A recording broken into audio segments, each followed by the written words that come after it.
Hello, hello, hello.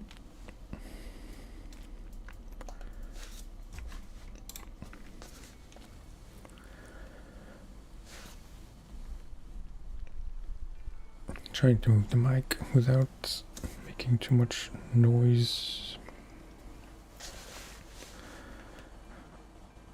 I can never have peace of mind if I don't check on YouTube if the stream is actually going. Yeah. Okay.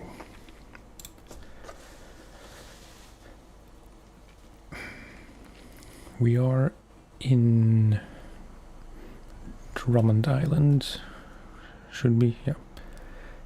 This is the last tower I unlocked here last time, which was quite the endeavor. If you want to see the thing, not that it's so interesting, but it's at the very end of the previous stream when I ran out of gas with the scout here somewhere. So like, I think it was like 50 meters short of the tower.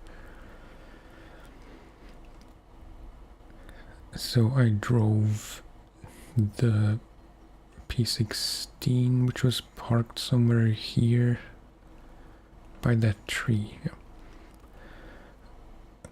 I drove that all the way around down here,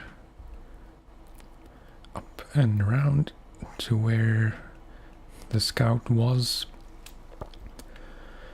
I winched, like, the scout has an autonomous, it's a difficult word, even though it's not. It has the autonomous winch, so I winched myself back to the road so I could refuel from the P16. And then just, finished the route.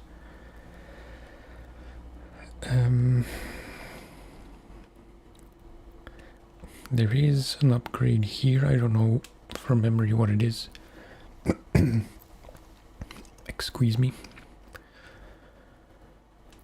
There's a bunch of things to do here, which I don't really know what. This seems to be some rescue thing to get this, what looks like a Scout 800,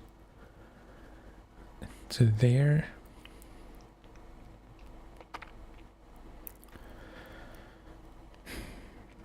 I'm just gonna have to pick any mission and just start.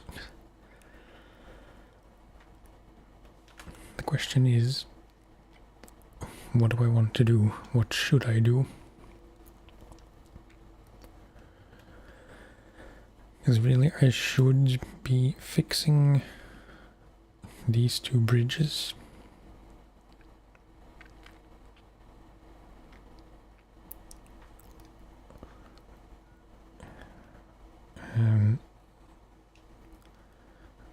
Why are these not on the map as such? Because that's not this one, I think. Oh, it is.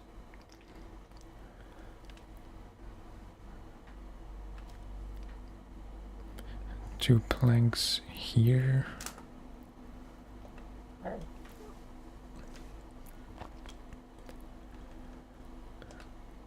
Oh, okay, it's this. I thought it had a different name, whatever. So this would make the most sense, I think, because I won't be able to deliver them from this side. So yeah, we have to get two wood planks there. There is one here, which is not enough, and two. Okay.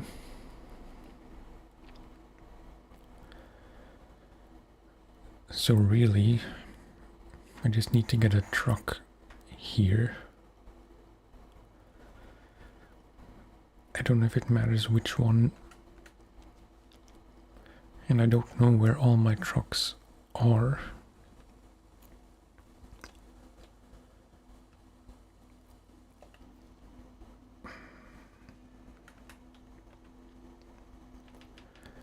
Transstar, Chevy, no, I think they're all in the garage. Yeah.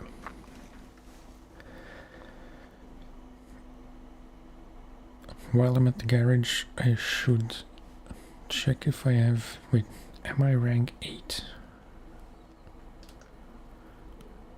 No. Very close though.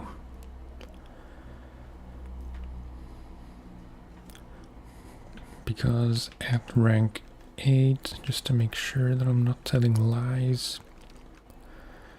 Yeah, rank 8 unlocks off-road tires. Which I do want.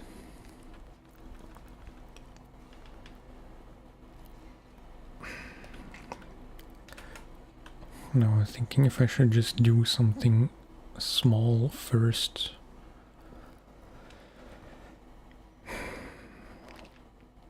Just to get to rank 8 so I don't have to drive the Fleet Star all the way to Drummond Island.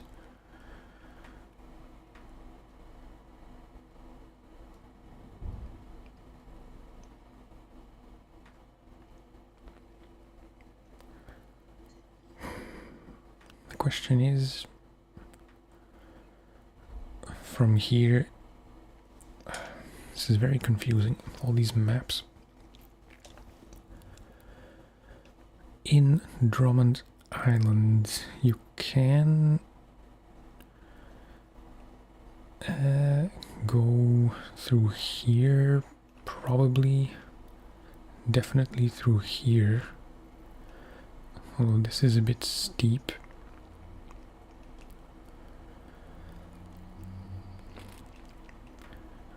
Because ideally I want to come out here. But to get there,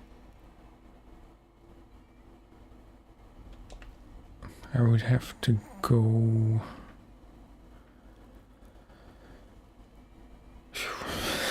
I'm getting all turned around. From Smithville. If you go through this gate, you end up at the northern gate in Drummond. So you would want to pass through here, which is not great.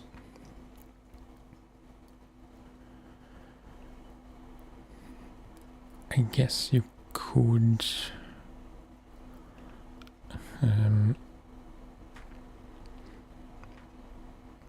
go through here or here.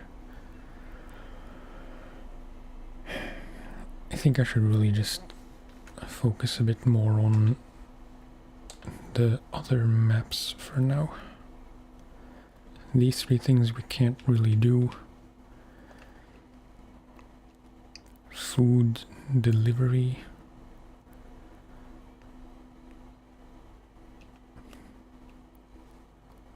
Is that really it? Take 2 consumables to there? That might be doable.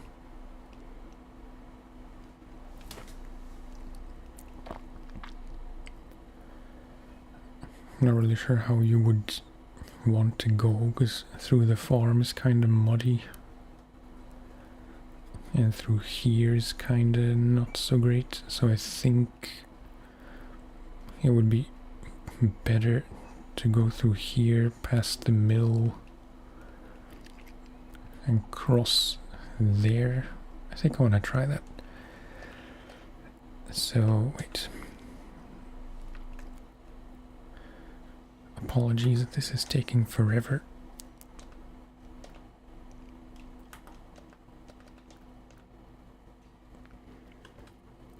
So, let's retain this.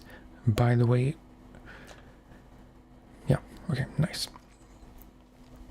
I asked on Reddit if there's a way to change the New Game Plus difficulty rules, and I was kindly advised to look into SnowRunner, what's it called, save editor, where you can basically finish the whole game with just a number of mouse clicks, and you can change the game rules, obviously. Because at the start of my game I made kind of a big boo-boo and I accidentally made all the trucks free in the shop. But in the save editor I was able to change that, so now we do have to pay money for any truck we want to buy, which is good. Yeah. Black River garage. I don't think I have, not that much money. 14.5k.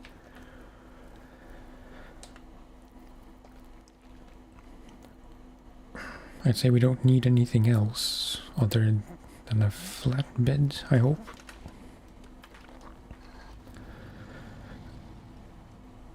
So, wait, let's mark the right thing. No, you can't really track these. But yeah. In the save editor, I also noticed that something else was not really how I wanted regarding the contests, because it was set to, I'm not really sure what it meant, but there's like a max attempt you can change there to unlimited, or that you can only try any contests a number of times, 3 or 5 I think, and that was set to gold medal only, which I'm not sure what that meant, but I changed that to default, which should mean infinite tries, I hope. I don't think there was an option specifically named infinite. I think I want to reverse to the contest so I can go forwards.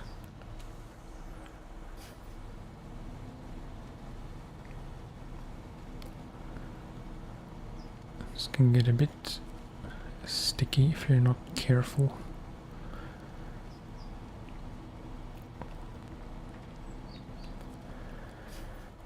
Okay, probably shouldn't do this in the nighttime, but whatever.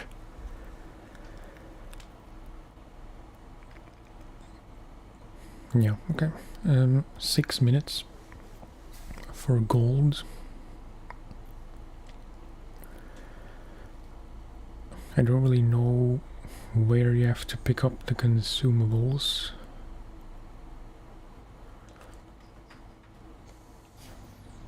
Okay, just here.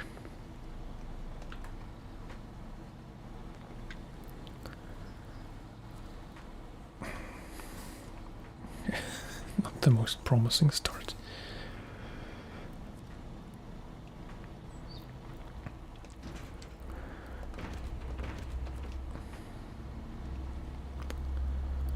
I seem to remember I unlocked the off-road gearbox for the Fleet Star and other trucks.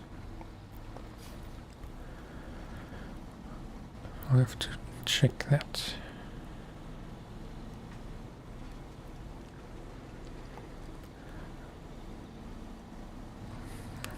I don't really know how much 200 damage is.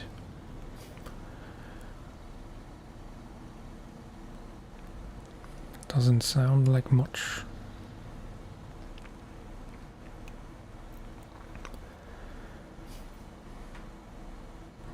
We're already a minute in. It's not super promising.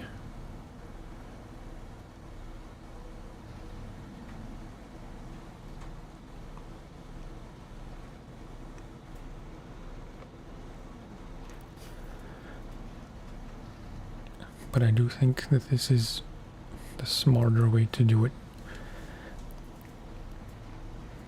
Otherwise, if you have to go like the shortest way, I'm pretty sure you would need mud tires at the very least. Not mud tires, off-road tires.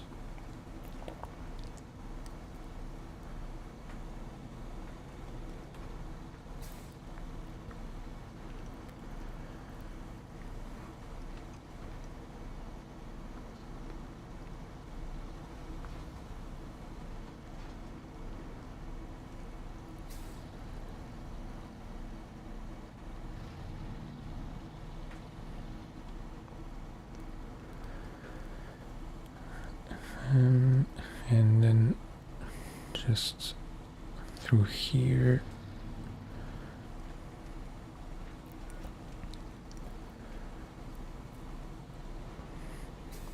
We're almost halfway time-wise.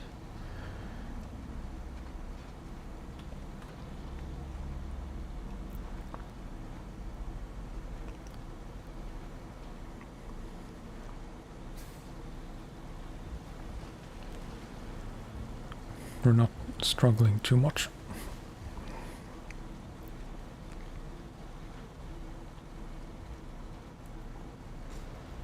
Oops.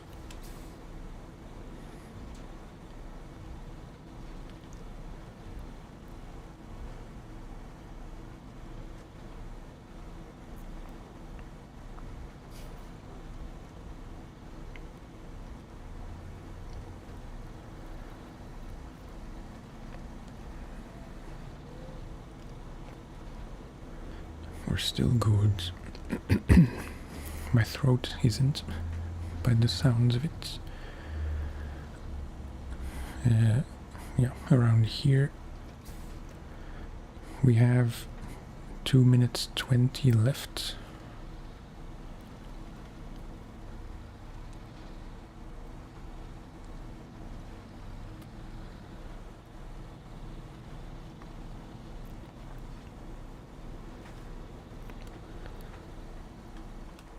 Oh boy.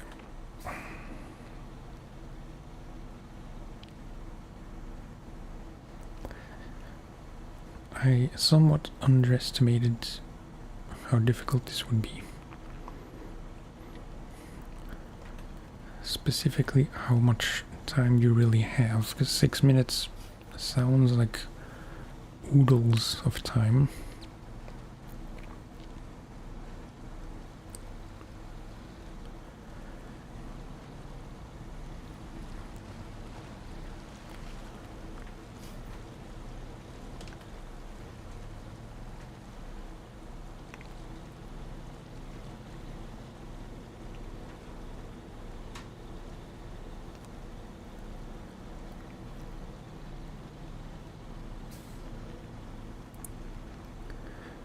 I'm guessing there is a shorter way, or a more efficient way. No, don't want to be here.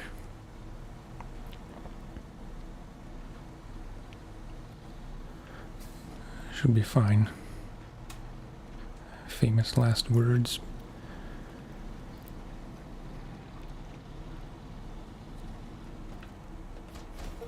Okay, nice.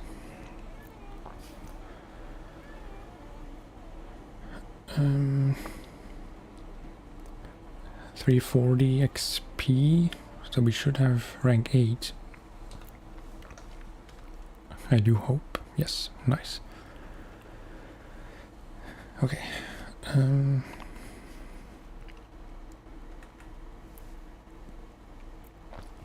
Pinewood Express, what is that?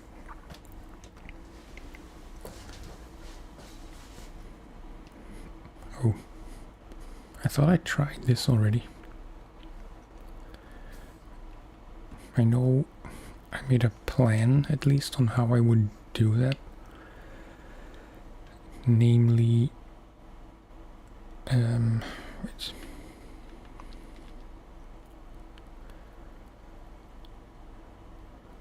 Because you need to start here, then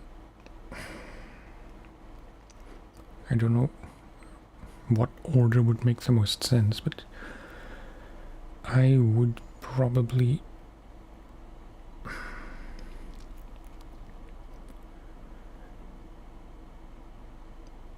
like take 2 planks, deliver them here, go back, pick up 2 more, drop 1 off here, drop off 1 there, and then through to there. I think that's a viable way to do it. We're here, so might as well try, I guess. The only thing... right. I want to plan this. Because if you go around here on the way back, it's kind of awkward to turn, so I guess you would want to go around the back so you don't have to maneuver as much.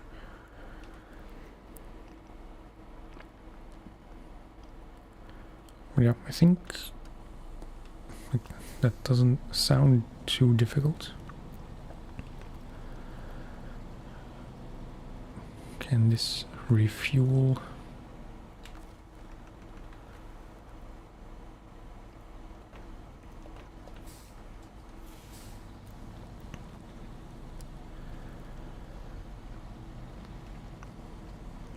I never liked the prospect of doing challenges because anything with a time limit kind of stresses me out. I know the time doesn't matter, like you can take as long as you want and just go for the bronze medal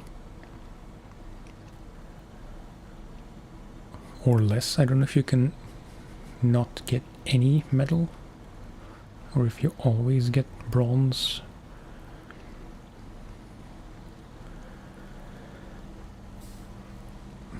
But yeah, look, I know you can treat them as normal missions with no time pressure.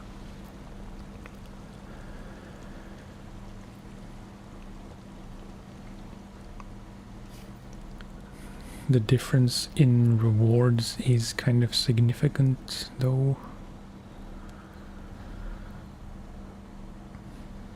Like, later in the game it doesn't matter as much, because at some point you're max level anyway and you have more money than you know what to do with. But in this stage, and especially since I have the rule the rule of 50% sell prices, you know, it matters a bit more.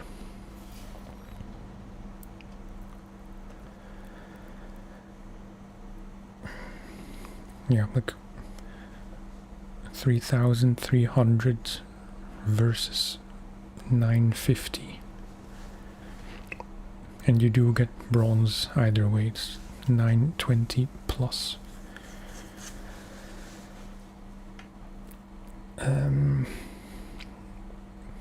Yeah, no reason to wait.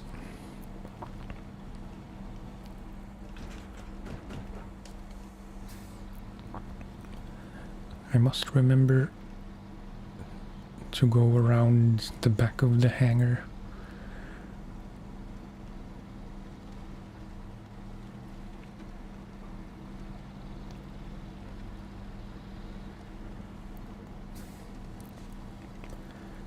Not that it matters that much, but you know. Yeah, this is kind of rough. In my mind, it's 2 minutes more time than the previous challenge, while not being that much longer.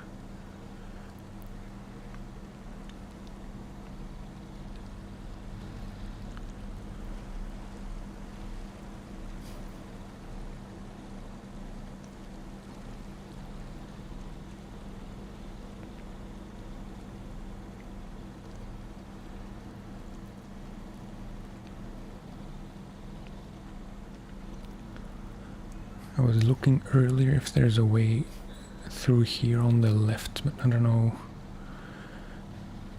if you're likely to just get wedged with all those tree stumps.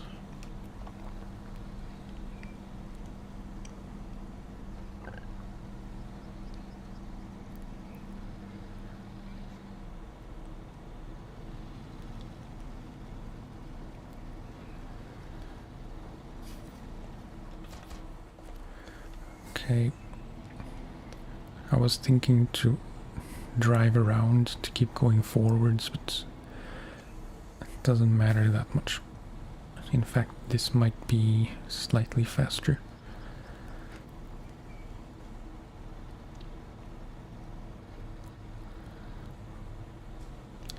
It's a bit sticky.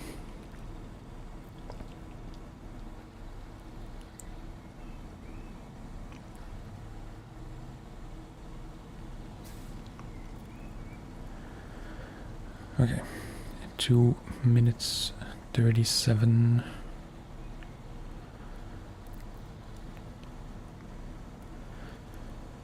So not even close to halfway through the time limit.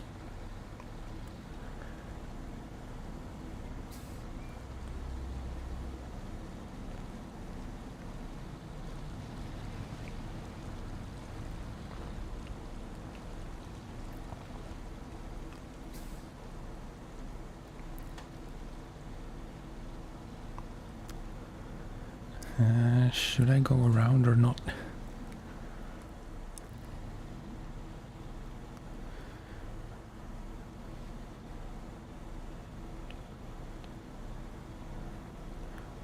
I don't think it matters much. I'm curious if you could go like behind that tree, but it's too late now.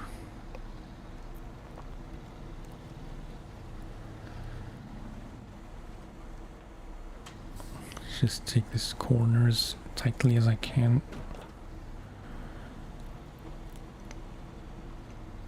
And we might be able to, yeah, nice. Turn in one go. And not through the middle here, because I keep getting stuck there.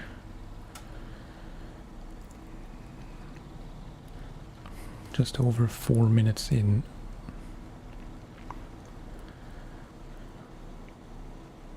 I'm quietly confident we can do this. Every time in that exact spot I smash something.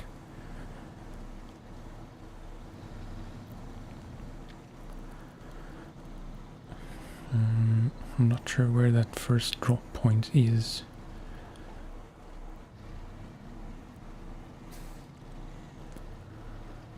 We're just in front of the church. And then hopefully, yeah, those small light posts are solid. And then, yeah, with a bit under 3 minutes left for this final stretch, which is uphill.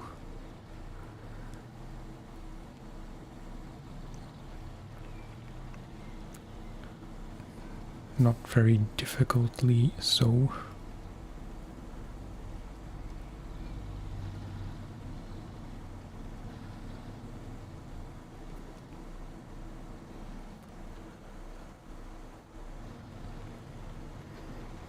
Heyo, how are you?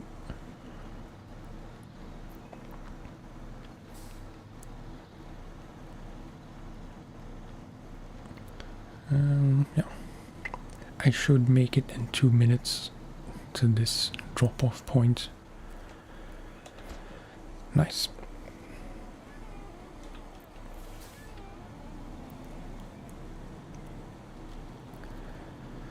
It's just a small confidence boost to do these first 2 challenges.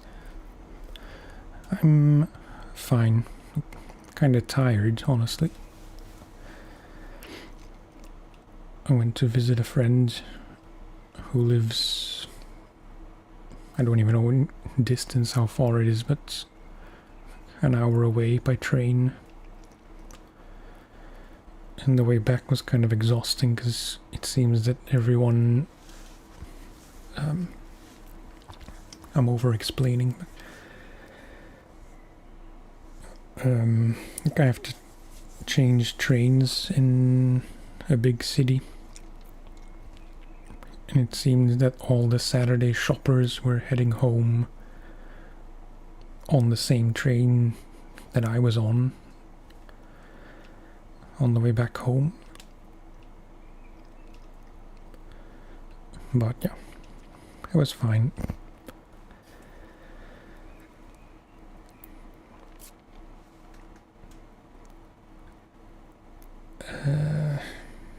In better news, I unlocked off-road tires for bigger trucks.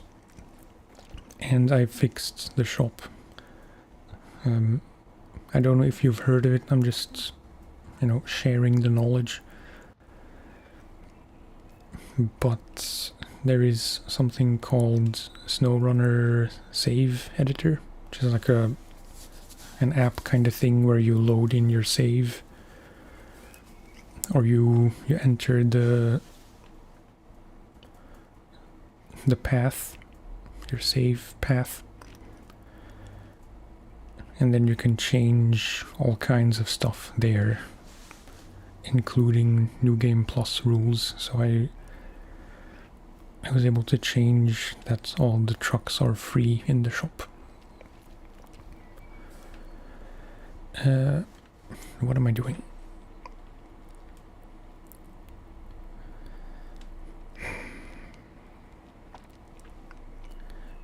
I keep postponing it. Maybe I should do it first thing now. Just go to Alaska. Yeah, it's cool. Should be easy to find. There's a Reddit post from the guy who made it.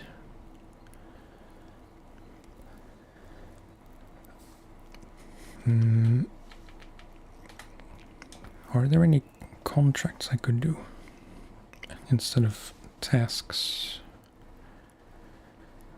This drill thing.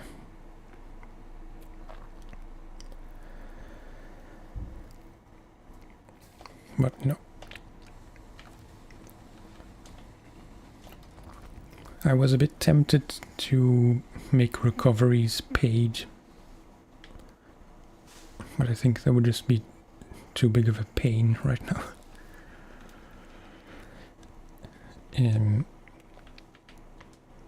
Tires, off-road. I think the OD2s were slightly better. Can definitely afford them, so let's do that. Might as well sell the all-terrain tires. And before I forget, off-road gearbox.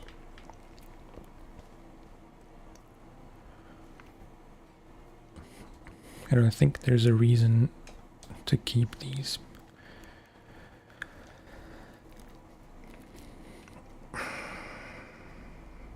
I have mixed feelings about the raised suspension on this truck because it's... Of course it makes some things easier. I don't know if it's worth it. Tip-wise.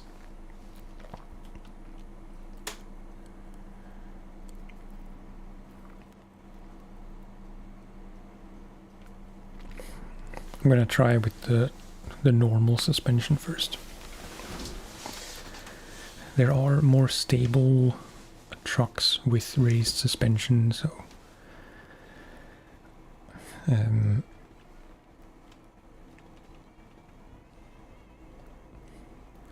okay, so much for that.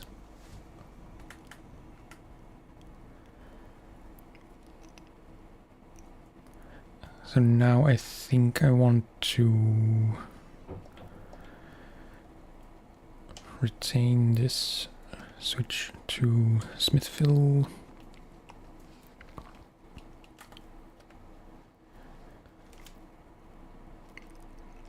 And then I want to deploy, because I want to do those bridge tasks in Drummond Island, because they're kind of essential.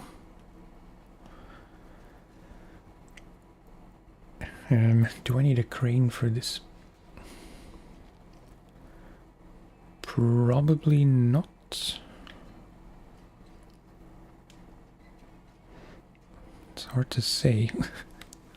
No, I'm not gonna put on a crane.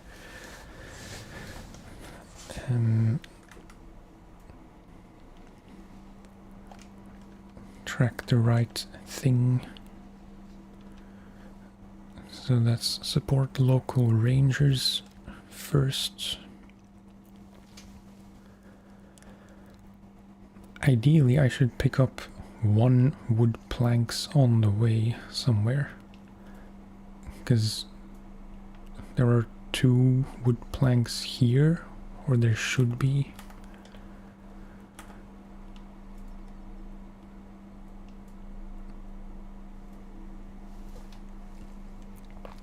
Hold on, I'm slightly confused, because earlier it did mark this trailer as a pickup point, and I'm 99% sure it said it had 2 wood planks. Here is just 1.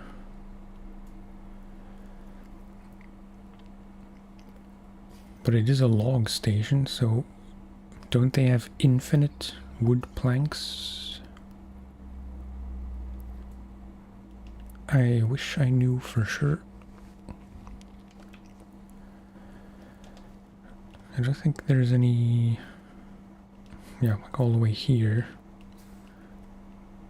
But I don't want to get, like, I don't want to go here just for some stuff.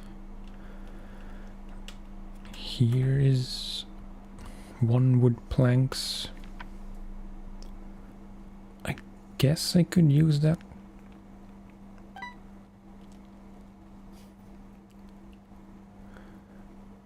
They do. You mean that trailer has 2 planks?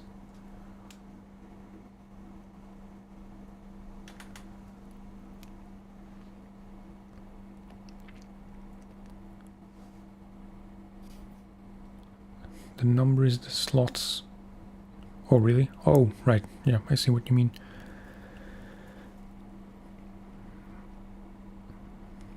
Then I've kind of been an idiot for a very long time, because I always thought there was just how much or how many of each item is available. So yeah, in that case I don't even have to worry about the trailer. I can just take the truck there. I do want to see, is there anything that I can see now that will need a crane? This special cargo would need a crane.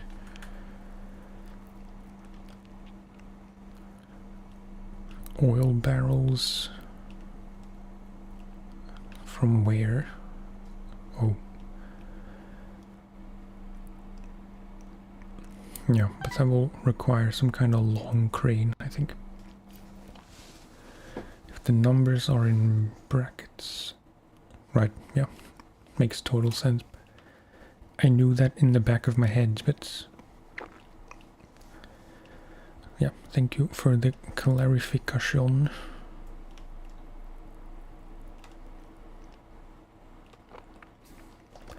I'm not gonna overthink this. If I will need a small crane, I'll just go get one then.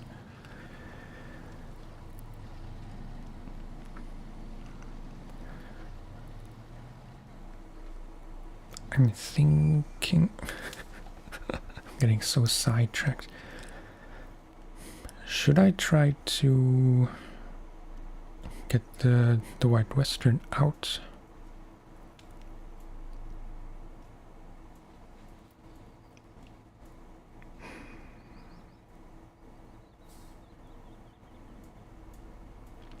I think I would be able to.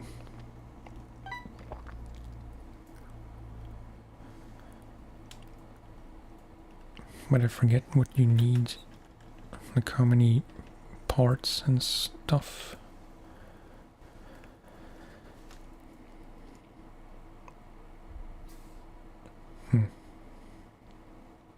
Do we even need to fix it first? Or is it just a matter of dragging it up the hill? I don't know.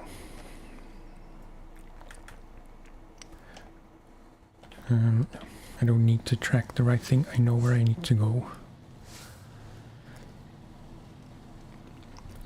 The long way to Drummond.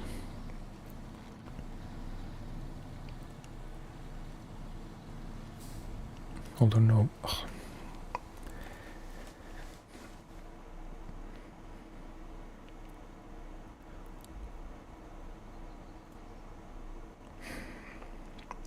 It's hard to judge if I should use the Island Lake gate and then drive through Island Lake to Drummond to get to the south gate, or if I should go through here, because then I end up there. And I'll have to I'll have to like make it through here.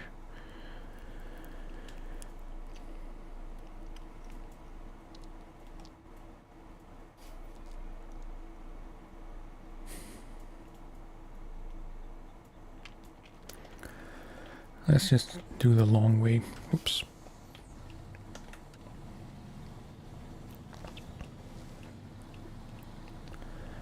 There is still a chance I'll change my mind about the White Western, because I do yearn for that truck. And I'm making it a point that I will go to Alaska. I couldn't think of the name Alaska. To try and find the Royal.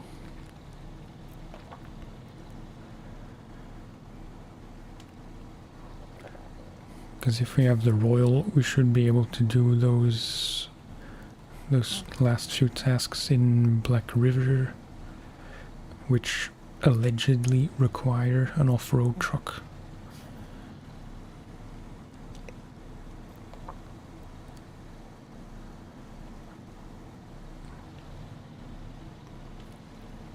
And then for now we'll be done with Black River, because then it's just the big contracts.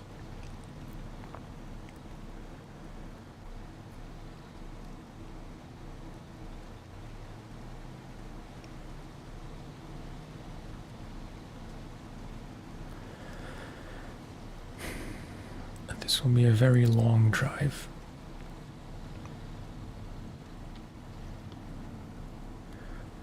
Which I will probably regret.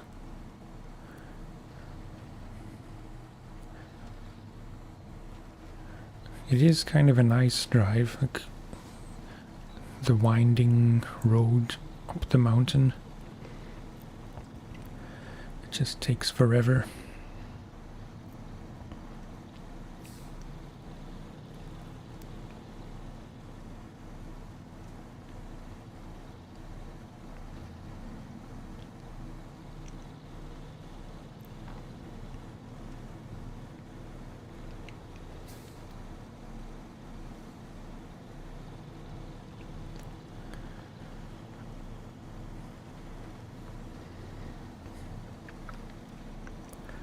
This might be a longer stream than usual, but it depends mostly on how much energy I have left after the usual 2 to 3 hours.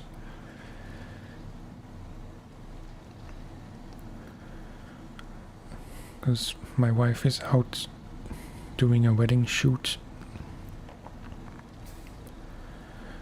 and she probably won't be back until like 11 or closer to midnight.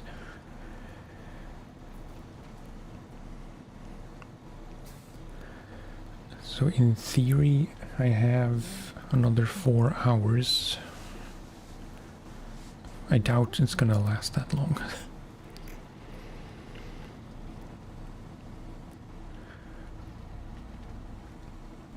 What usually helps, I mean, it doesn't help necessarily, but how it usually works is by the time I end the stream, or like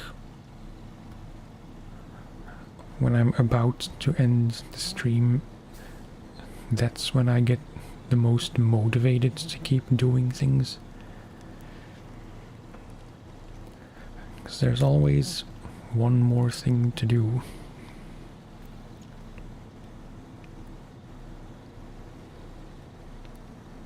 I'm sure you're familiar with the feeling.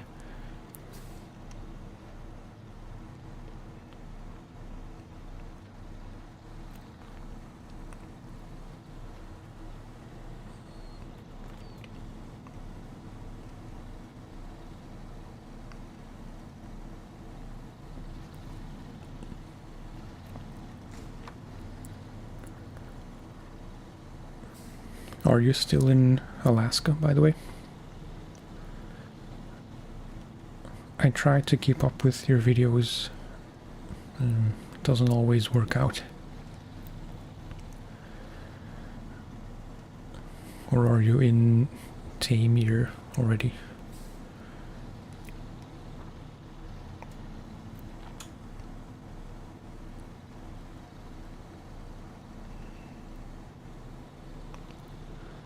$100 fine for something I couldn't quite read. There was a sign along the road.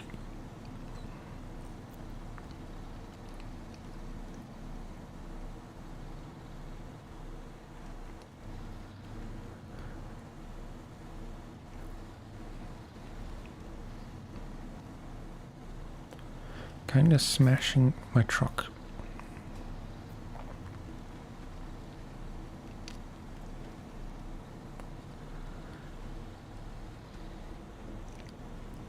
Also, maybe now I could do tool something, whatever it's called. I keep forgetting the names of missions. Tool supply, maybe? Yeah, tools delivery.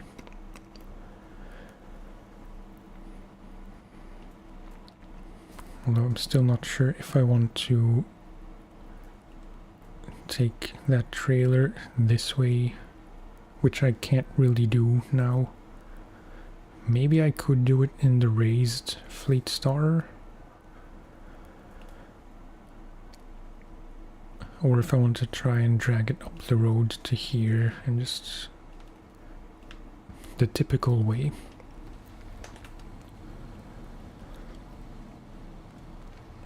Oh, okay. Yeah. I don't remember much of Alaska or Tamir.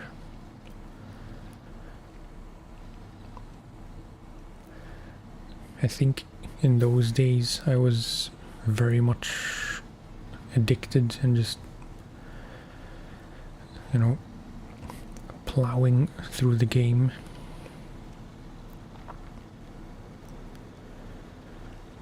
So it's all kind of a blur.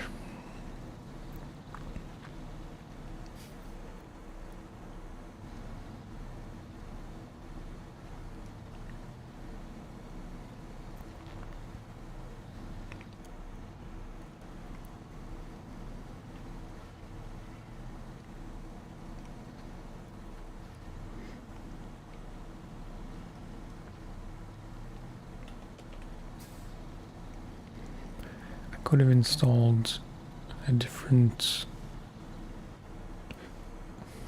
what's it called? The thing on the front.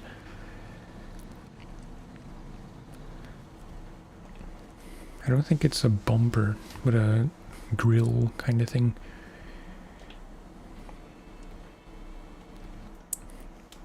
Every single time.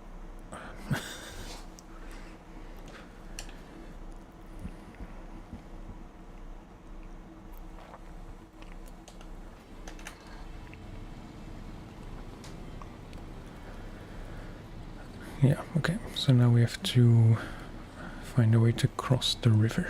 And I think I don't have this added to the list. No. That's that Scout 800 recovery, I think. I'm sure it's said in the description.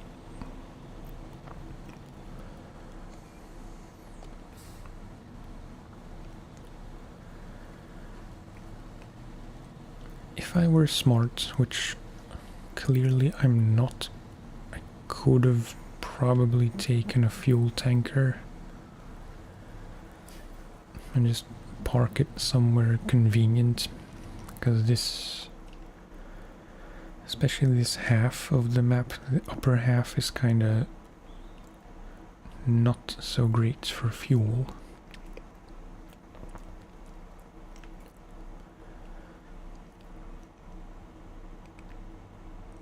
Is there a trailer store here? No.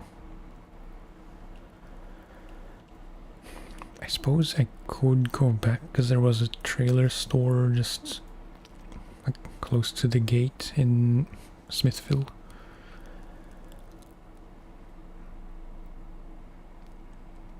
No.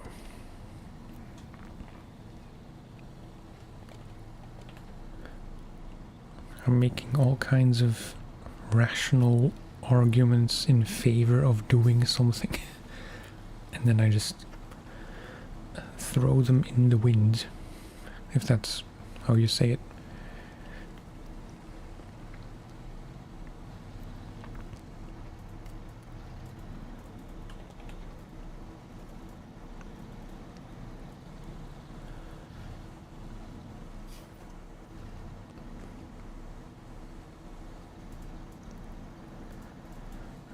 We do still have the Scout 800s not too far from here on this map.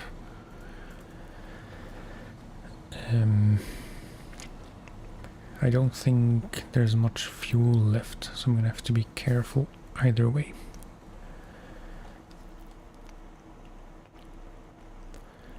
So yeah, I think I want to try through here first, although I'm more confident. Like, this crossing I know is easier than this one, but here it's a bit more easy to roll the truck, and there is this small but steep incline.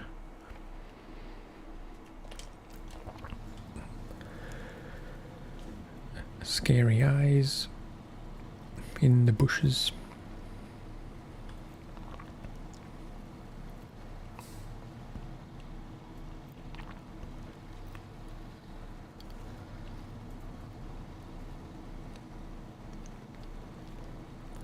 If I can get that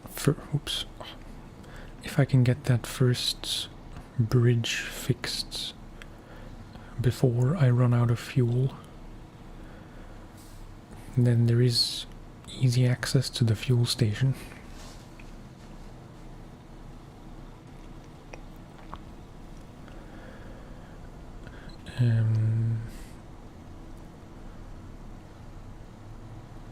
I don't really know where to go.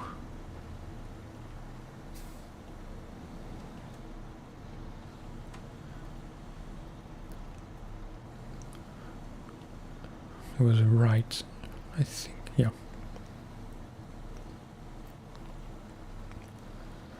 Just to make sure. Yeah, and then see if that's doable.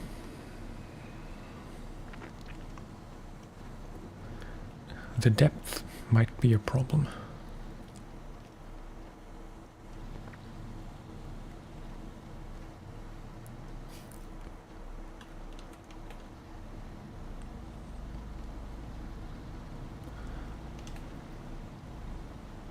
Although...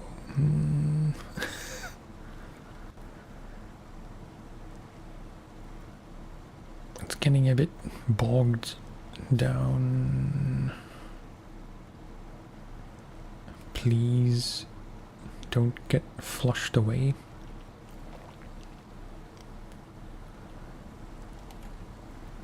Probably low gear, not low gear plus.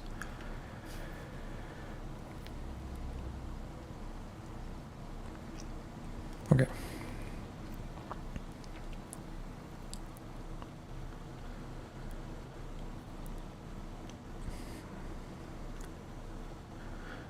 Good stuff.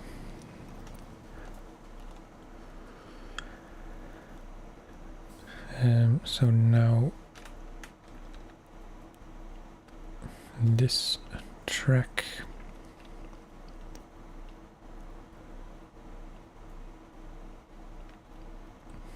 doesn't matter much how we go.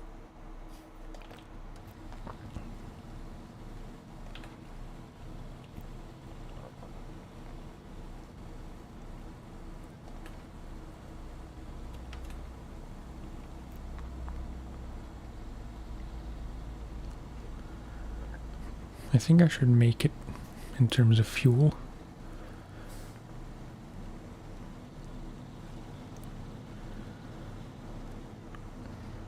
But we made it all the way from the Smithville garage here with half a tank.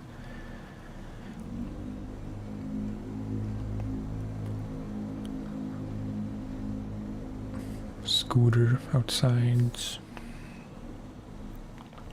I don't know if you can hear that.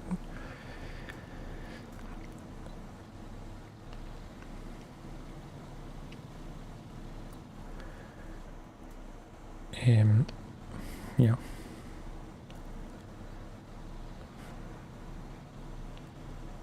Although, wait.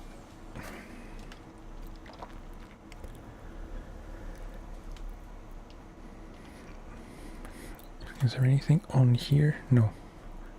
Because then I guess I could, instead of, like, it's not far, obviously, but instead of going back for this trailer, I could take this one with 4 planks.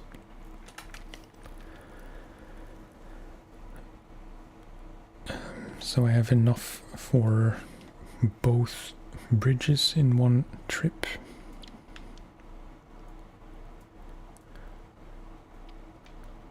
Maybe that's not worth the effort of dragging a trailer along.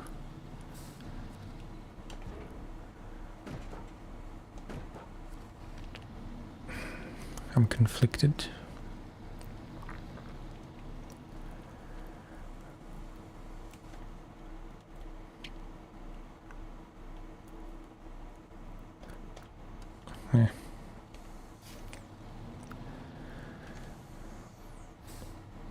Exciting is the wrong word, but let's make it a bit more exciting.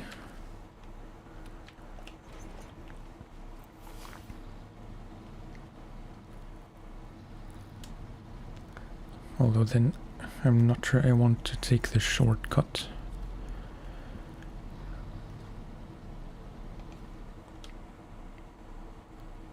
No, trailer. Like through here.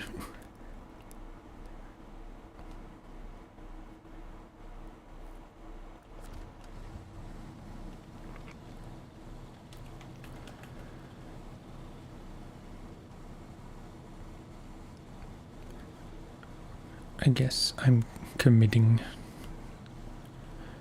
to the unnecessary added challenge.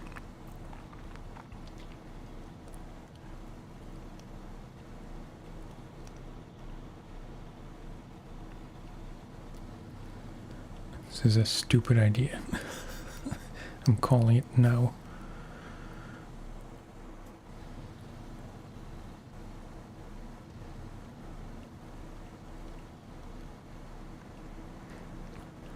Although I thought there were more stumps here. There are annoying trees.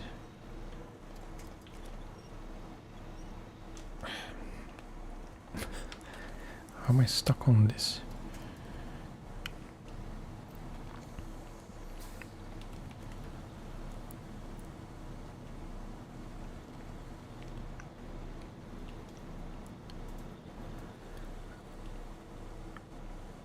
I can't see a thing. Oh, yeah.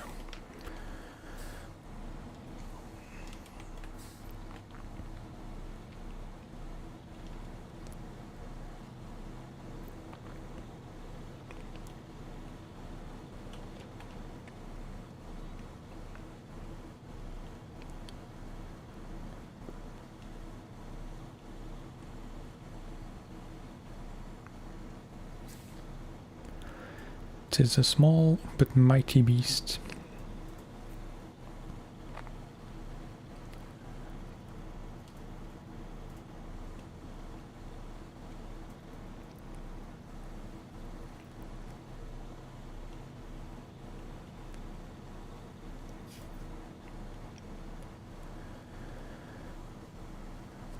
Would be hilarious if now it would turn out that you can't deliver on this side and you have to go around to the other side.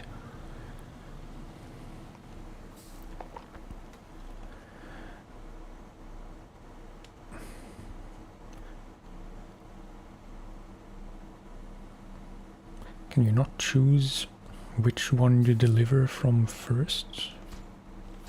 Guess not.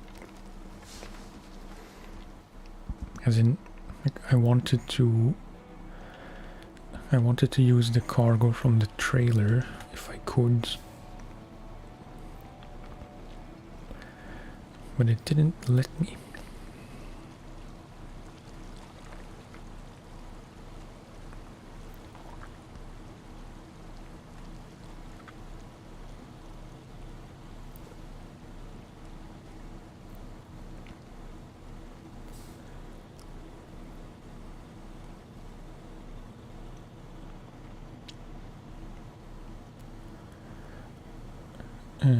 Yeah, fuel station. I always forget if it's on the right here somewhere, but it's a bit further.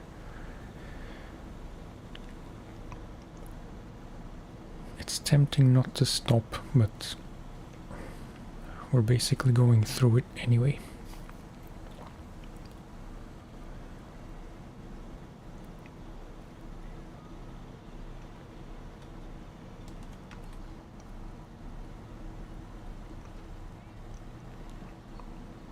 I was tempted to make fuel free, because that's how it is in my PlayStation save.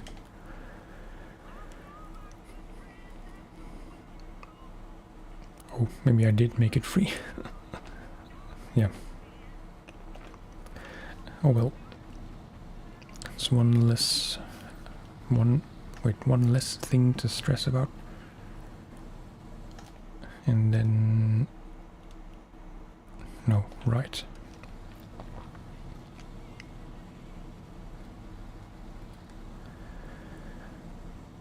I know it's kind of lame and not very immersive to have free fuel.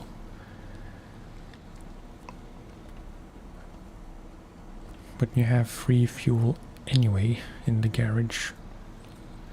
So really, that's how I'm justifying it.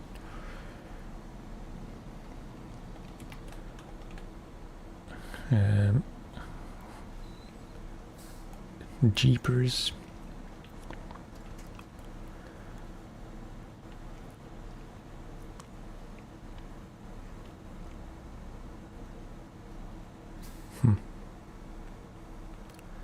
It's rather deep.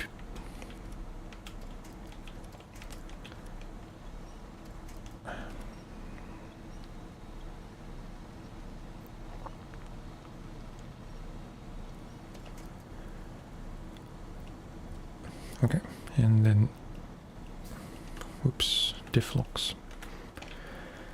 This, unload, unload.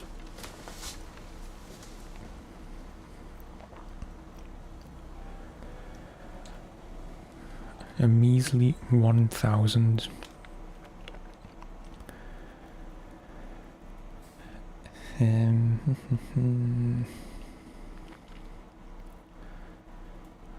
Maybe I should take the scout, refuel, and then go get that upgrade. Because this, yeah, that's that scout thing.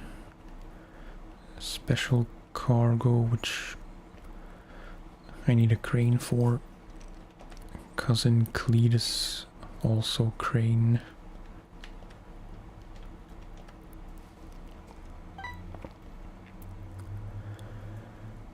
First person, I like it.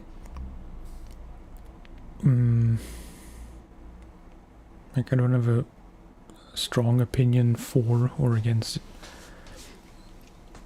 It's fun from time to time. I highly doubt I'd be able to do much serious work in first person. Like, if there's actual maneuvering involved and not just, you know, a scenic drive.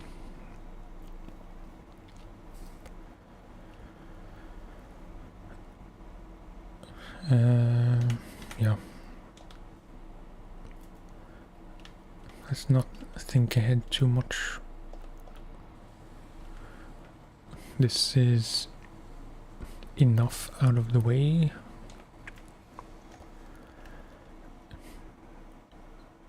You play a lot in first person, right? Maybe not exclusively, but, you know, way more often than I do in any case.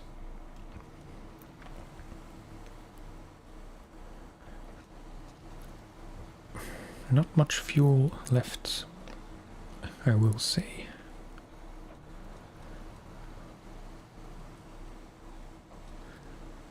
So I think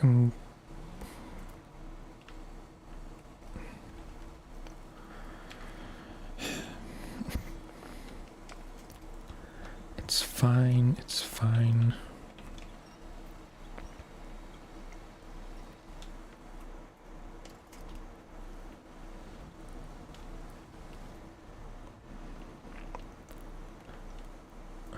I appear stuck. Is this really impassable? That's kind of lame.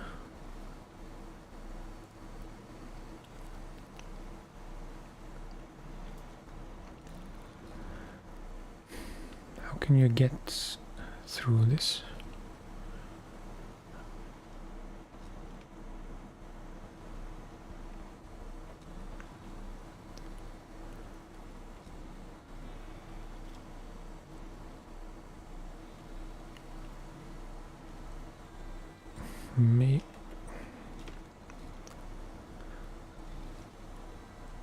What am I doing?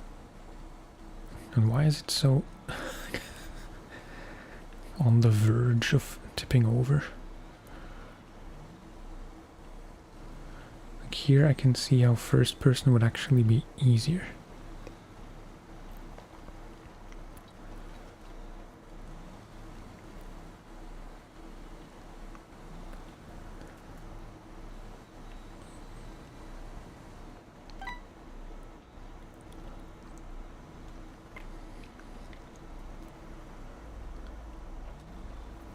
Yeah. Very often I also just forget that it's a thing.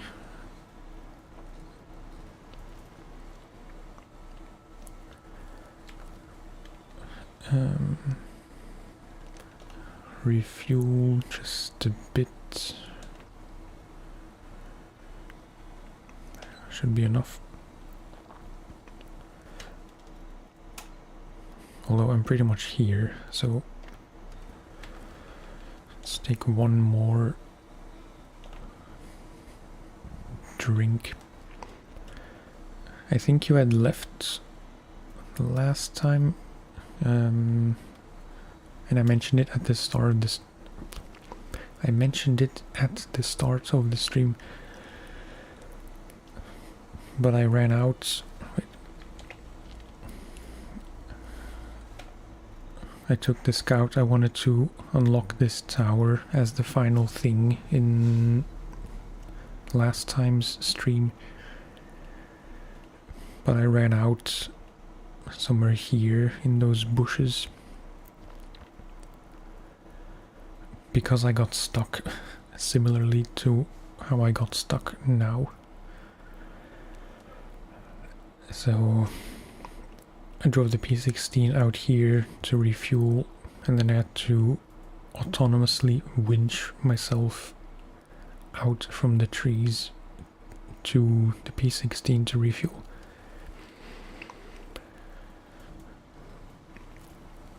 Was it worth it? Probably. Was it tedious? Very much so. But it was a good excuse to drive around in the P16 a bit, which I hadn't really done up to that point.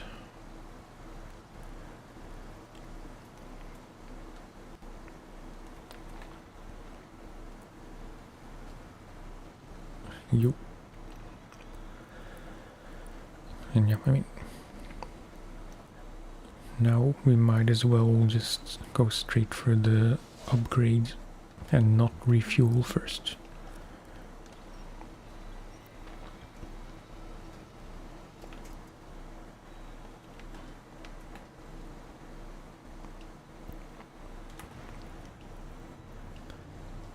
Okay, it is arguably a lot more fun.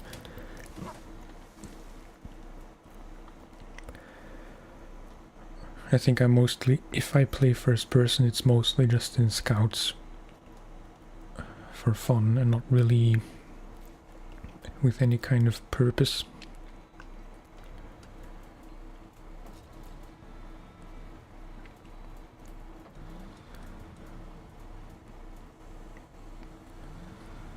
And I don't know if I'm imagining things, but often when I do play first person, it kind of feels more forgiving.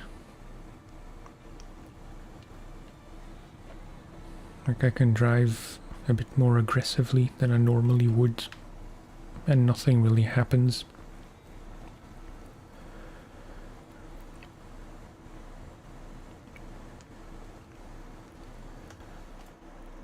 Yeah, straight ahead.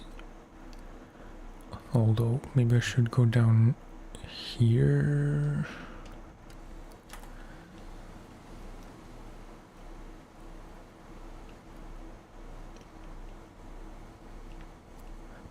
Hard to see. I'm tempted to go this way just because it looks more fun.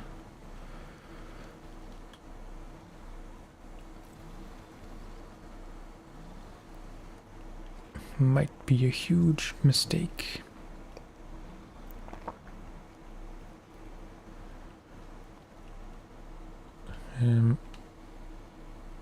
Come on.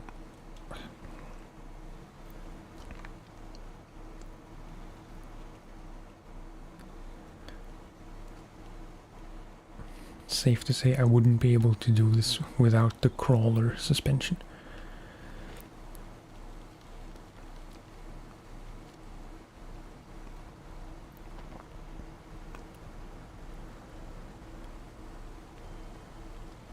Okay, what are you?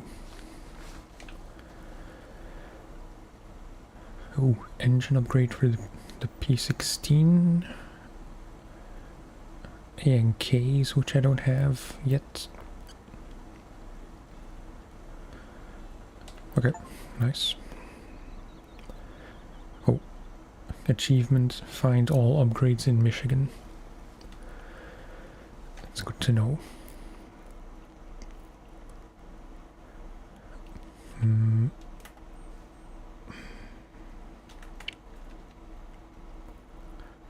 guessing this is a task I still have to claim, or whatever the word is.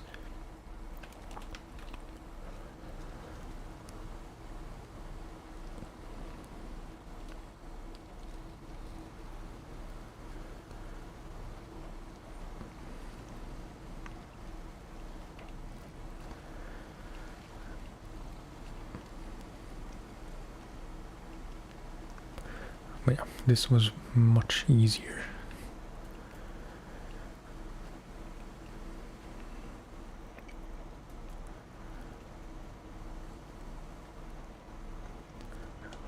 And this, except, what is it? Bunch of stuff to Drummond Island. A Drummond Bridge.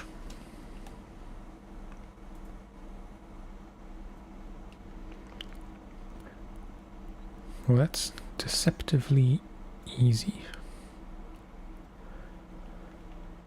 This trailer and this trailer. In the words of Jeremy Clarkson, how hard can it be?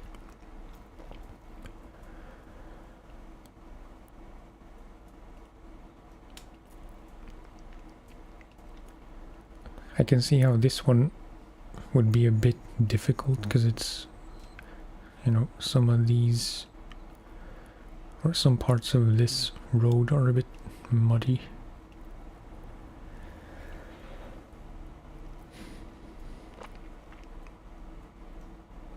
Yeah, might as well try. Oh, and this. These are metal beams. I have an inkling that the Scout 800 is not powerful enough for this. Yeah. I have to choose which things to use. What is this? This metal beams, probably the easiest. Not necessarily the best choice. And this is the slabs.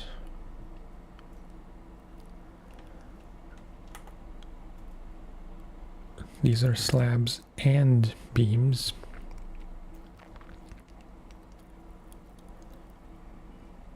Okay, question. Can you tow trailers with the P16?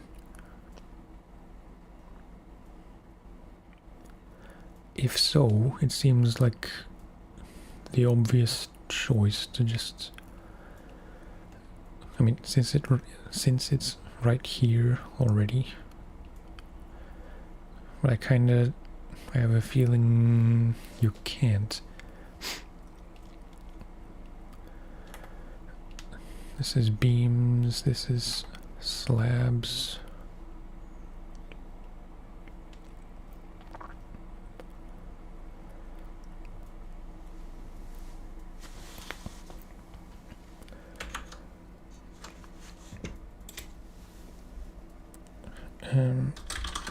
SnowRunner P16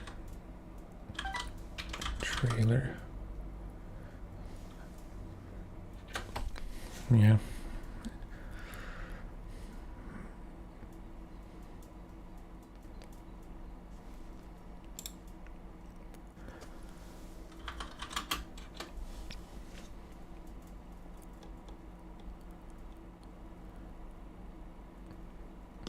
I'm just checking.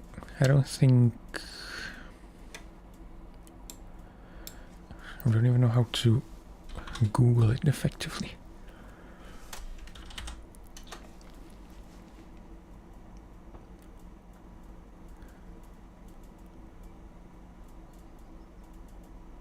Because I know it can do high saddle and the long logs thing, but I thought that's about it.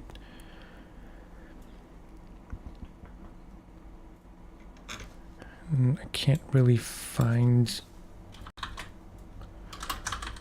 a clear answer.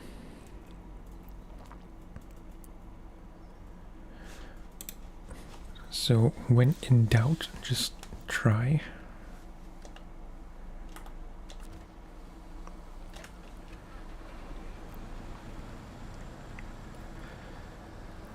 I specifically like how wide this truck is. It's not even, I mean, it is about the overall size, but mainly that it's so wide and low. It pleases me greatly. It does seem to have a thing on the back for trailers.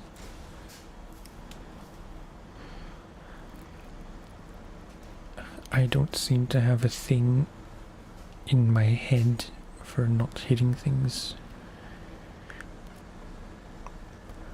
Also, not a huge amount of fuel left. And I suppose I'm gonna want to reverse.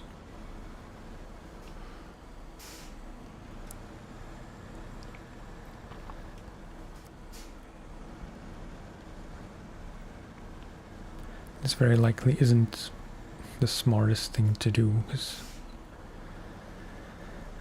in the time it will take to do this, I mean to do it like this, I could probably do it the other way with the Fleet Star and those two separate trailers, you know. Where's the fun in that?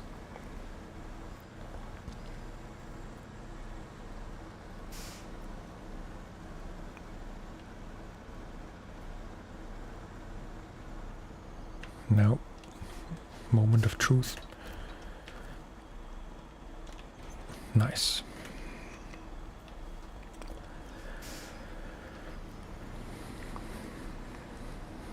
I don't remember ever pulling a normal trailer with the P16.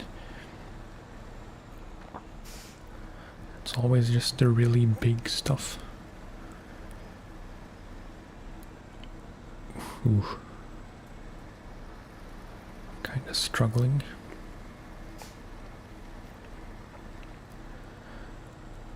And you have to turn so early because the turning circle is just bigger than the earth.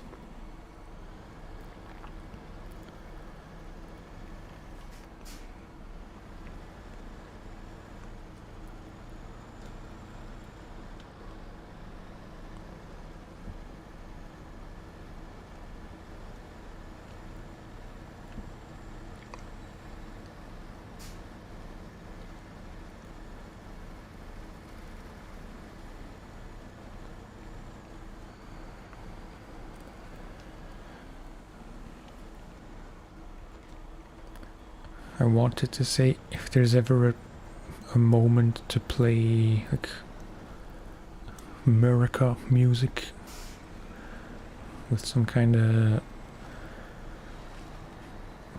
you know, star-spangled banner with an eagle, semi-transparent overlay kind of thing. This would be it, but really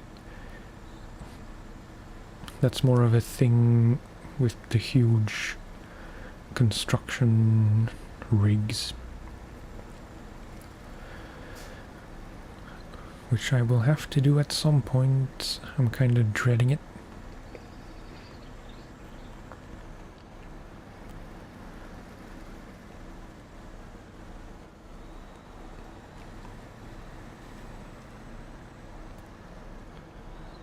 I forget if I already did the one in Black River.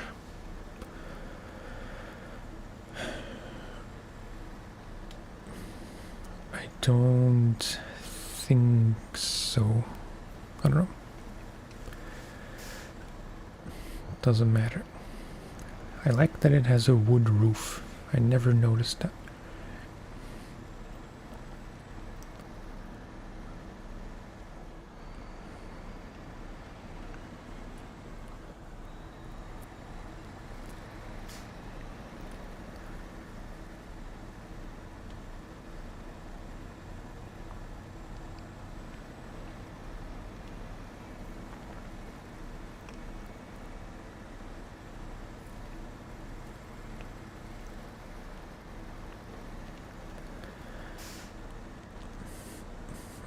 I'm thinking if I should go get the scout real quick just to top up. I don't think it matters.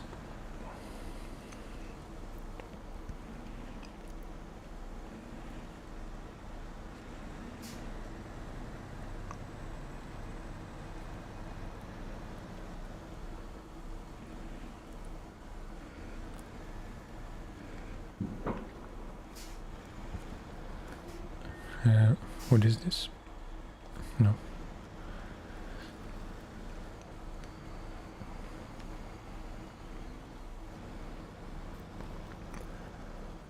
Will this fix this bridge?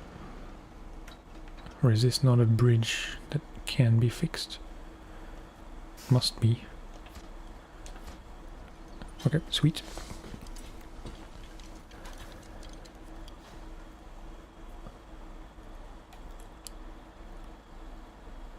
Oh. Right. So one more.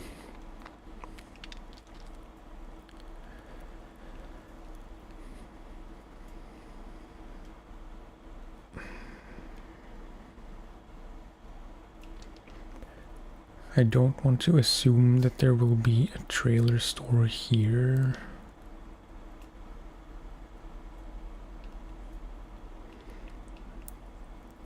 Because I don't really want to turn around with this truck or trailer. So maybe I should do the second part with the Fleet Star.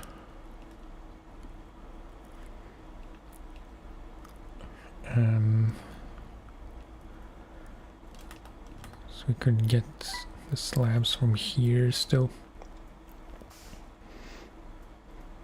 Hello, Rory.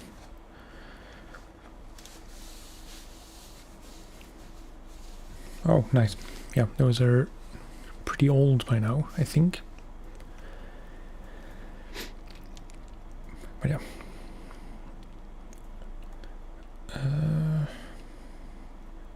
Thank you, by the way. Sorry, I didn't mean to be rude.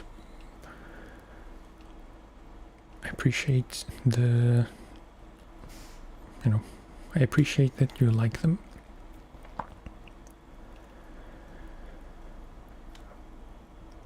So, wait. Slabs from here. Beams from here. And then... I don't know. I might just ditch the trailer here. But there's no point in doing this second part with the P16 because it's too fiddly. So if I can move this out of the way just a bit.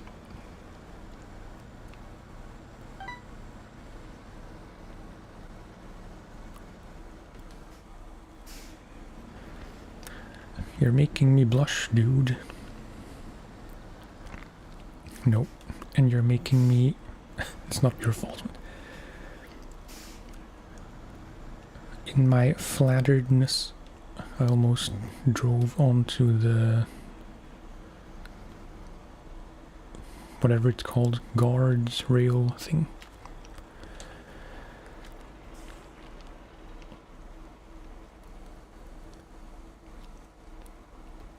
I feel obligated to shout out Chill Gaming 247, who is in the chat.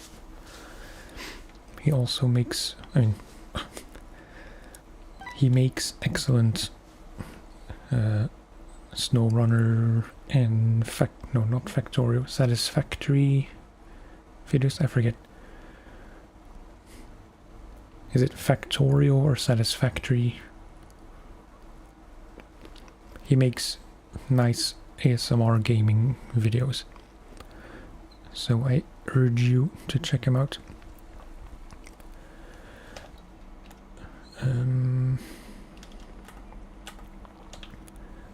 Then,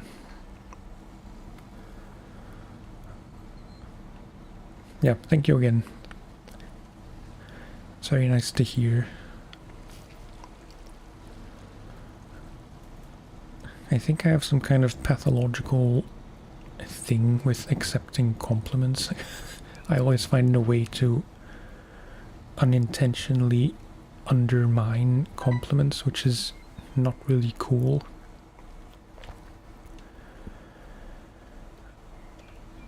My dad does the same, so I guess I'm blaming him.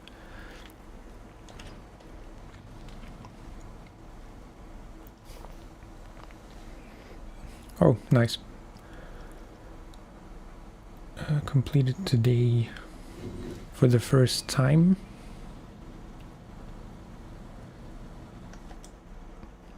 It's hard to believe, but that game is like 11 years old by now.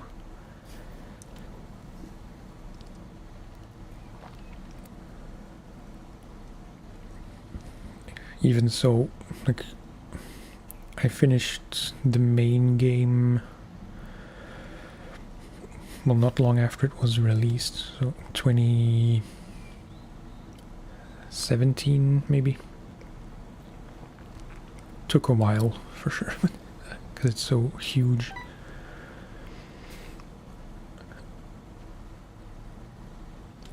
But yeah, I remember starting. No, I finished the smaller DLC, which I forget the name of. Hearth something.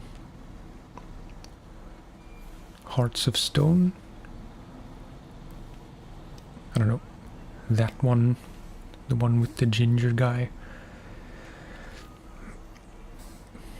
But I never finished Blood and Wine until like 2 years ago.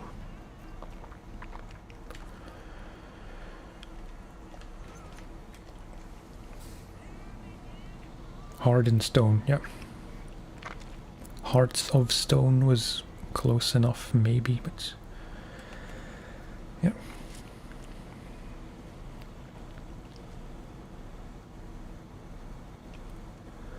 Yeah, I mean, there are too many games out there.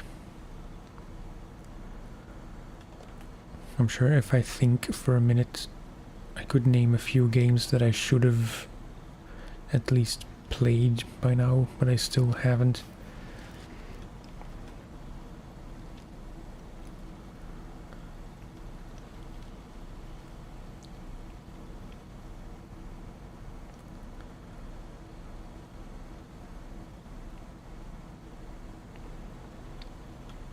Although none come to mind, which is not accurate.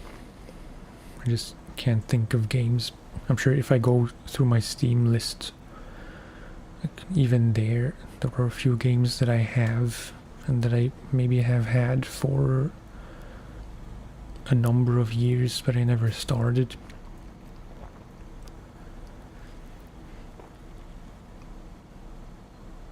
I never played Bloodborne, for what that's worth. I came close to buying it a few times.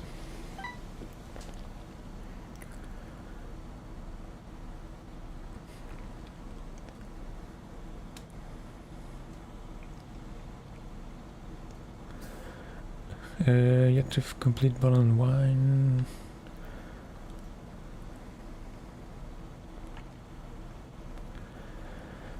What's it about? Chill gaming. Do you want to chime in on this?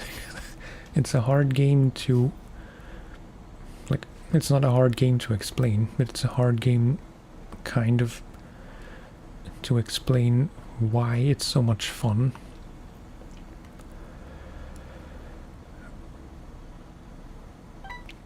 It's essentially an off-road truck sim, or a light sim. It can be an actual sim if you're using a steering wheel and pedals and stuff, and if you play with more difficulty modifiers. But for me it's more of a light sim, just like the driving itself is not very sim-like.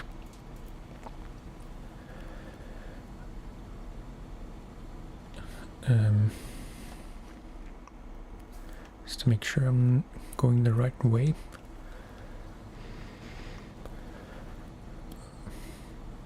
Yeah, so in short, it's not really about anything. You just complete many jobs, deliveries and such in many different regions, if you include all the DLCs.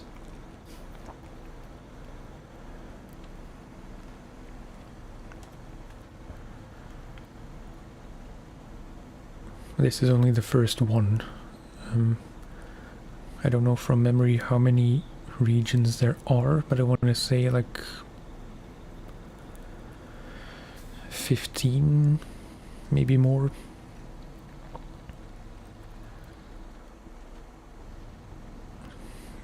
Yo.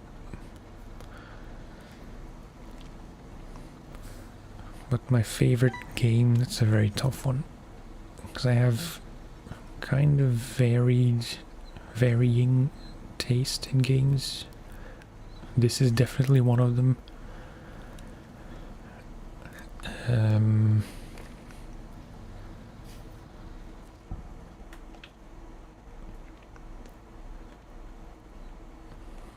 Oh, I'm such an idiot. I'm carrying the wrong cargo. Fuck.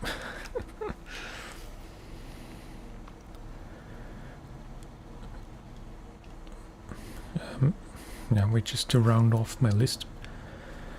Definitely this session, Skate Sim, The Binding of Isaac, Rebirth.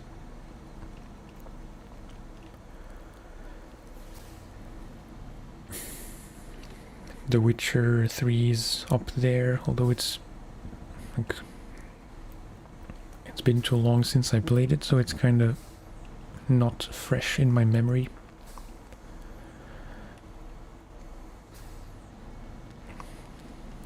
Okay, this is gonna be rather awkward, but I'm gonna have to leave this trailer here.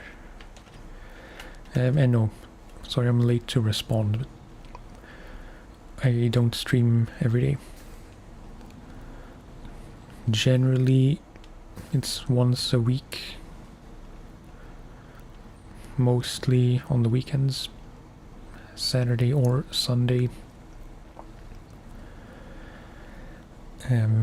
That said, there is a good chance that I will crash into this thing, and also that I will stream again tomorrow. But random as it sounds, that mostly depends on how long my wife is going to stay in bed, because she will be back late from work today.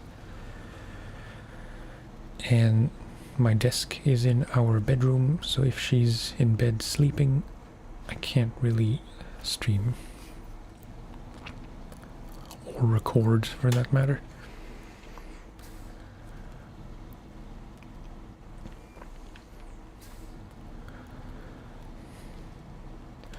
Yeah, I mean, I really try to stream at least once a week, which just happens to be on weekends usually, because that's when I have the most time and I have the most motivation to stream.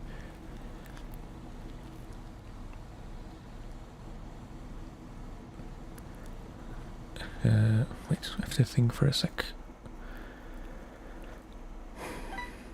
Because surely there has to be a better way to do this. Because I keep taking all these four-wheel trailers here with nowhere to go. Well, I guess that's how we're doing it. And also, to finish my point, streaming can be a bit draining for me, so like if I go in half-cocked, so to speak, usually it's just not all that fun for anyone.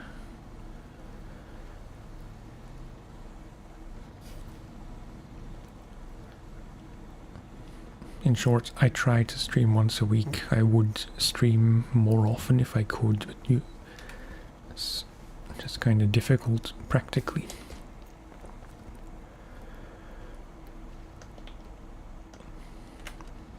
Thank you. It's very much appreciated.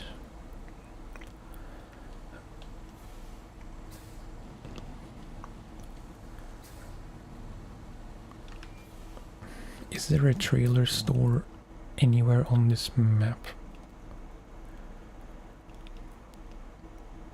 Not really.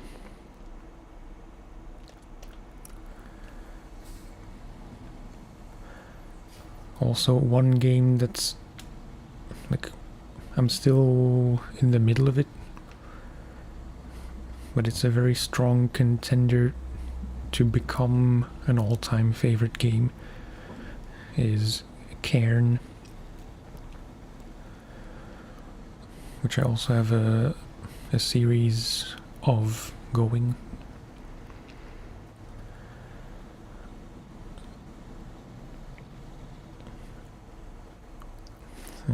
It's concrete blocks. Concrete blocks are not something you can get in this map.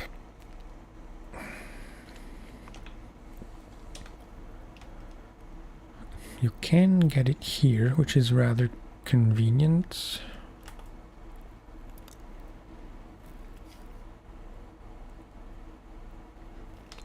Yeah, definitely, because now all I need to do is, whoops, let's go through this gate. I can sell the trailer at that trailer store and then pick up the blocks to finish that mission. Okay. I think I should buy a fuel tanker while I'm there.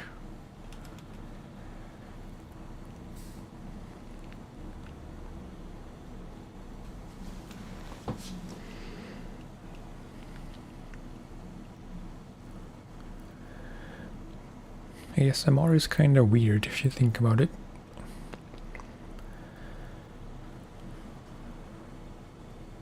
Or not even if you think about it, just take a look at some of the ASMR stuff that's out there. Yeah, I can't think of another content type where what you do is less important than how you talk or how you do it, in case of some more trigger type stuff.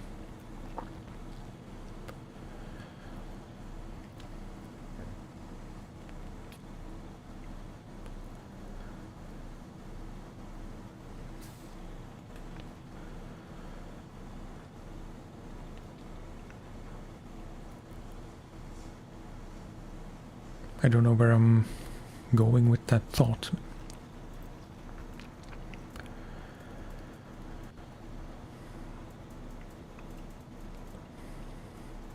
It's also the only type of content I know apart from, you know, how do you call it? Like, I'm sure there are a few other weird kinds of videos that are meant to cause sleep. Like some kind of hypnosis type thing, which isn't really ASMR, but it can be.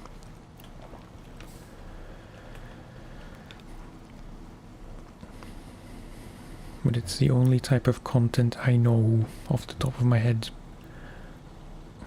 where it's a compliment if someone comments that they fell asleep to your videos.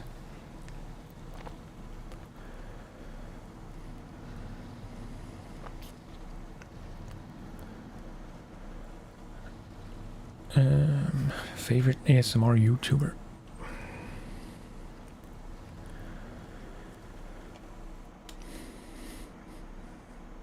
Well, and this is not meant to be a suck-up, but honestly, Chill ASMR, no, Chill Gaming 247 has quickly become one of my favorites.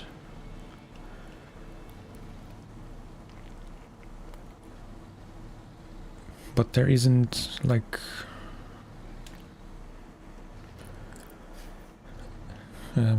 generally I don't really like a lot of gaming related ASMR. There is also Mr. G Gaming ASMR. I think those are the only two I like.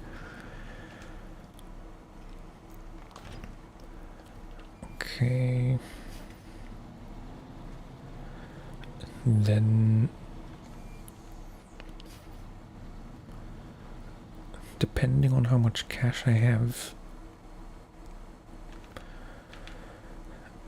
fuel, yeah, 5k-ish. I don't think it's necessary. Although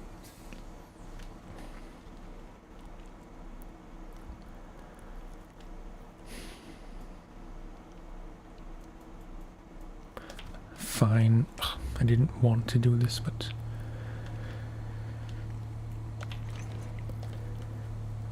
buy this,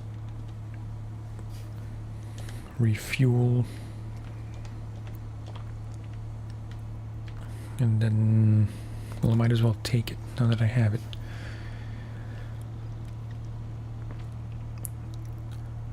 But yeah,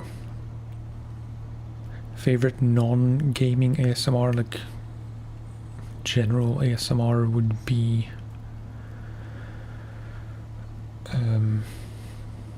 probably Morica.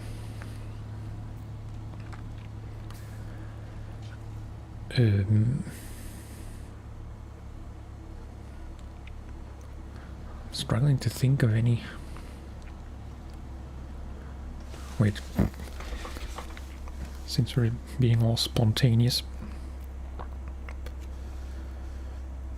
I will check my liked list, because there should be a lot of stuff there.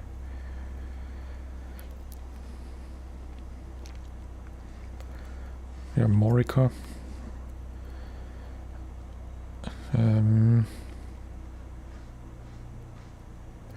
Absolutely Melange ASMR. I don't know how to pronounce this, but .okome.ch Maika something. It's like a Japanese lady.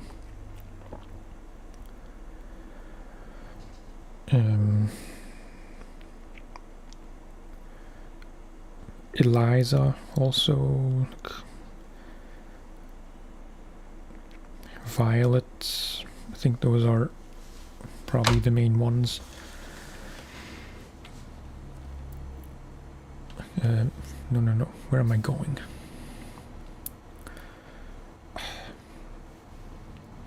You complete Burke.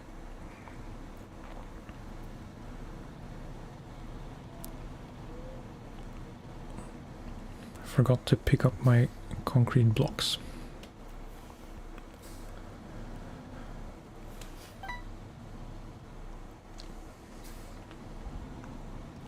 Thank you. Again, not really sure how to respond.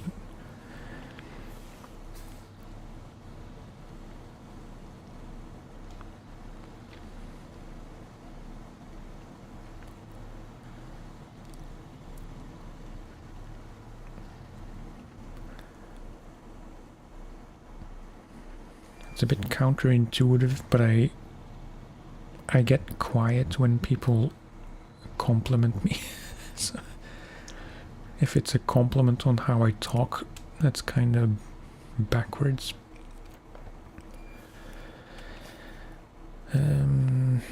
Concrete blocks not to the loading platform, that would be very stupid.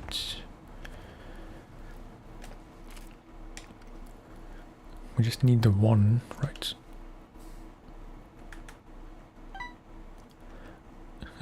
10 hot, yeah, 1 concrete blocks.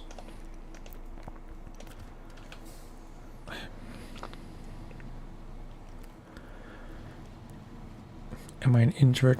That's putting it lightly, I think.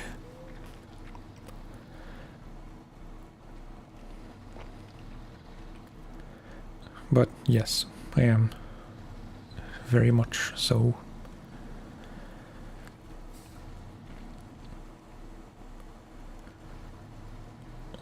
I was gonna say it's because of my autism, but that's not really true, because I know a few autistic people who are very extroverted, so it would be unfair to say that autism means being introverted. But in my case, that's what it is. Like, I'm very, not even very independent, but I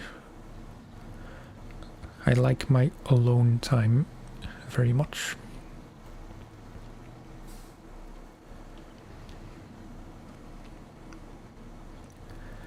Which I think is a big reason why COVID was not that big of a deal for me.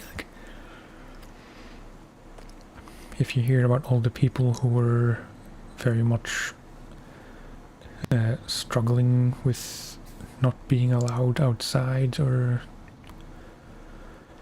you know, just having to stay inside as much as possible, that was honestly the least of my concerns.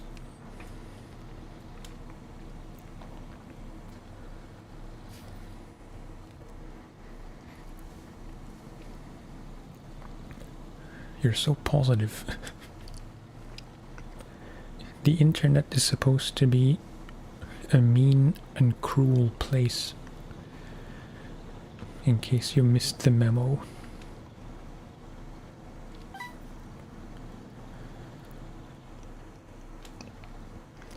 Yeah, I mean, to be clear, I know COVID was very devastating to many people, so I don't want to brush it off as not a big deal. I just think in that specific situation I had kind of an advantage of preferring to be alone anyway,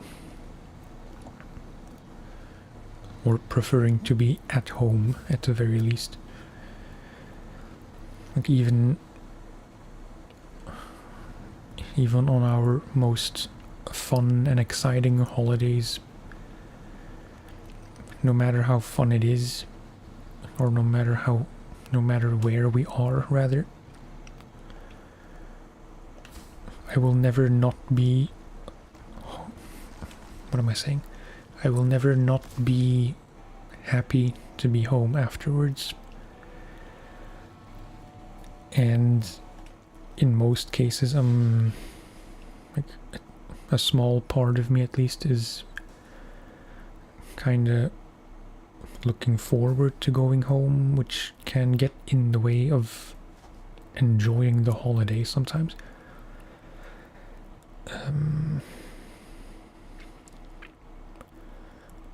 Yeah, now what?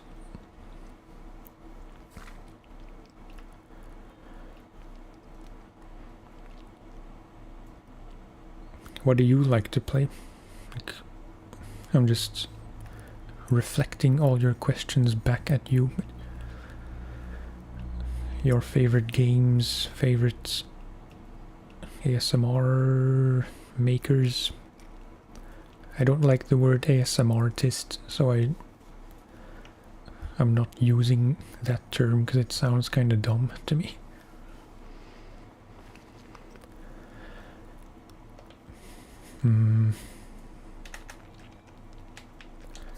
Is there anything else? This all needs a crane. I think I want to go to Alaska just to get the Royal. I think it's getting to be that time. The thing is, I don't know what you're supposed to do with the Royal, if you're supposed to fix it first, or if you can just take it home. But yeah, so we will recover.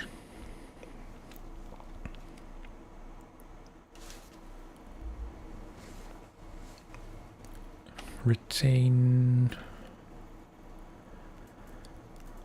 And then go there. This is skipping ahead quite a bit because I'm not nearly finished with Michigan. But I don't intend to do anything here other than just find the Royal, which I think is somewhere here, if I recall.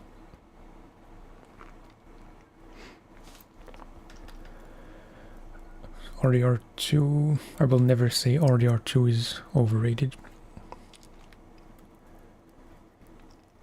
It's easy to think it's overrated because it gets so much praise, so then part of you might start to think that a game can't be as good as everyone says it is.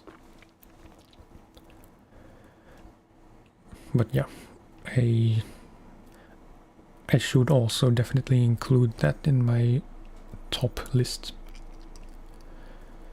Maybe top 3 even.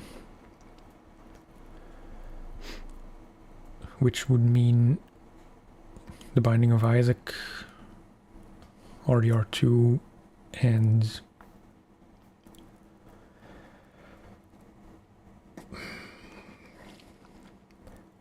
for the sake of variety, let's say Session.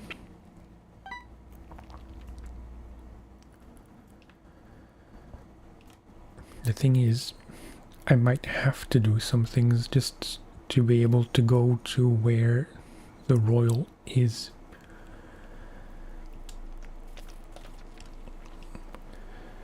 Yeah, we'll find out soon enough. Jeez, that's bright.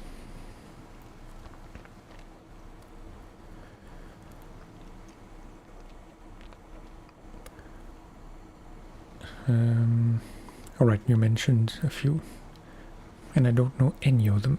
Dr. T, SRP, Bill Max Vox Packs. I'll have to take a note.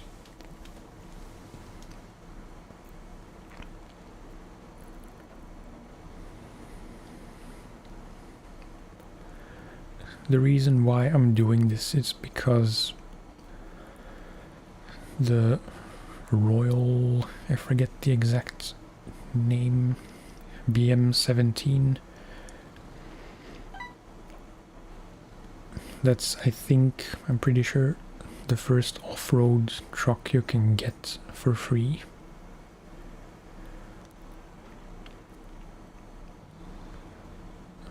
And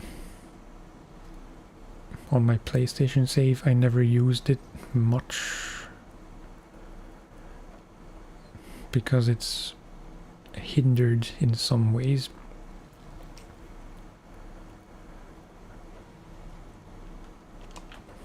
So now I want to jump ahead and just get it so I can use it early in the game before I get better trucks.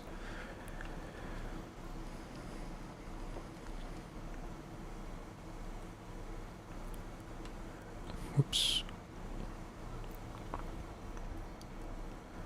Yeah, I'll try to remember. I might have to rewatch the stream and check the chat. So if I skip to around the 2-hour mark in my own stream after it's processed,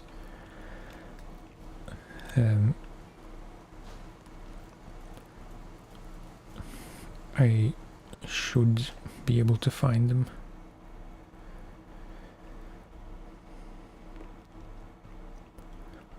Yeah, and then I guess just back to here.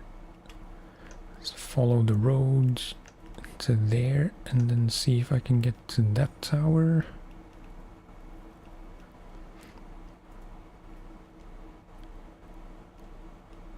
I really hope it is in this map in Alaska and not the second one.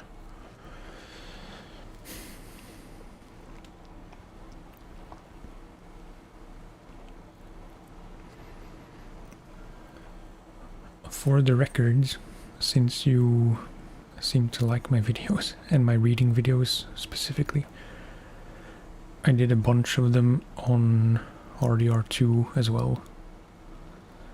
Like the whole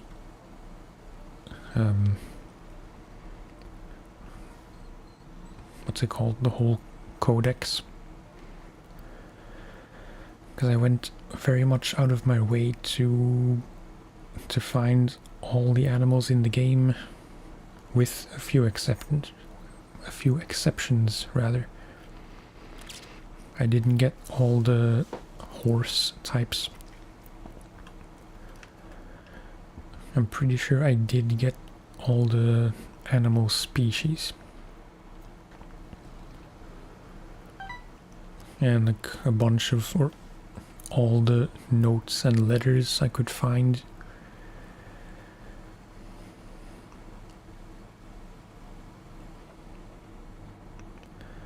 Shameless self-promotion, but I think it's valid in this situation.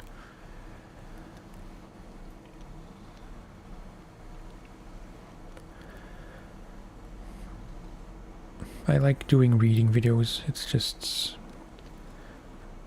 Whoops. The main difficulty with reading videos is finding games that have interesting stuff to read. And then collecting as much as you can to read. Yeah, this was predictable.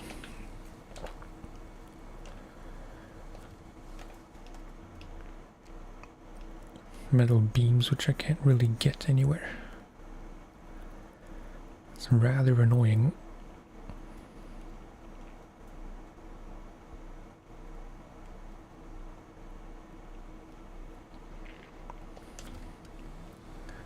Can I not go through the water?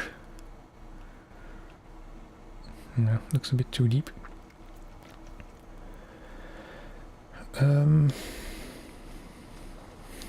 Good question. What made me want to do it? Honestly, just... I liked ASMR. And I liked video games, so I thought... maybe... it should be... fun to combine the two. I kind of forget if I started... yeah, I think my first videos in 2016 were Minecraft, which is a bit cringe. I did some non-gaming ASMR videos, but it was never a main thing.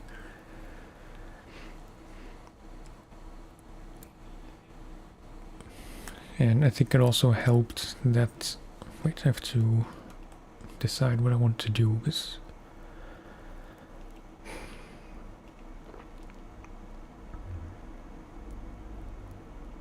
I think... Wait, you can go through here. And then there, maybe that way you can still get to the tower, hopefully.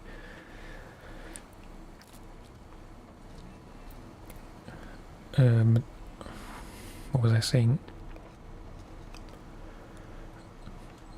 Yeah, I did have a normal gaming channel first.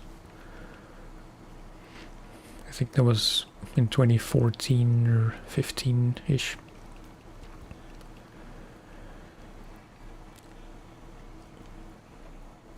And in those videos, I was never really able to be exciting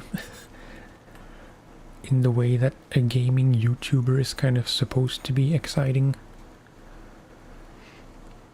And I think that also helped to, you know, it kind of reinforced the idea that maybe ASMR gaming videos would work better for me, because that's how I kind of talk anyway.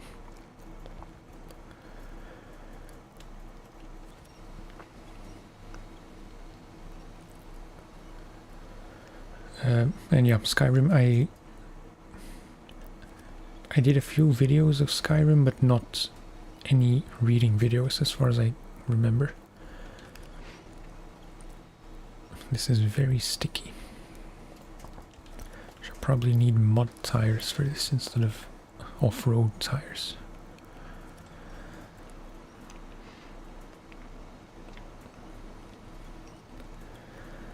But yeah, that reminds me, there was a channel called ASMR Lore,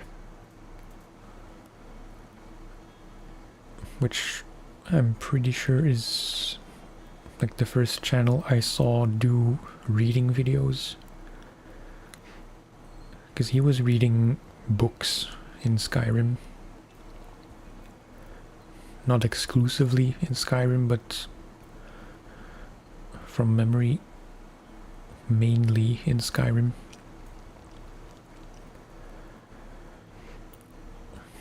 And I'm fairly sure that's how I got the idea to start doing something similar with those Witcher videos and Tomb Raider videos, like any of the reading videos I did back then.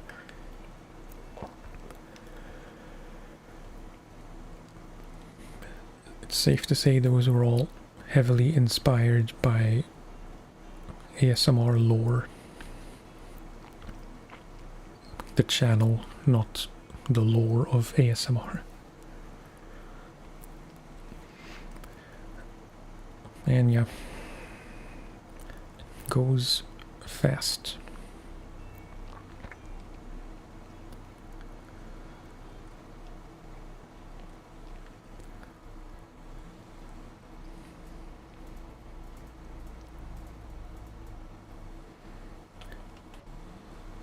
It's a bit ironic that this game is called SnowRunner as a successor to Mud Runner. But there's only snow in the second map.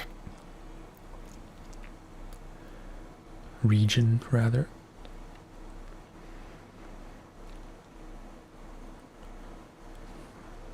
But I can see how that would make sense if they wanted to start off with a normal, non-snowy map to re-familiarize people who had played Mud Runner first. What is this tree doing here?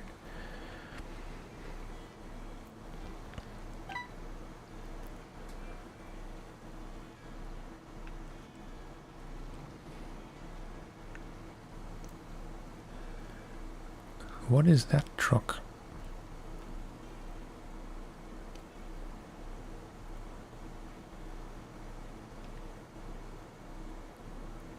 Looks like... I don't even know. Maybe a lodestar?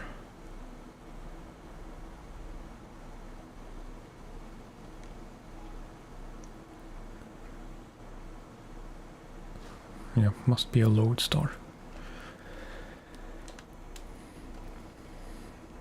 Delivered to the house on the hill. Yeah.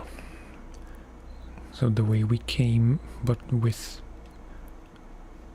a vehicle in tow. I'm not gonna do that now, because like I said, I just want to get that one truck.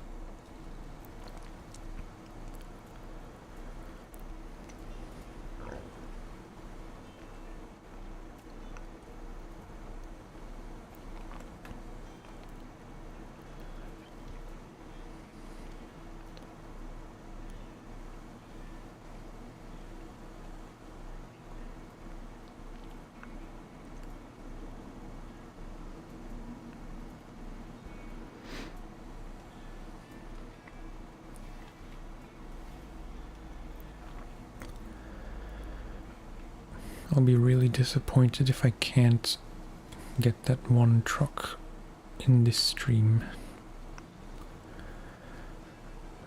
Specifically, I'll be kind of annoyed if I can't get to it without doing some tasks first.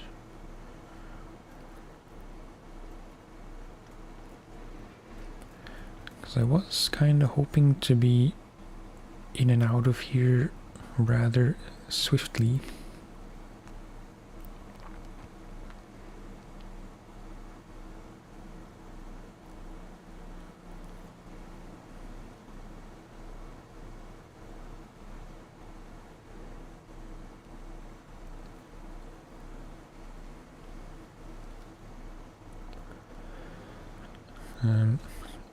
I want to say there's a fuel tanker here. Yeah, nice. I'm surprised I remembered.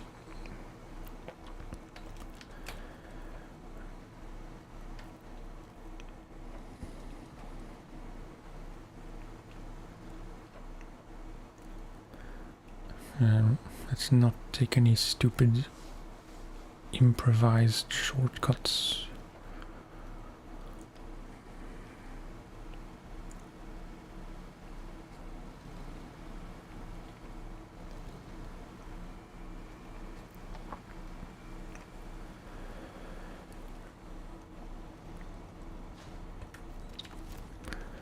Okay,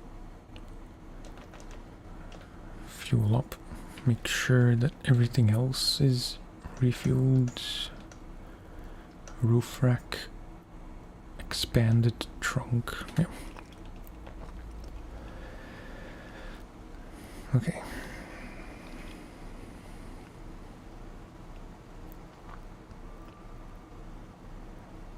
I don't know why I'm reversing.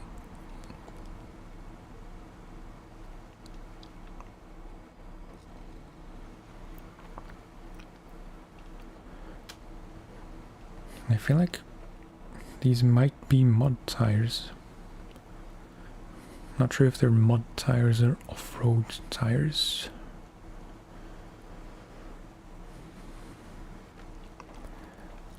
How would I need to go?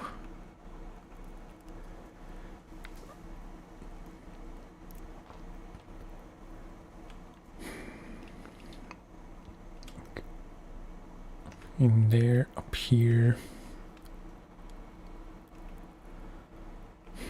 I'm sure you could see the Royal on the map if it were visible.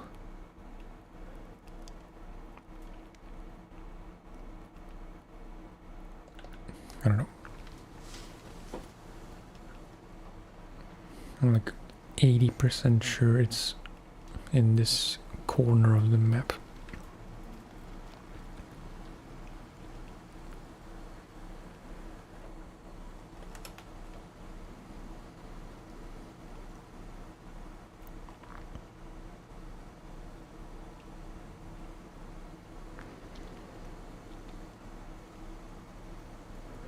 I seem to remember it's in some kind of flooded stretch of road, parked between the trees. But I don't remember it being up on a hill, which is a bit worrying.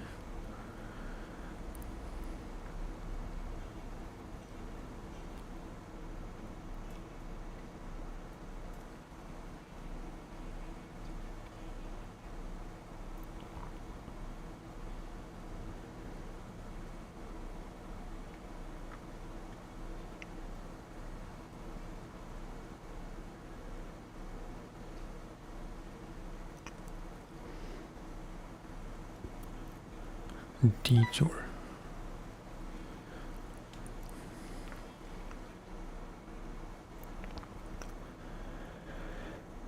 Yeah,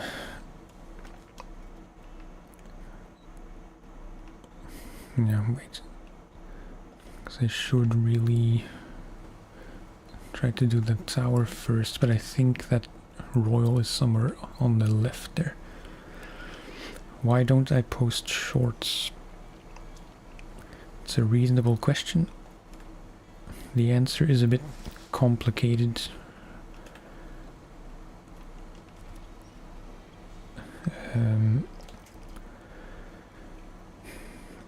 It's mostly speculation, but there seems to be kind of a, like, it's 50-50 I guess, but many people say that posting long-form videos and shorts is not necessarily a good idea.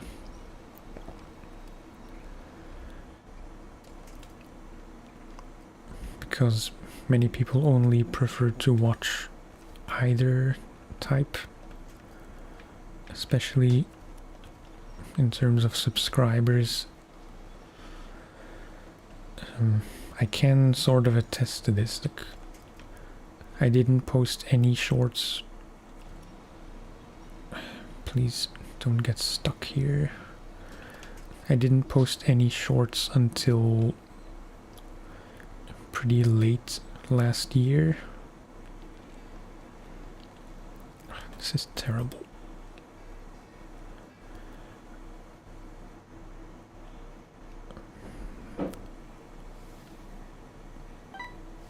And then I started really posting a lot of shorts of one game. And that got me a lot of new subscribers pretty quickly. It definitely helped me to get to 1,000 much faster. But that subscriber number wasn't really translating in views on my regular videos.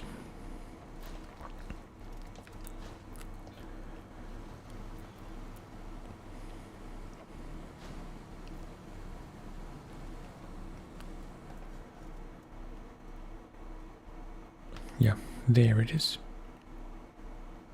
Nice, and there's an upgrade.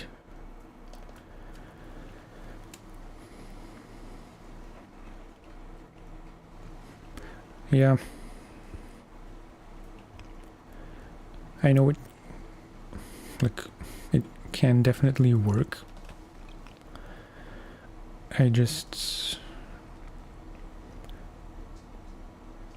think it makes a lot of sense for the kind of videos I make, which are like kinda long to very long. So I don't really know what value shorts would have relative to that.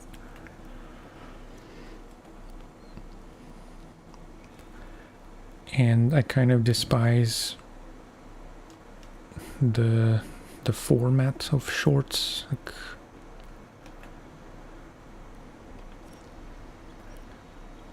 I don't like to contribute to people's dying attention spans, which is kind of a dumb reason not to post shorts, but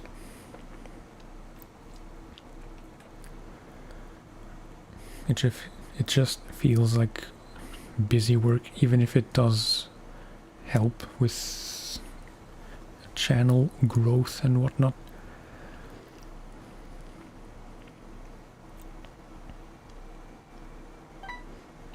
Yeah, no problem. No need to apologize even. Maybe I just spent too much time on Reddit where no one seems to agree on anything. Many people say shorts help a lot with growing a channel. Others say that it completely kills their long form videos.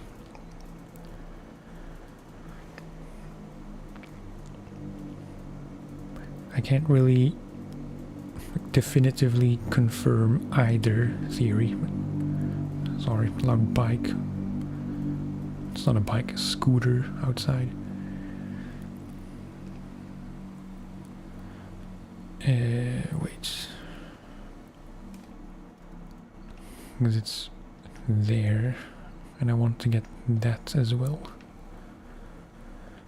Maybe I should do it in the other order.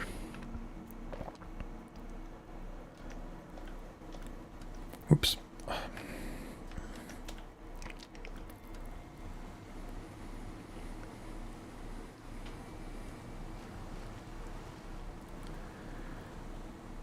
Uh-oh.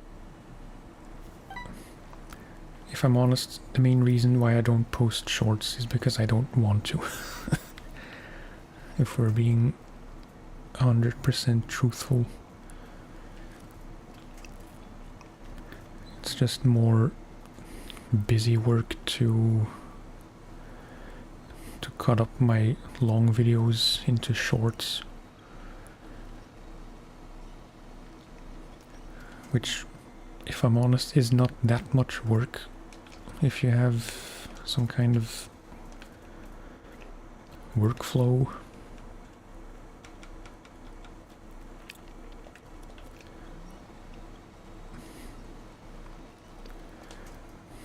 Just feels a bit spammy.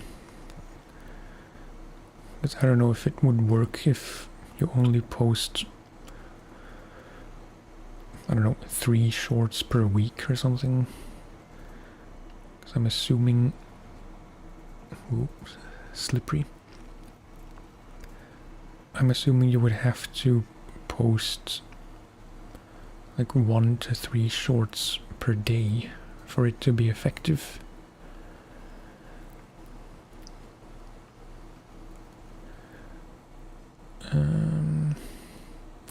I don't want to go in the water because I will drown, literally.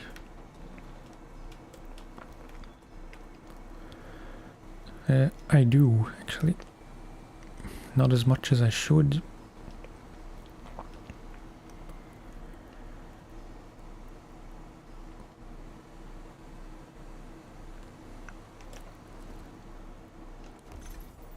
What is this? All-wheel drive for a truck I don't have yet. I play music as well. Feels like tooting my own horn. No pun intended, because I don't play horn. Kind of wish I did, just to make the pun better.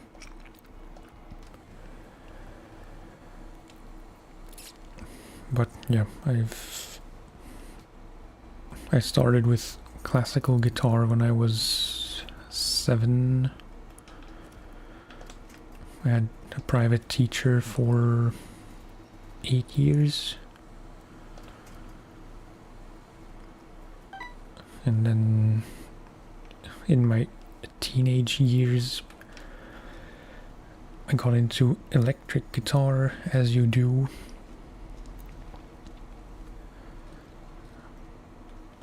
And pretty much, like, not pretty much, I stopped with the private classical lessons not very long after.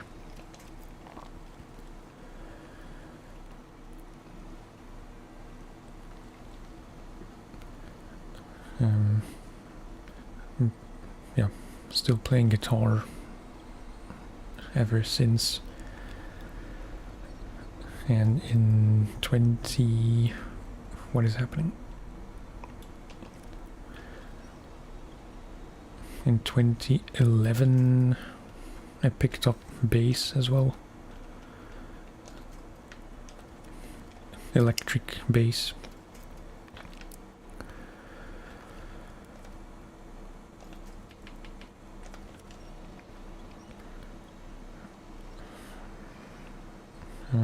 Went to music school for that, like a kind of a music college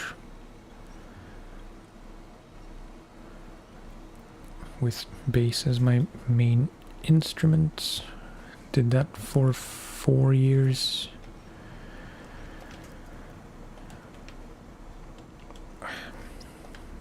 This is a rotten bit of road.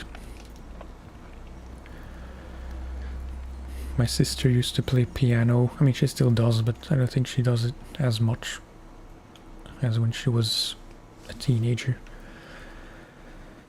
We had a piano around the house, so I picked up a bit of that. And I got my own piano a few years ago to try and be more serious about it, but I'm not very consistent. And I have played drums for almost 2 years, just because I like drums. I never had money or space for them until then.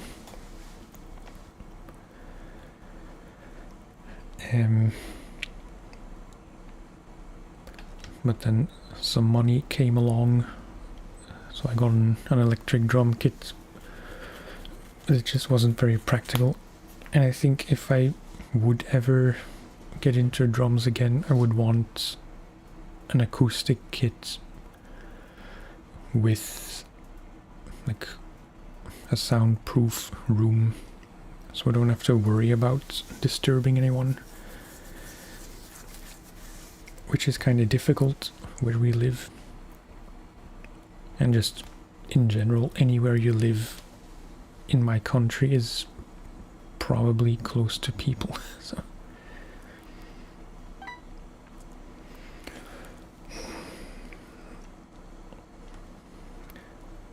I'm just interested in various instruments, and I think I definitely had the fortune to start so early. My parents keep saying that, or especially my mom, she always said that I was the one who wanted to start playing. I'm not really sure if that's true, but I guess it is. And even though it wasn't really my kind of music, like I didn't have any specific affinity with classical music when I started at the age of 7. But I guess that was just kind of the way to go if you wanted to learn guitar outside of a music school or whatever. You had to find a teacher. And like, without sounding smug, I guess there is some kind of natural ability there. But definitely those early years with the private teacher, they help a lot, and there's still stuff today that I probably would struggle a lot more with if I hadn't had those lessons.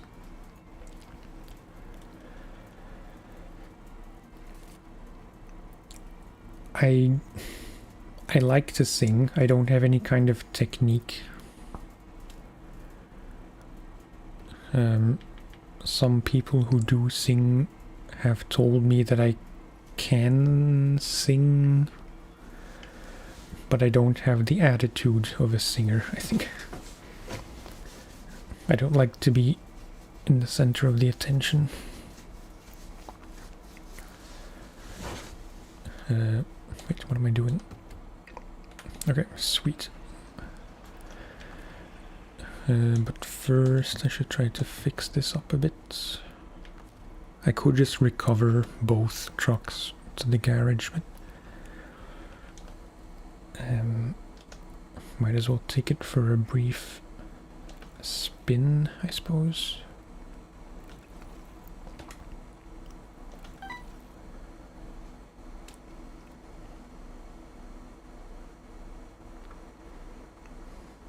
It's the weirdest compliment I've received in a long time, but I appreciate it.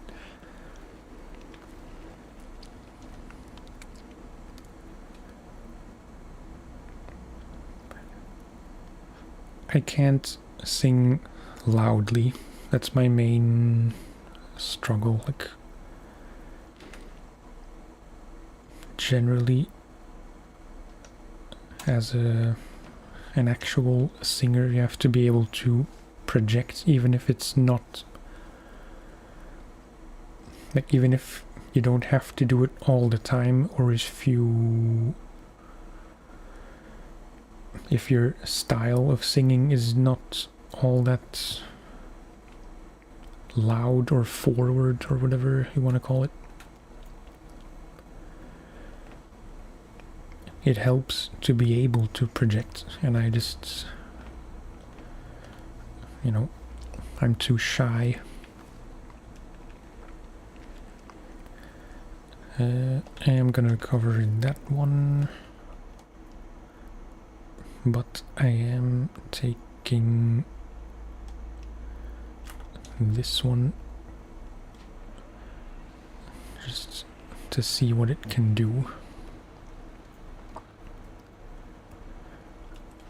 Probably not that much in its default state.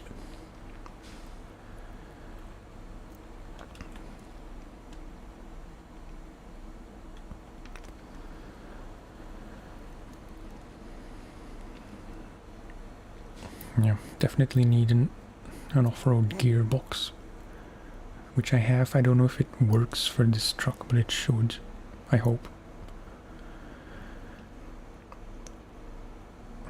I just want to get out of here.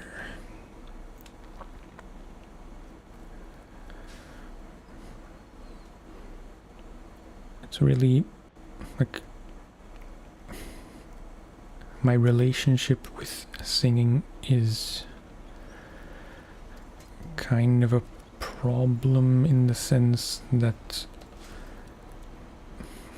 like, I have released some music in the last few years. Really not much, like 4 tracks in total. No, I want that tree. But they were all instrumental because I don't sing and I'm not in a band. I don't really have any interest to be in a band. I like making music by myself, but and I'm able to play, or I'm able to record the kind of music I want to make by myself, except for singing.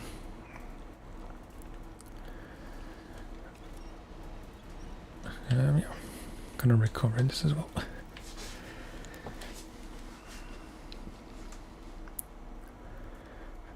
It's on Spotify.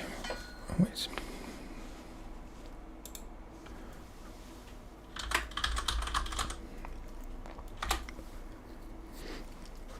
You should find it if you just search for that. The profile pic is me with, I mean, not a wildly different look, but I assume you'll be able to recognize me.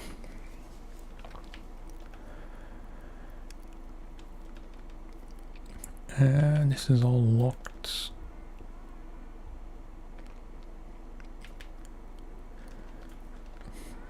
Off-road gearbox. absolutely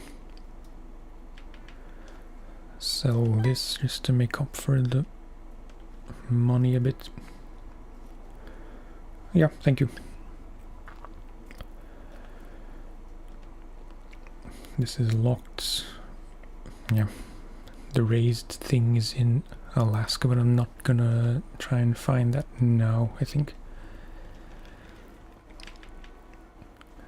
Off-road trucks need those winches. Yeah, I need the snorkel. And I think that's gonna do it for now. I'm very... I don't know if eclectic is the right word in this context, but every year I want to make a very different kind of music. Like I did kind of a... like the first thing I released was kinda punk rocky, I guess. And then the next EP I did with the other 3 of 4 tracks I ever released was more blues rock inspired, maybe.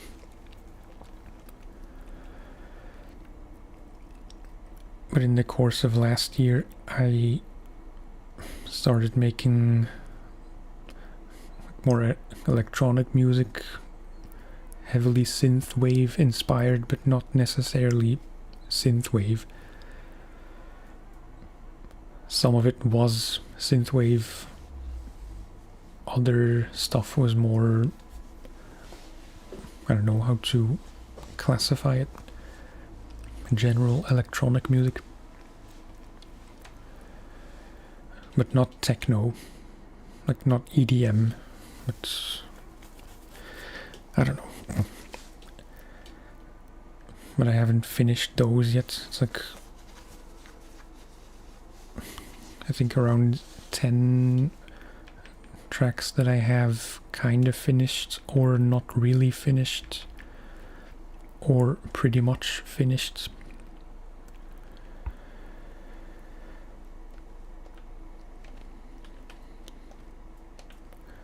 Okay, back to Michigan.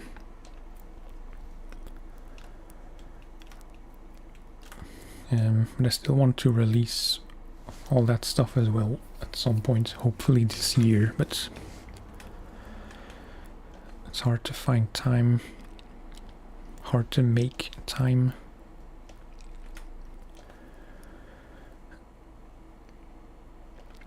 And now, again, very differently, like in my teen years, my late teens and early tweens, I was very much into metal, like metalcore and some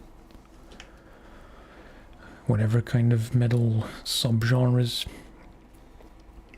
more prog stuff as well. But now I'm really into that kind of music again, and like death metal to some extent.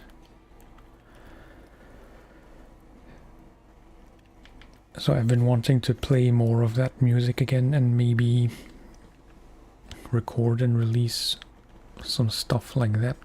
Yeah.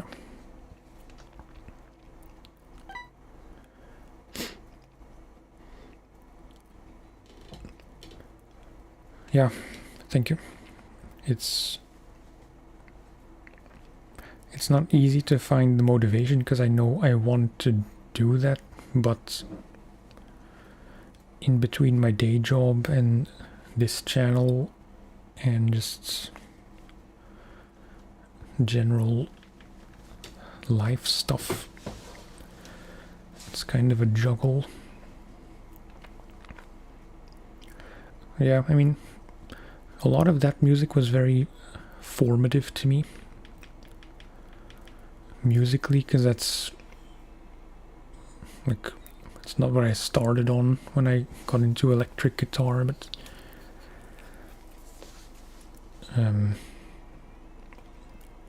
like after the first few early things you learn, most of what I played then was what I listened to, which was very much metalcore, like Bullet for My Valentine and The Devil Wears Prada and all that kind of metalcore slash kind of emo stuff. Wait, I'm dilly-dallying.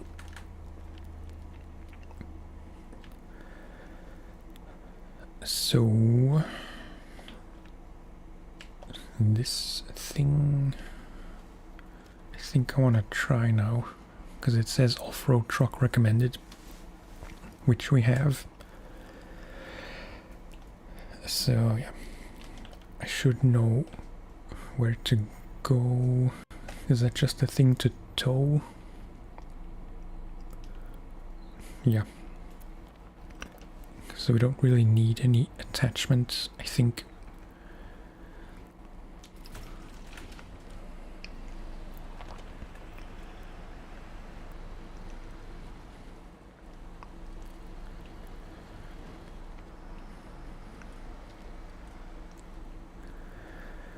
I guess no matter how long it takes, you always circle back to your teenage favorite music.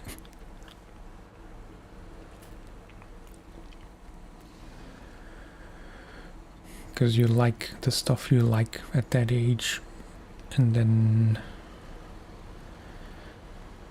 you kind of outgrow it, and maybe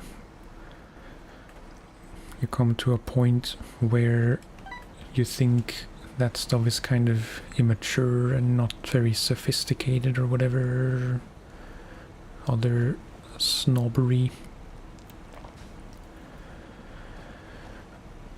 So you start looking for different things and you get into different kinds of music. But, you know,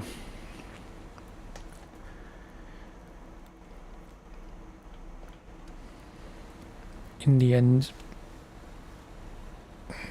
teen years are important in many ways. Sometimes you try to forget about it,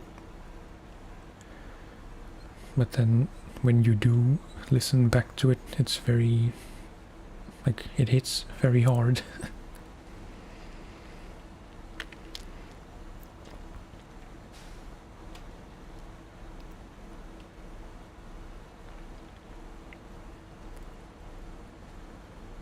Possible. It's possible that the reason I'm back into playing metal now is because I just randomly started listening to Silverstein again, which had been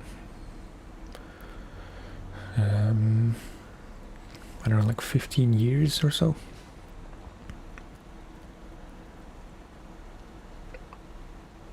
Maybe more like 10 years.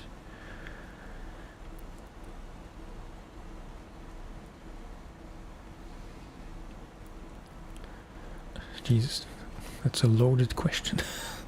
Do I miss rather being a teenager? Absolutely not. Incidentally, one of my most common nightmares I have, not very often, but still, it does happen with some frequency, is where I, like, either where I wake up late and I have to go to school, or there's an exam I didn't study for, or anything like that.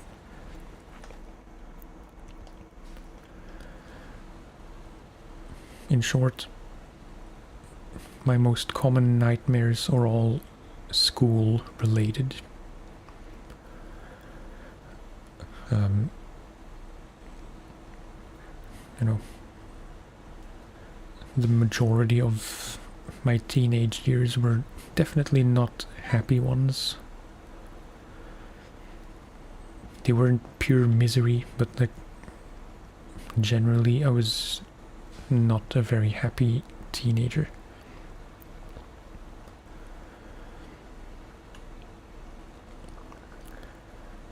There was quite a bit of bullying in some years.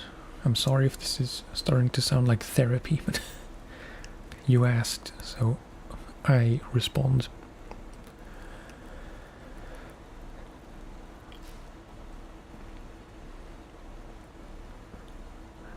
Yeah, just general teenage worries. I absolutely don't miss being in school. And sometimes I wonder how I even made it through school.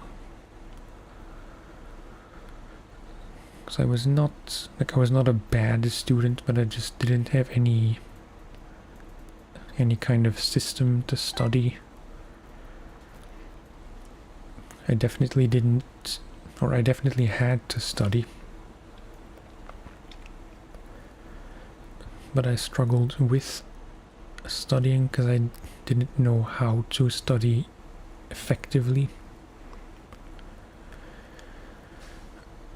And mostly was just memorizing stuff without really understanding it, which doesn't, like, even if that might help in the short run, it absolutely doesn't help in the long run, because like if you only ever studied to memorize things and not to understand things, sooner rather than later that just bites you in the behind.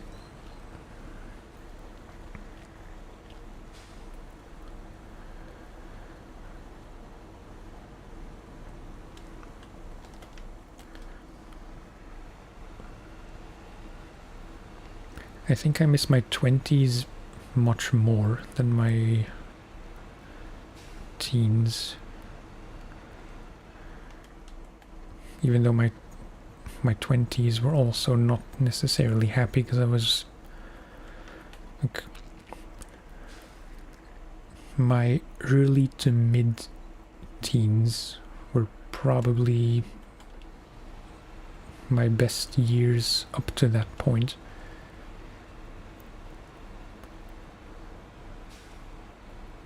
This is very deep water. And I chose a terrible place to approach this.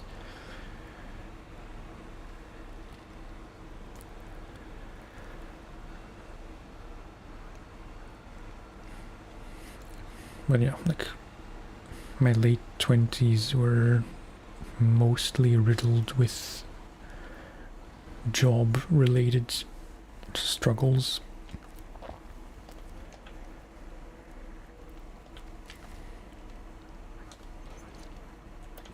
Which is probably too much of a bummer to talk about now, so. Well, yeah, just generally a lot of difficulty finding work, which is around the time around the time where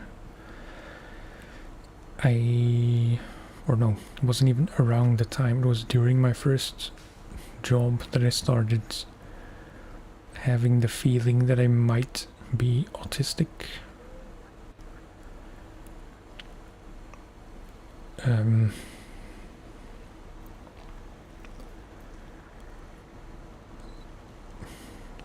Followed by, I think, a year and a half or so of waiting for the test, like waiting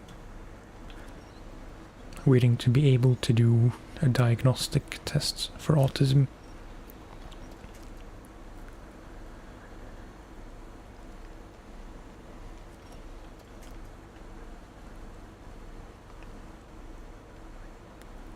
And in the meantime, just, yeah, not wanting to work, struggling to find any kind of work that I enjoyed, having a few jobs that lasted for a few weeks at the most, because I was just having complete meltdowns on the floor.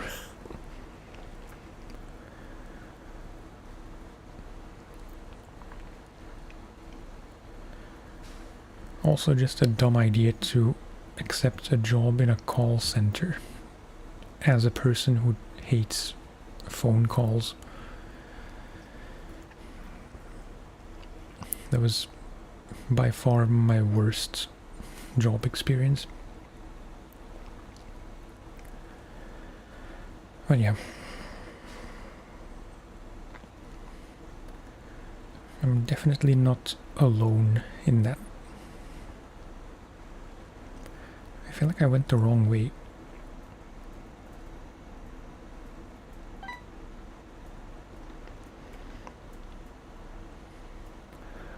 Yeah, I know. It's just a recipe for disaster. Desperation does weird things to a person. Can I... Yeah, I could go through here. It's probably the least amount of bad roads. Otherwise it's through here and here, which is just unnecessarily difficult.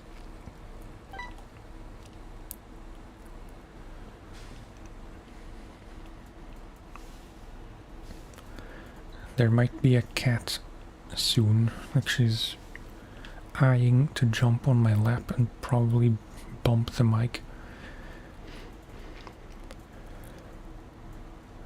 Yeah. In that sense, like, to end on a positive note, or not end, but to end that discussion or that topic on a positive note, it's directly because of taking the test and getting my autism diagnosis that I have the job I have now, which is very comfortable. Even if I don't know if it's something I want to do forever, I have been doing the same thing now for 6 years.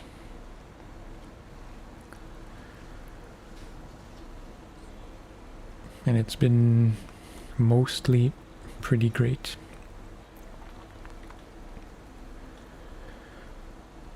And I wouldn't have heard of that company if I wasn't autistic, essentially.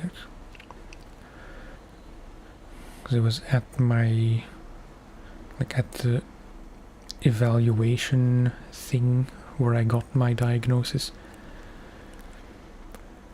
that the lady who was telling me all this stuff told me about a company that focuses on people with autism.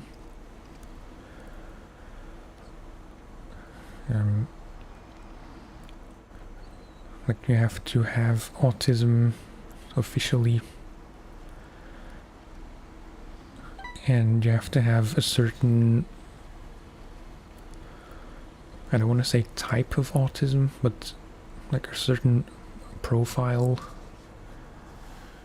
within autism and outside of autism, if that makes any sense. Before they even, like, before you can even do the assessment training,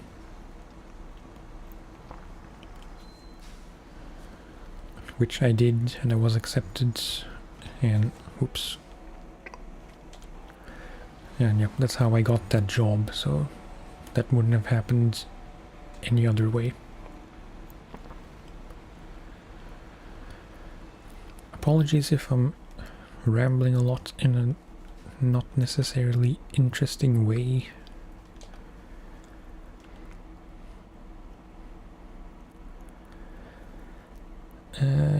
these pumps.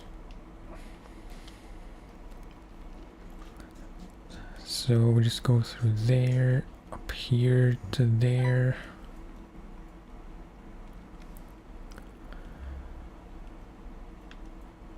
Yeah, I think I should know how to get there, except I want to set a marker here just to be sure.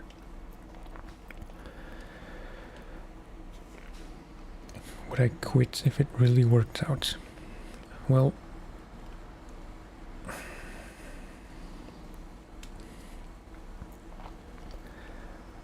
I'll have to nuance my answer once again, and I probably should have tanked.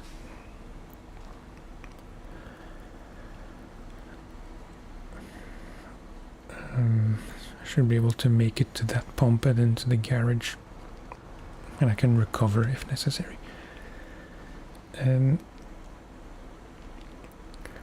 Would I quit?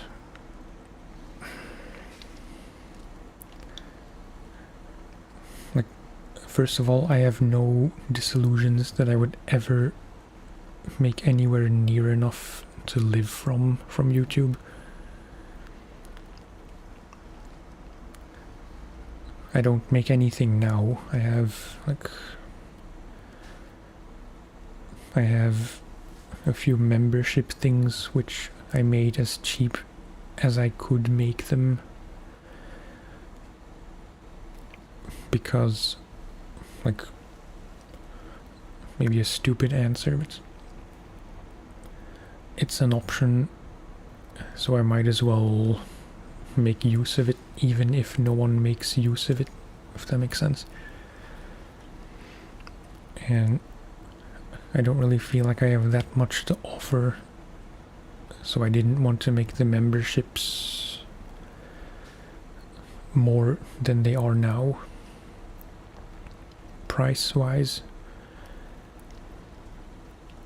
I don't make anything from ad money. I am kind of close to becoming eligible to be a full partner, not just the first tier, which I am now. But even if and when I would become a full partner,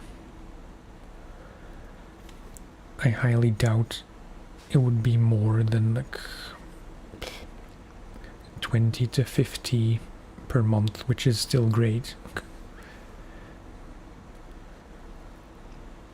Anything I can make on top of my regular job is a bonus, which I will happily accept.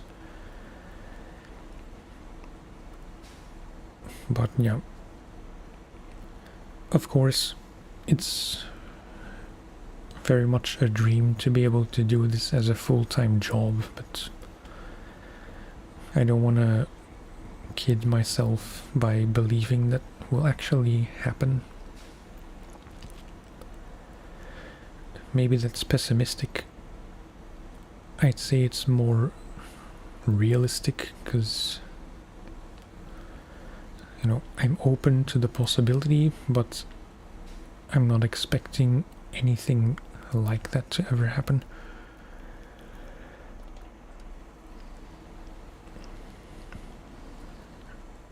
But hypothetically, if I would make enough from the channel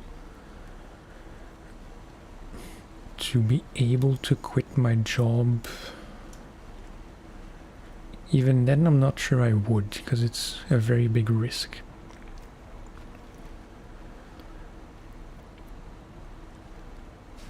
Because I have a very comfortable job now, which I really don't want to give up so easily. If I would quit, I'm not even sure if I would be able to get it back in the future, if I would want to, you know, pick it back up.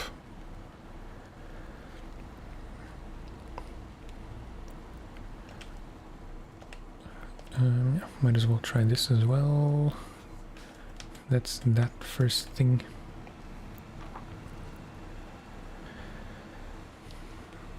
At this point, really, the highest ambition I have is to make any kind of money from YouTube on the side. Like, even if it's just to fund a new game every month or whatever kind of thing that I could somehow put back into the channel, or not if it's not necessary. And this is very difficult. Maybe I should try winching.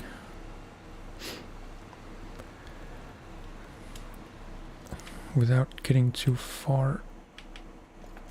Yeah, it's too far.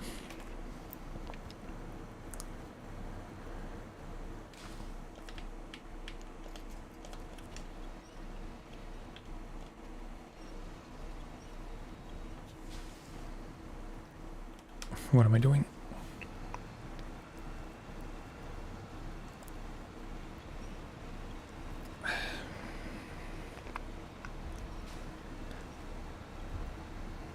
I'm drowning myself. Maybe it's possible. Right. Not like that.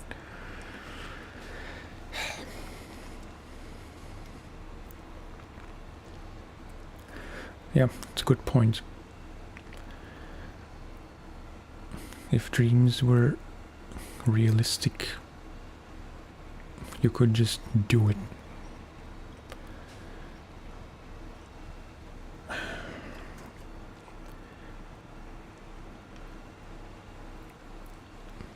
I went about this all wrong. And that's again gonna be too far, probably. Oh no.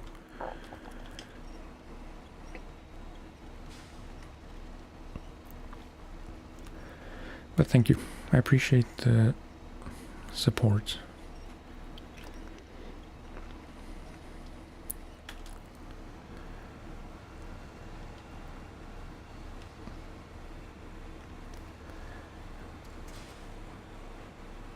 I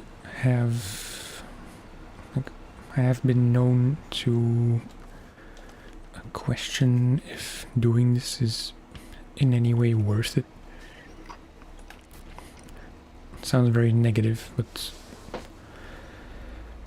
you know, I spend a lot of time on the channel, maybe more than I should, for like, that sounds ungrateful, but I do often wonder if I should just take it a bit more easy and not obsess about it as much as I do. Make more time for other things.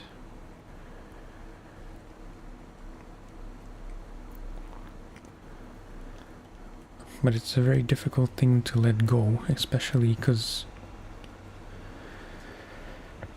like,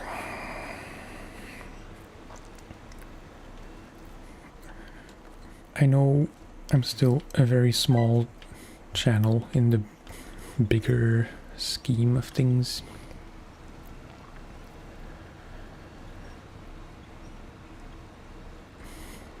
But I have made it to a few smaller milestones, like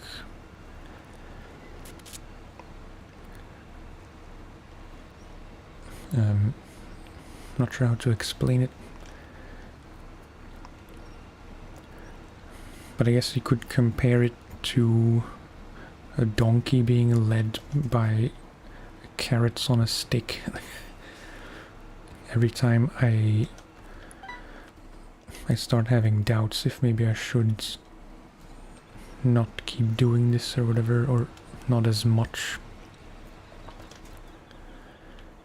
then something tends to happen that gives me another boost in motivation. I'm gonna winch it straight into that tree trunk. Yes, lovely.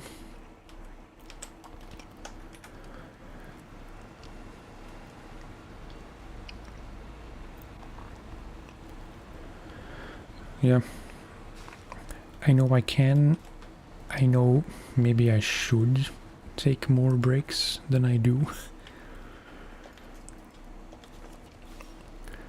But I have a way of being a bit obsessive about things that matter to me.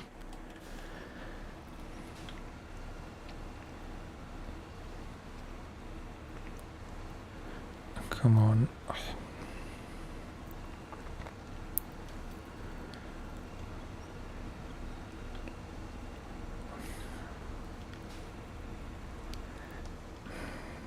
It's kind of struggling more than I am comfortable with. And that's gonna break.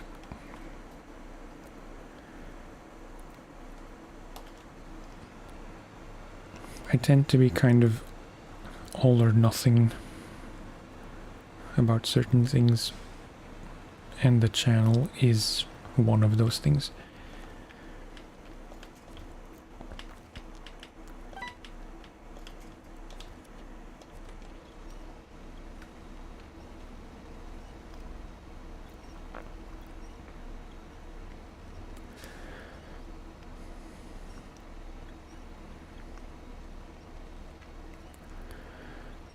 Perhaps I should turn around and just try to winch the normal way from here.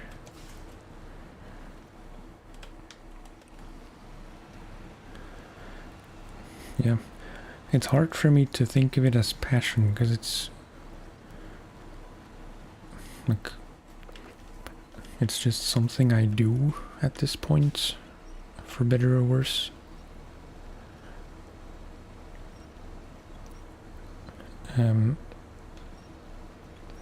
It's part of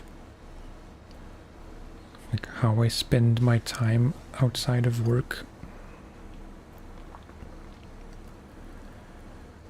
Is working on videos mostly, streaming when I can. Come on. What is it stuck on?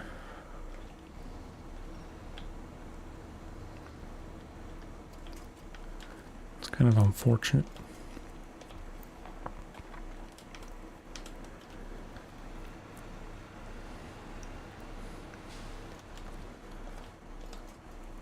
But I can't winch from any other points on the truck.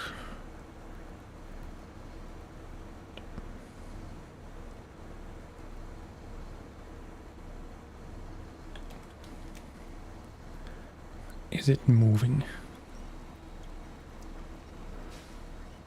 I don't think it is.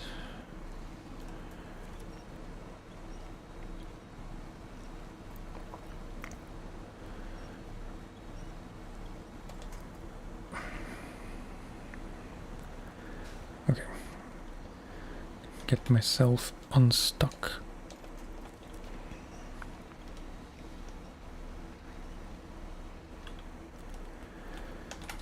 This is a bit tedious. I think it's because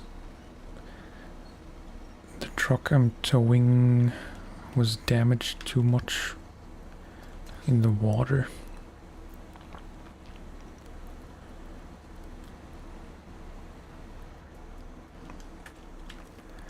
And that's too far.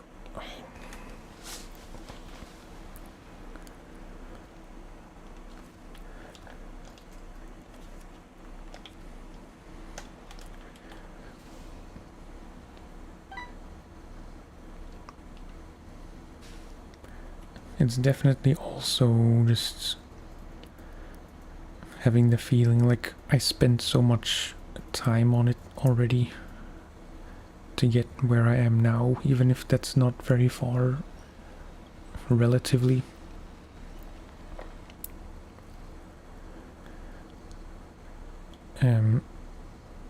that it would be even more of a shame to give up now.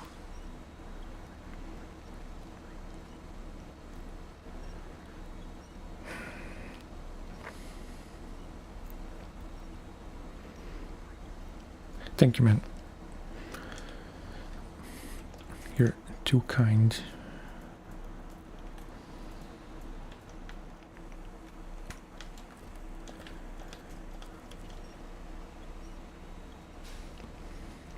If I can just get it out of here,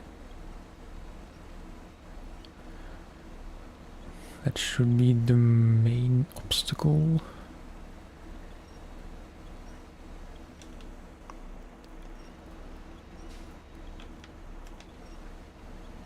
It's not really going forward.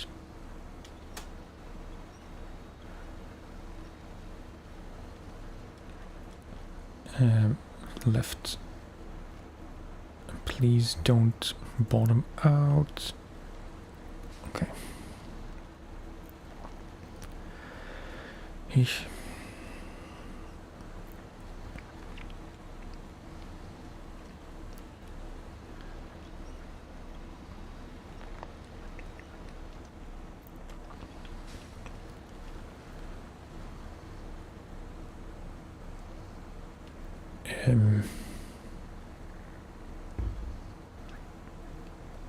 Okay.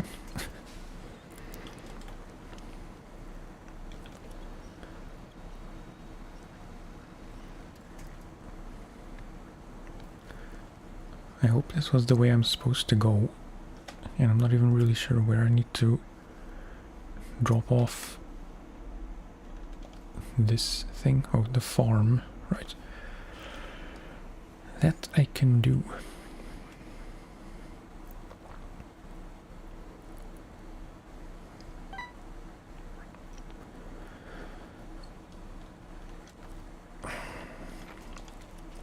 You know what the worst thing is? This is still very much the easy part of the game. It's the very first region. This specifically is the very first map of the first region where you start.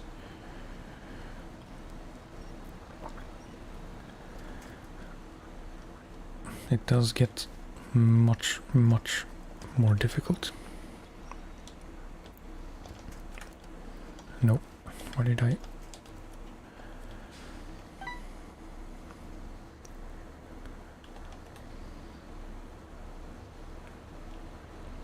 I'm really not a pro. I'm terribly inefficient a lot of the time.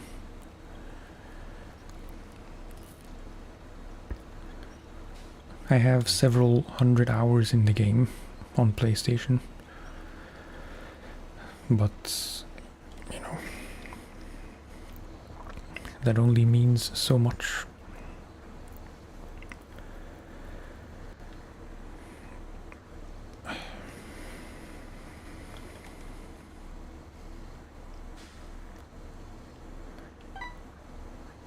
Come on, why am I not moving at all? Oh, because I went the wrong way. You absolute dipstick.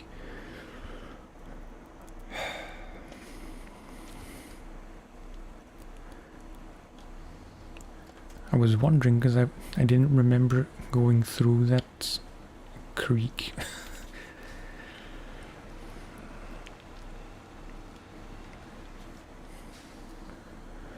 My thoughts on GTA. Sorry, I keep reading your messages and then taking forever to respond to them because I'm lost in thought. I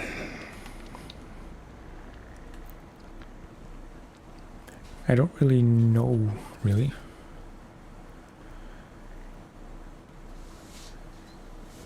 I haven't kept up with news about GTA 6. I don't know when it was supposed to come out, except I think this year. But I don't think they were more specific than that.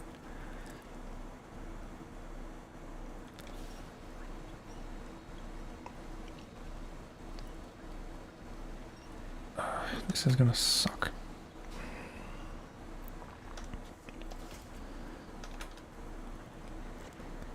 I'm curious about it. I'm not really... I wouldn't say I'm hyped or anything. Not able to wait to play it. But I do have kind of high hopes. Like, I'm sure I will get it at some point. Maybe not right away, but depending how much it costs and how soon I can buy it from a financial point of view.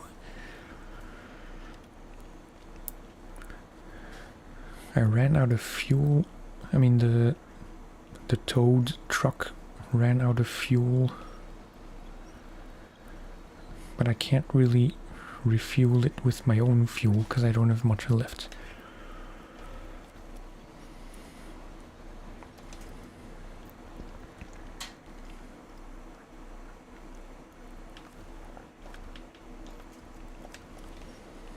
Since you ask, I assume you are looking forward to it, or not so much?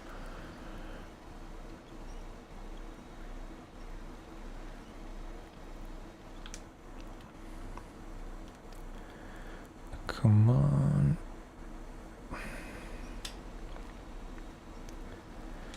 I might have to recover, refuel, and then come back, because I was stuck on rocks. So just a gentle nudge, which makes absolutely no difference.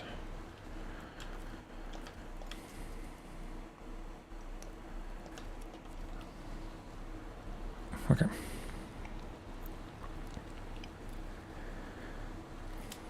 It's unfortunate because now, like, I would have been able to make it back to the garage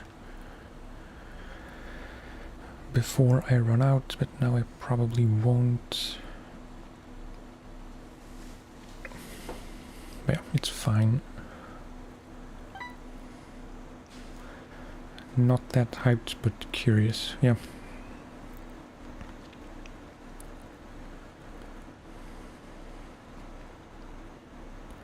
Maybe it's a naive thing to say, but I think many people, I was gonna say most, but let's leave it at many people, don't really dare to have their hopes too high for new games.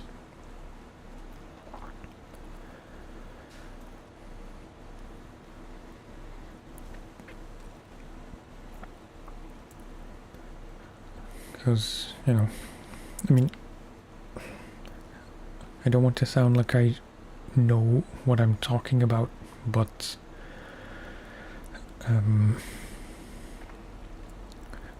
you know, the gaming industry is not necessarily what it used to be, which in some ways is good.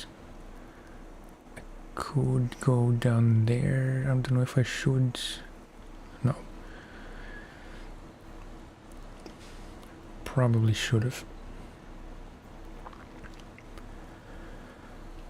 Like with every big release that ends up being very disappointing,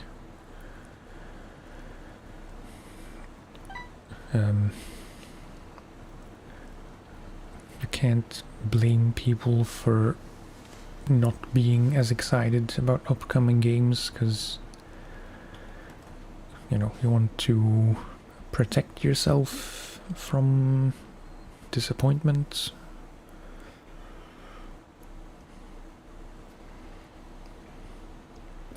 I remember, I want to say it was the first or the only game I pre-ordered, but I don't think it was. But definitely No Man's Sky. I'm fairly sure it was the first game I ever pre-ordered. And we know how that turned out. We also know how it turned out much later, like that they really redeemed themselves.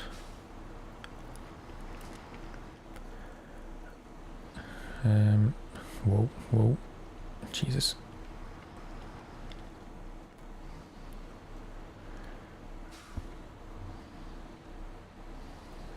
I just want to leave this here. And then quickly recover, leave.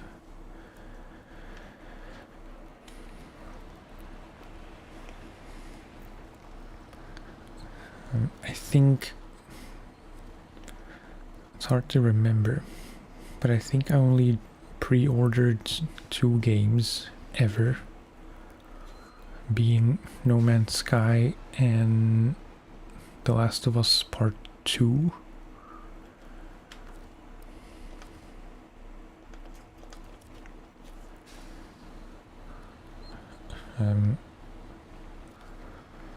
Come to think of it, I don't know, like I feel genuinely a bit guilty for not thinking of it right away, but The Last of Us combined, like both parts combined, I wouldn't be able to choose between the 2 of them.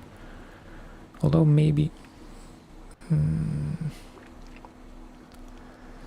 if pressed, I think I would still give the edge to the first one,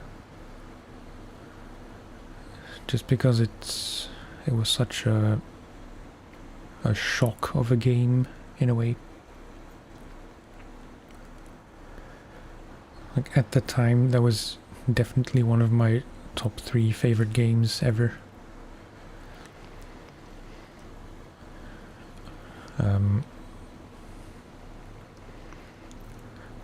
Part 2 only suffered because the first one was so good.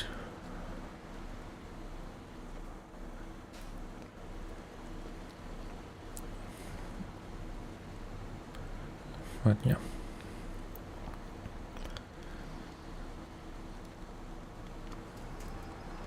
Oh, okay. I'm supposed to deliver it here.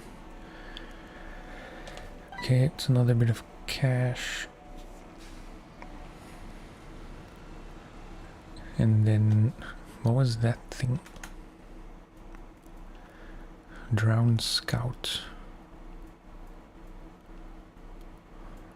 I could do this, I suppose.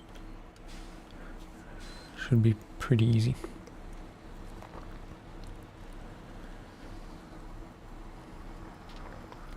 Yeah, I think that's mostly nostalgia speaking.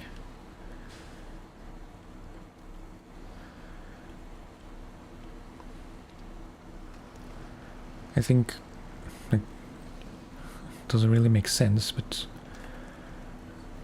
I'm pretty sure if the second game came out first, people would prefer that one over the actual first one.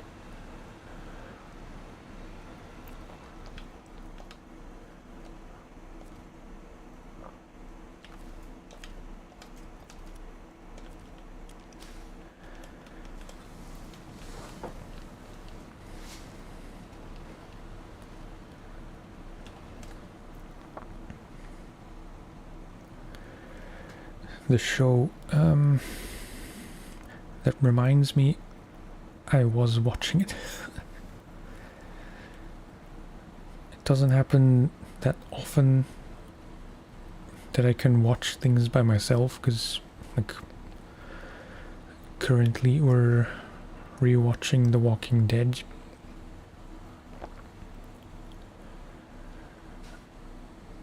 At this point, I want to ask for no spoilers about season 10 onwards, because I haven't seen those yet.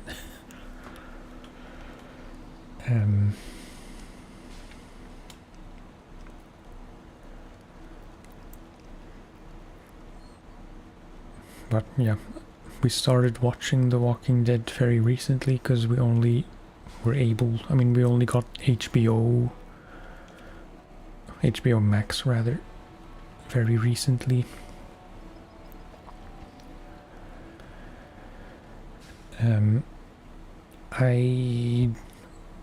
For a long time I didn't want to watch it because I liked the games so much. And like for some reason, especially with, well no, it's also with books. Like if there's a game or a book I really like, my first reaction is that I don't want to watch the movie or series of it, because I get worried that it will taint how I feel about the book or games, whichever applies.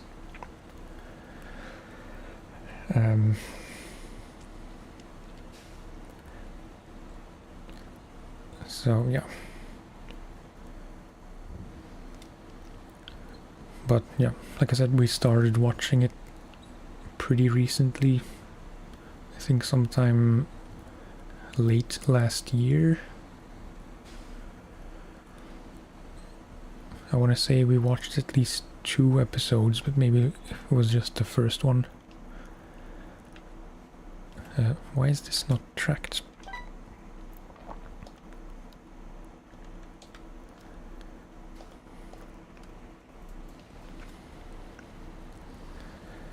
I think I liked it,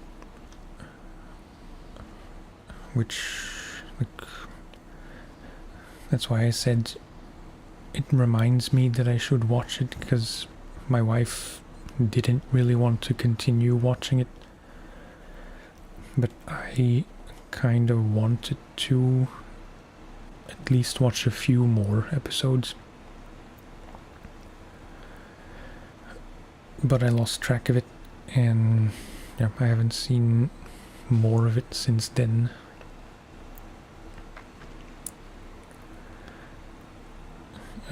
We did not watch the last season. I mean, I don't know if it's the last, but the most recent season of The Witcher.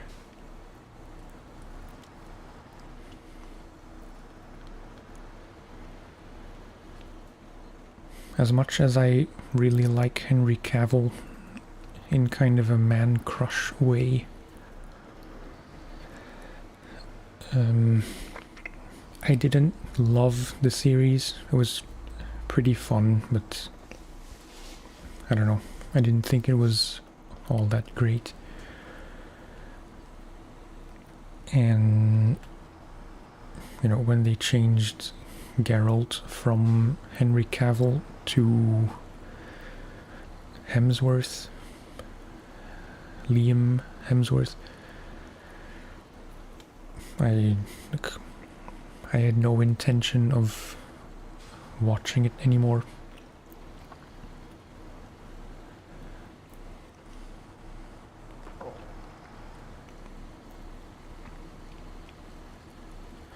I have a bad habit of not reciprocating questions, so formally,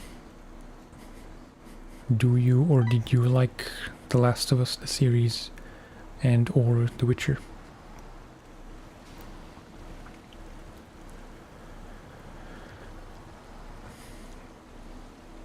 I was planning to, but decided not to. The Last of Us or The Witcher? Or both?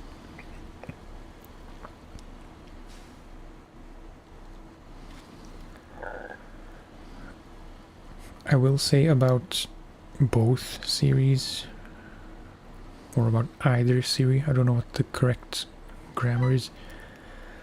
It is cool when you recognize something specific from the game, which Like there were some bits in the first episode of The Last of Us which were like, maybe they weren't necessarily inside jokes or anything, but you know, just small things that you can kind of only know if you played the games. Or the game, rather, because it's only the first one.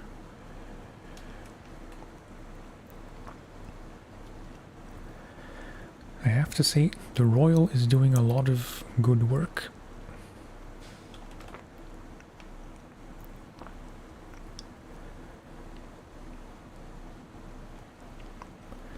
I would really want to find the raised suspension for it and get bigger tires, because then it would really like not struggle so much as it is now.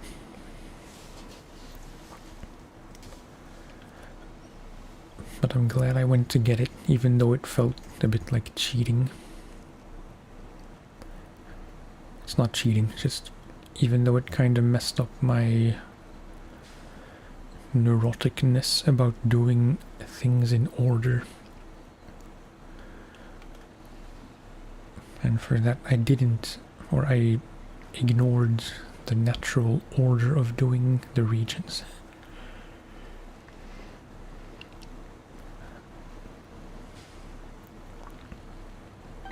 Yeah.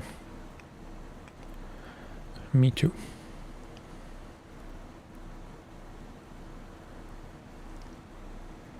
I haven't heard much about it since that first trailer.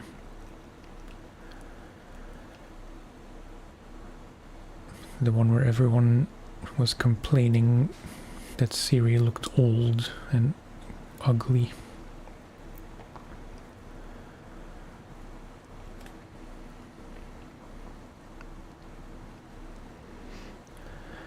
I have no idea when it's gonna come out.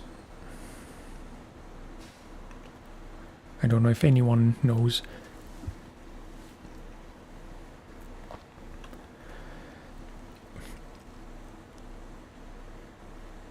And I just thought of two more favorite games.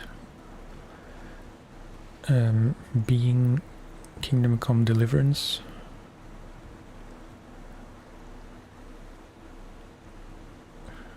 Reading videos available on the channel. I had to think of it because like The Witcher is CD Projekt Red, and so are the Kingdom Come Deliverance games.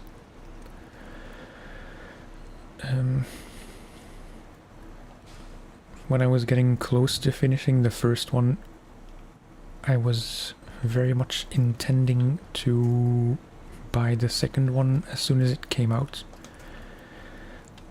but I still don't have it. But I still very much intend to play it at some point. It's kind of an intimidating game in the sense that I know it will take up like 100, maybe 200 hours or more. Based on how long the first game took.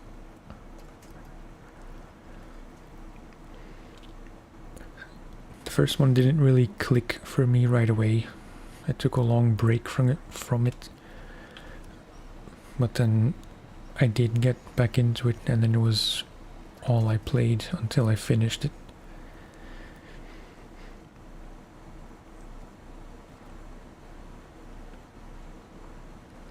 Okay, more cash, more XP. I think I can cut straight through here. Should be able to. But yeah, it's a bit of a mixed game to recommend, because it's like, in terms of role-playing games, it's maybe the best one I've ever played.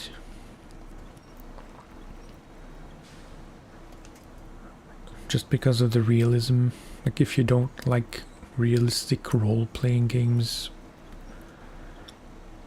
you know, there's a good chance you won't really enjoy it.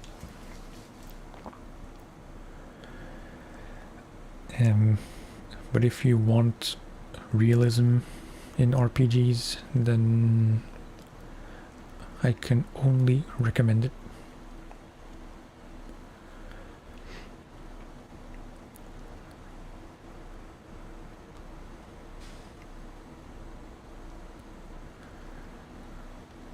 A lot of it is kind of intimidating because it looks like a lot of grinding, which in a sense it is, but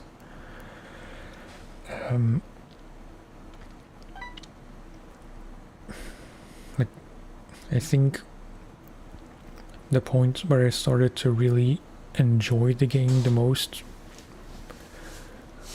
was when I realized that you could just do anything and get better at something. It's a terrible explanation.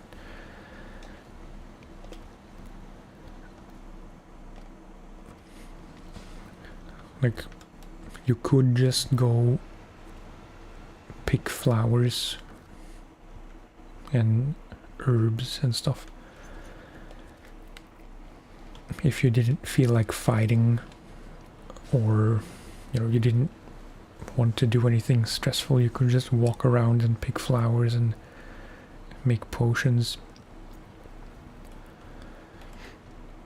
and that would actually make you better at certain skills.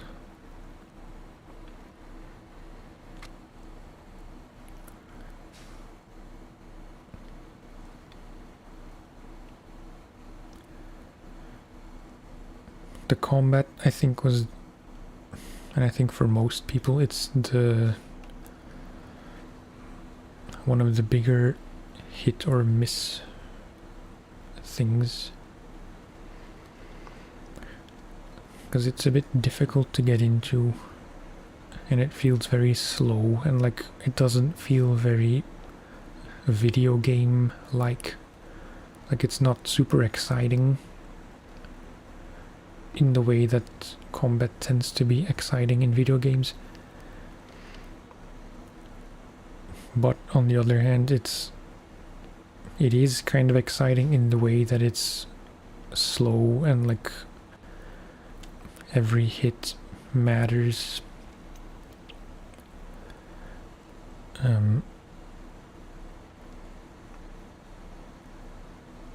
Everyone, including yourself, can go down in just a few hits, and like, it is fun in that way when you're when you're fighting someone and you feel like you're getting the upper hand, like they're staggered and they might be bleeding, and like they look like they're getting weaker physically. And yeah, I feel like I'm not doing a very good job selling the game, which I'm not supposed to do, but I feel like I'm making it sound more boring than it is. Mostly what I enjoyed about it, and I think that goes for most people who play it and who liked it, is that everything is so open-ended. Like, you can, very often in games, when there are options as to how to approach things, they're still very much not scripted, but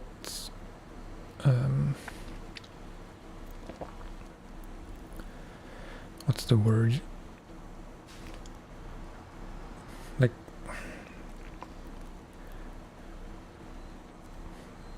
if it still feels like you're supposed to do it like that, whereas in KCD it really feels like you can do anything and it will still finish the mission. You might not like the result of how you did it, but yeah, I think I have seen the second one for like 50% off already, which is kind of a big discount considering it hasn't been out for long. But surely the first one you should be able to get for like, I don't know, $10 or something, maybe less. I can't say for sure how much you need to play the first one to understand the second one.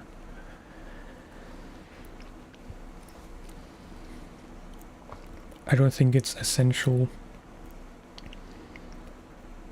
but the first one is very much worth playing, so, you know, if you can get it at on a big sale, you know, I would recommend that you try it and spend as little as possible on it if you're not really sure if you would like it.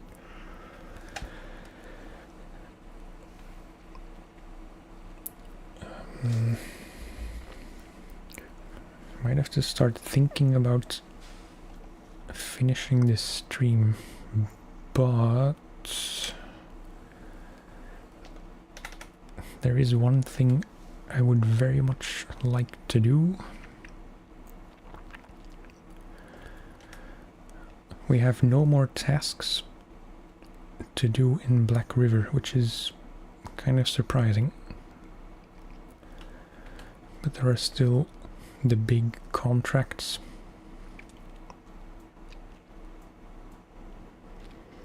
Which I'm not gonna do now.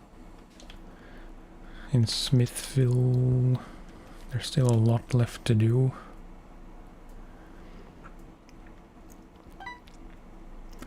Hello, Rubik's Plays Gamer 2427.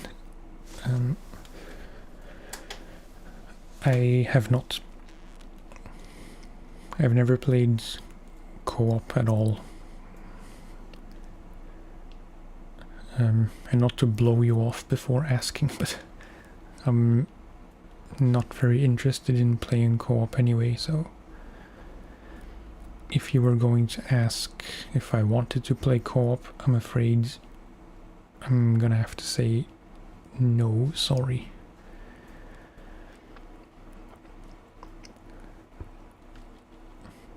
I feel like a jerk for saying that, but, you know.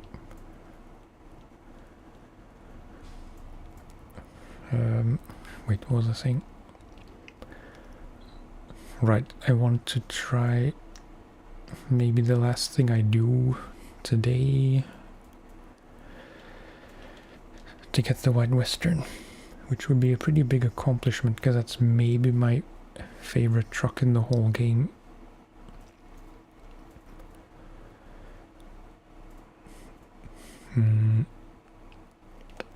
The thing is, I'm not sure if you have to repair it as well or if you just have to drag it out from where it is to the garage.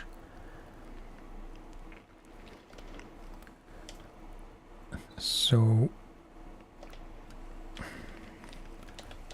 let's recover, retain, don't need this.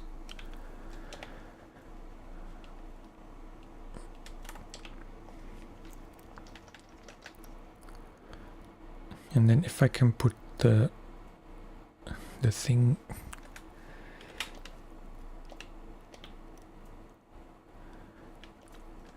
what's it called? The van body thing. Yeah, this. Although that will make it much more difficult to get to the White Western.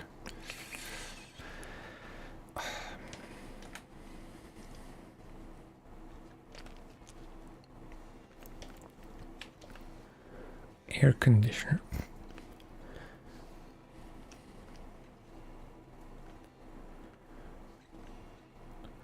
Fog lights. Maybe I should get fog lights. Well, I'd prefer beacons and fog lights, but I can't get to those yet. It's hilarious that an air conditioner, you know, aesthetic decoration is locked behind rank 17.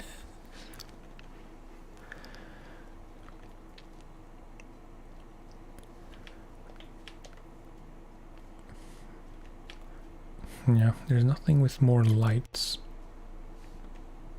If I could, I would get this just because it has extra lights. Anyway,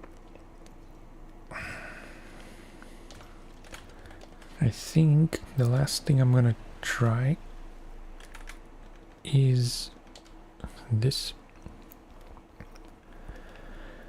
So you have to go down there, attach. Hopefully you don't have to fix this first, and then drag it up there.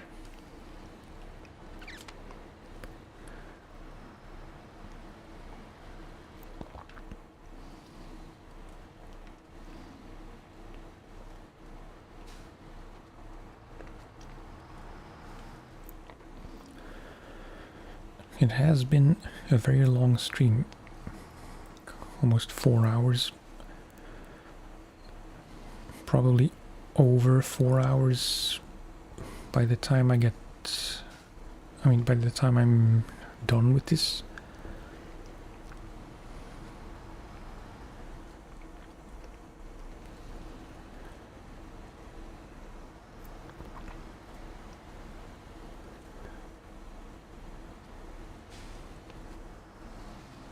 And then if I can get the White Western, I will be one happy boy.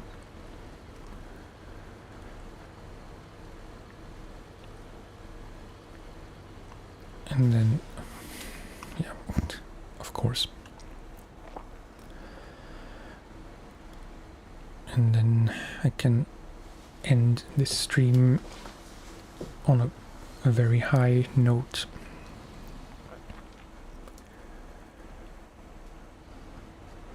Might mean that we'll have to sell one of our other trucks, because I would want to upgrade the White Western as much as I can, which I think is gonna cost more money than I have right now.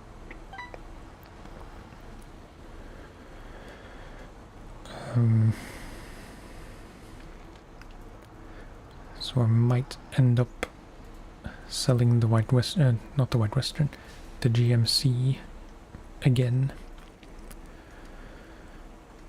I know it's a good truck. I know it gets much better if you have the all-wheel drive upgrade, which is a long ways away.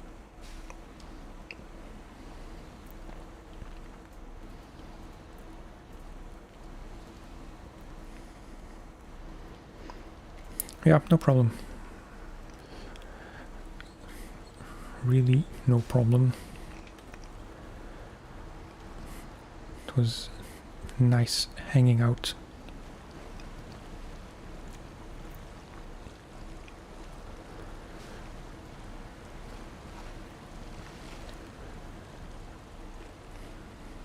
I'm not gonna sound like I'm ending the stream now, because I tend to do that, and then I keep playing for another half hour.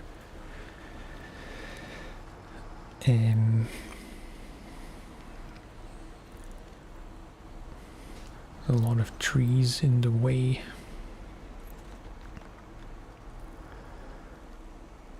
But yeah, let's try and reverse.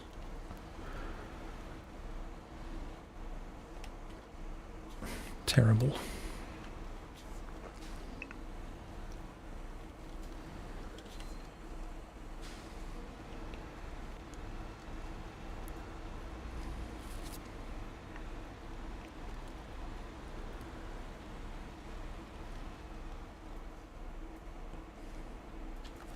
Does it say? No, I can't check in what condition the White Western is currently.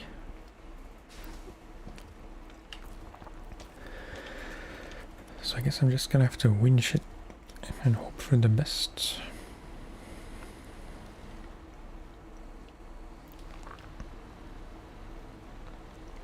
Probably shouldn't be doing this in the dark.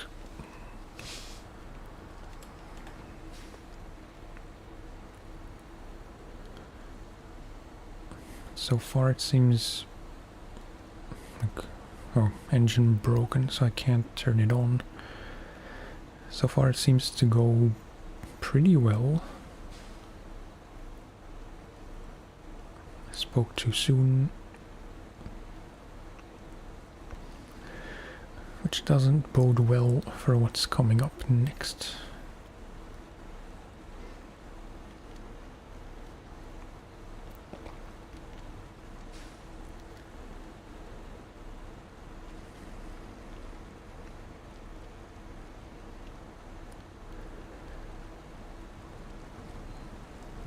If I do have to fix it first, just to make it easier and so it can power itself to some extent. Then I could always just grab the scout, and just drive up to it and repair it. Yeah, I'm gonna turn on the sun.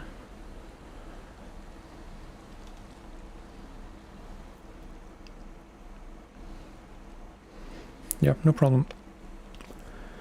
Thank you for the many kind words.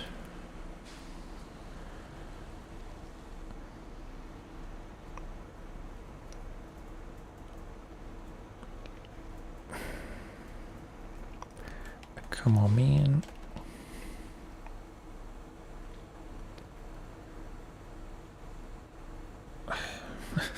This is stupid. But it kind of works slowly. Although, yeah, no, it really... Oh, it's so bad.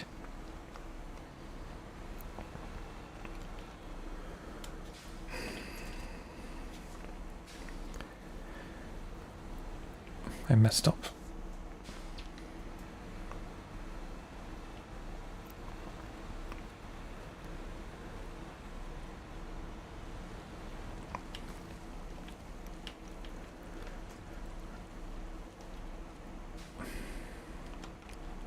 I wanted to winch the front of the White Western. I just need to drag it a little bit to the side so it doesn't get caught on the sign.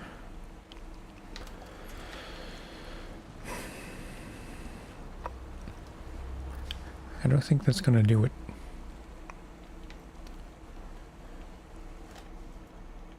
Which begs the question if it would have been easier to go up here.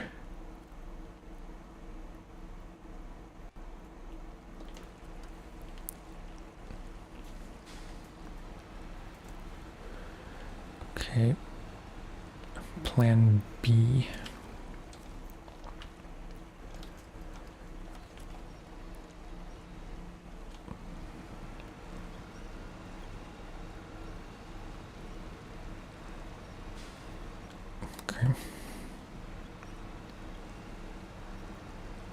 It's not really moving.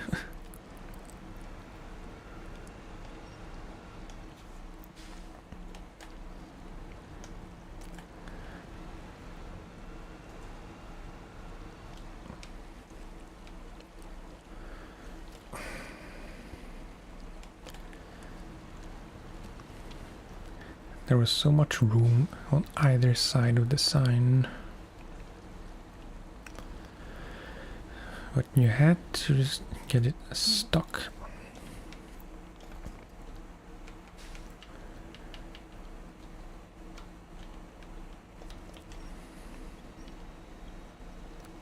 Please don't get caught. No.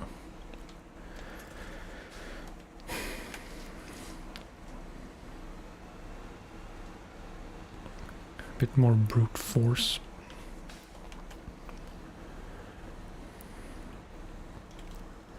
Preferably without rolling the royal.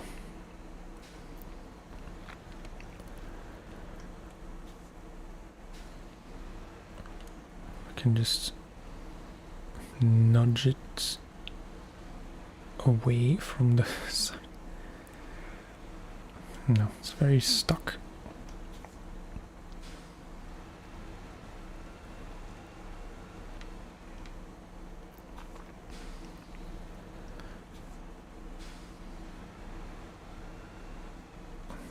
I feel like it's bouncing back into the same position.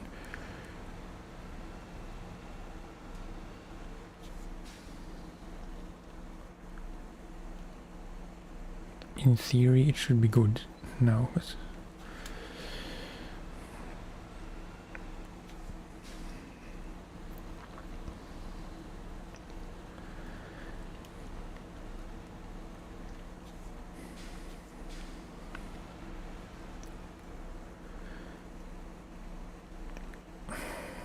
I feel like I still have to reverse it more.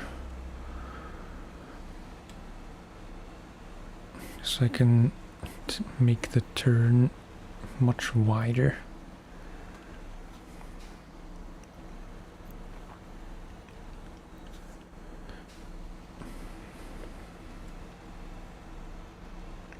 I'm just crashing into the sign. Starting to think I should have called it quits.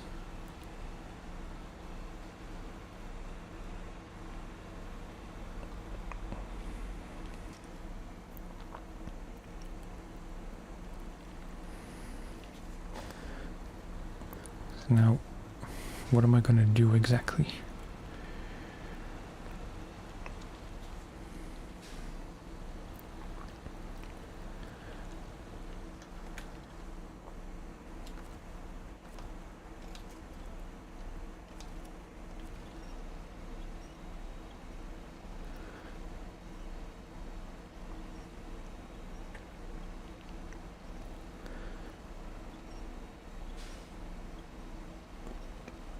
Maybe that's enough.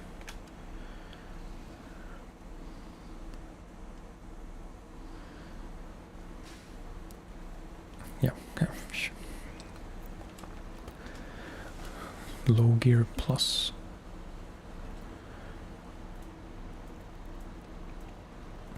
And I know there's a point coming up soon where I have to go off the path.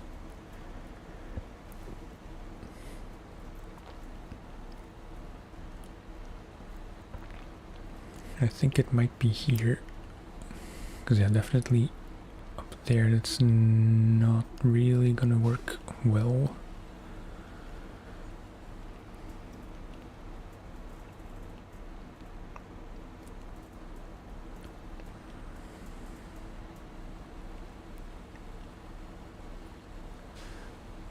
Don't bottom out or flip.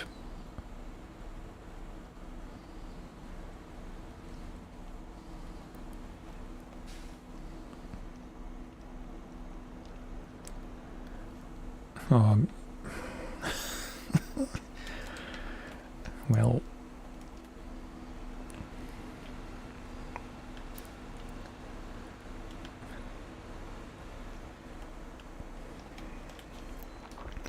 that's rather annoying.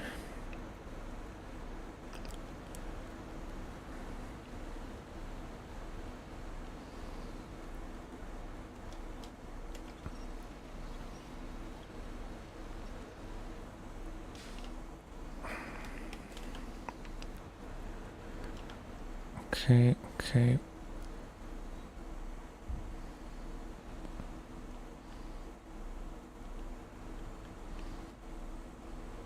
Please don't get stuck on the tree.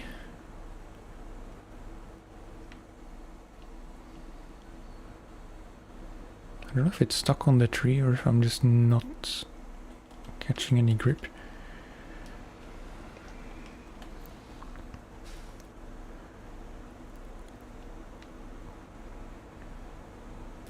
Should be good. Yeah. This is very irresponsible.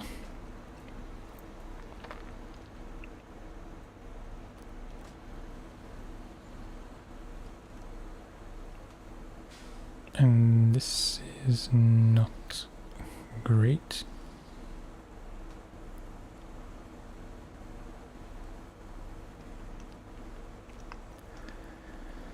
Come on, man.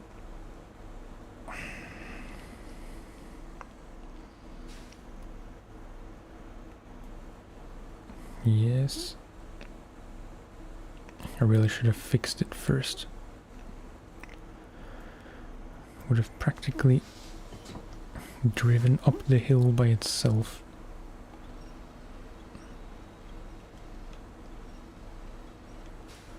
Oh, no, I'm plowing head first into a rock.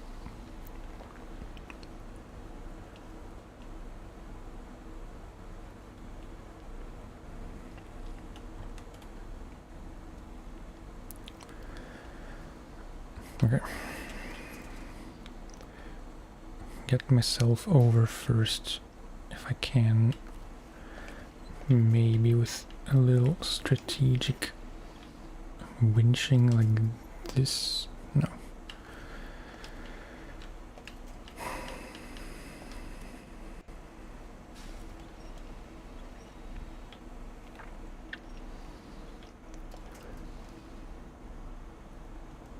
Nope.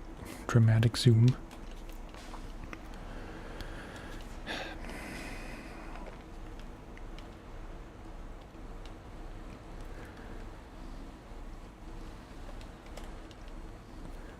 Okay, okay.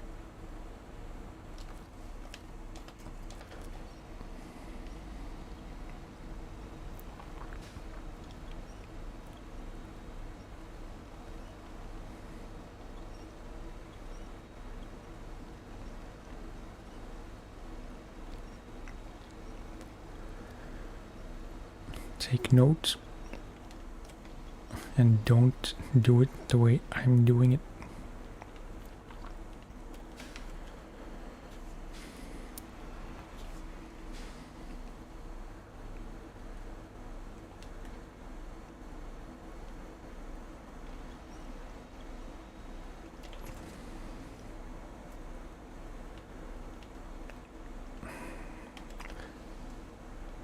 Yeah, could probably use diff locks,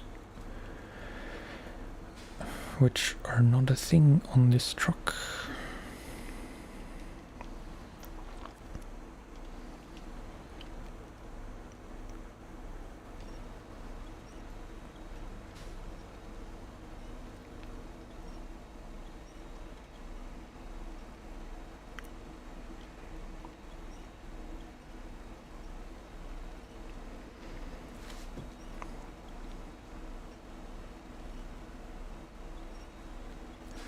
Okay, okay.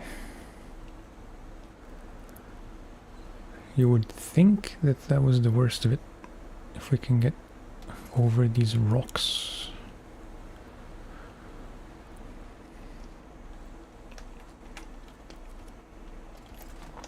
Nope.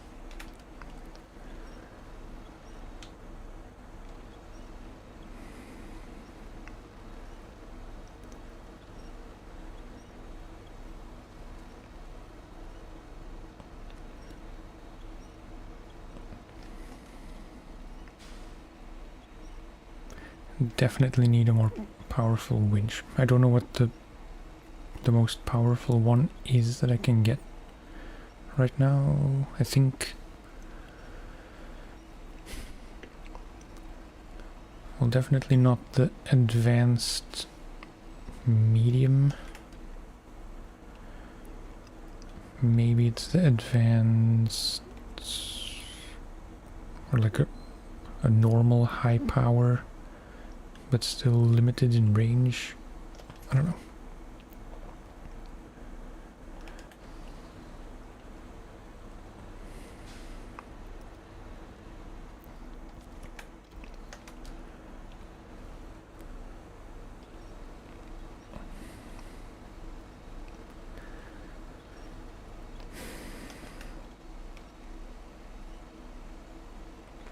It is working, it's just very slow.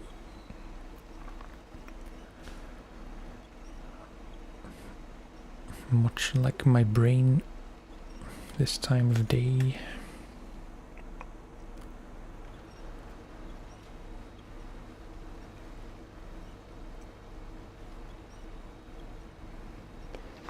I know you want to.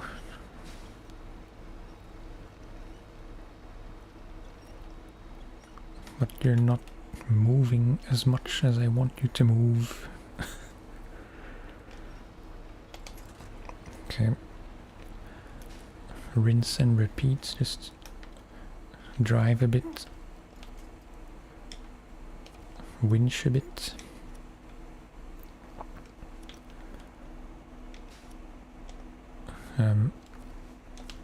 Yes.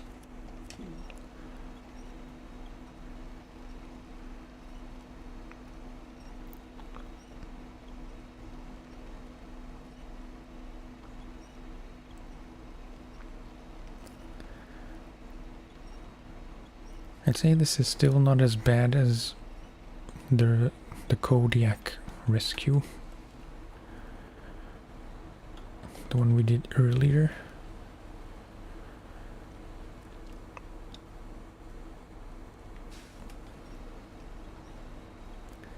Come on, what are you? Is the Royal stuck or is the White Western stuck? Okay, White Western.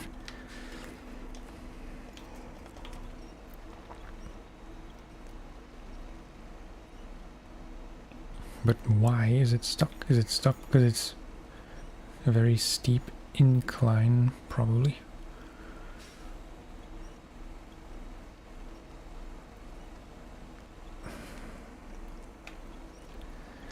This does not bode well.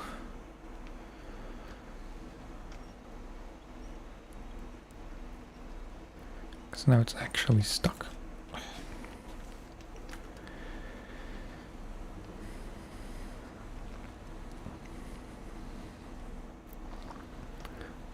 From here it's probably too far.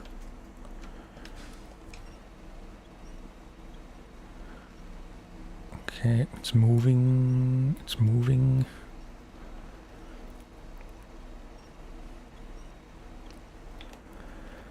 I think, well, we're not out yet, but I think we're basically in the clear.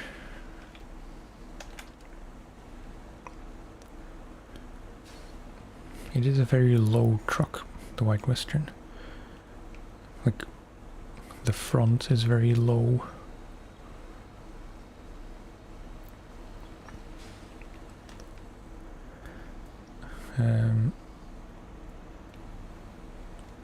And now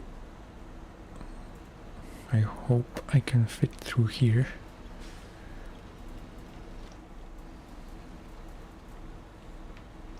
Yeah, just about.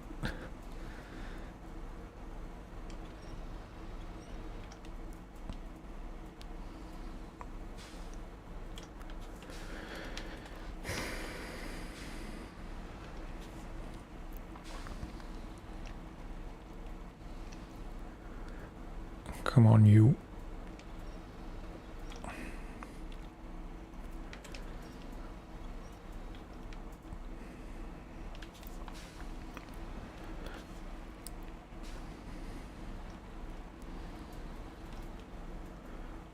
Yes. Nice. No, not nice.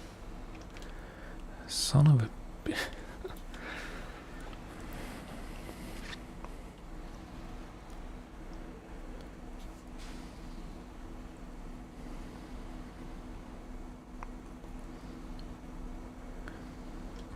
Really?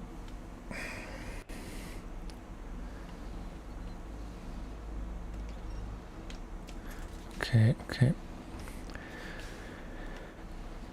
I can fix this, I can fix this.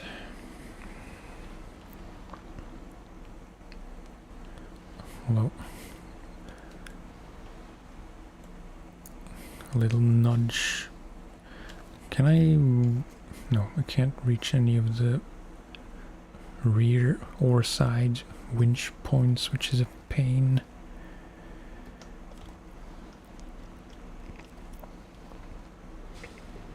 Okay. Whew. Officially out. And... well, we brought a souvenir, it seems. Okay, the souvenir disappeared.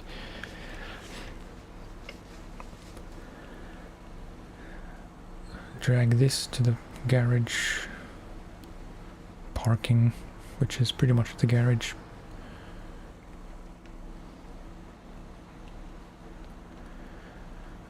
Recover.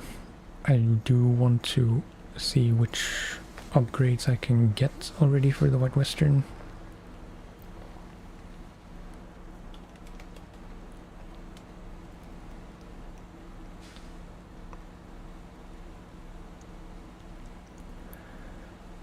The Royal is quickly becoming my new favorite truck. It doesn't replace the White Western, it's just... it's very much worth it to go get it early in Alaska.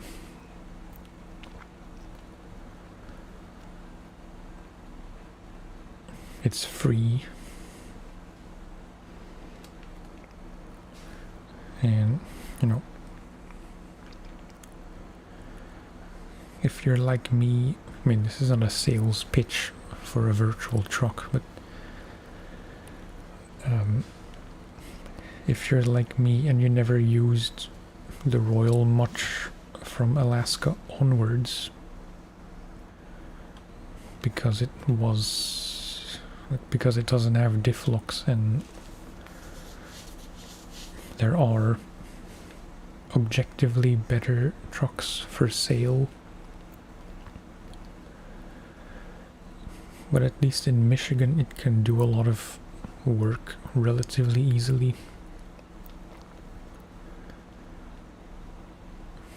Without even being fully upgraded. So yeah, I like it. And it looks cool. I always thought it looked cool, which made it even more of a shame that I was never able to use it as much as I wanted to.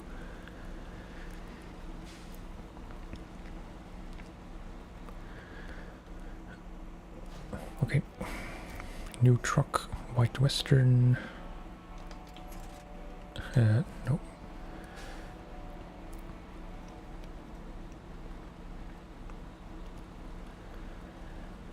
So now release garage. Oh.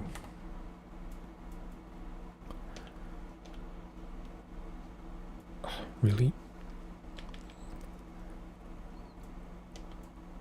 Can you not switch to a truck if it's completely wrecked?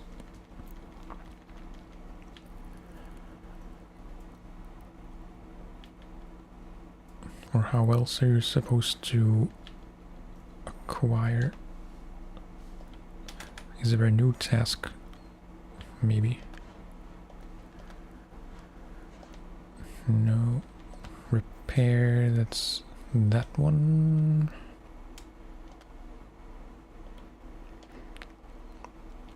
I'm not really sure how this works.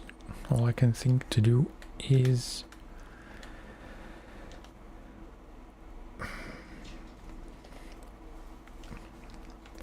that my scout is probably still here. Chevy, yeah. Retain, back to Smithville.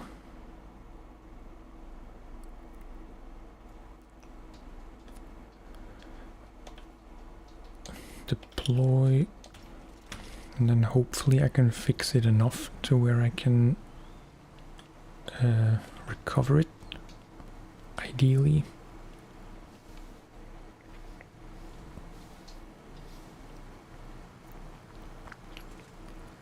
It's interesting that that's how it works.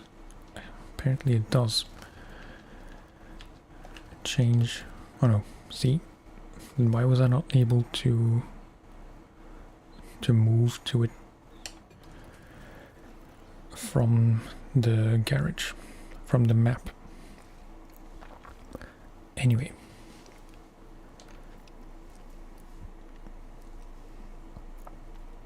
I don't have that much money.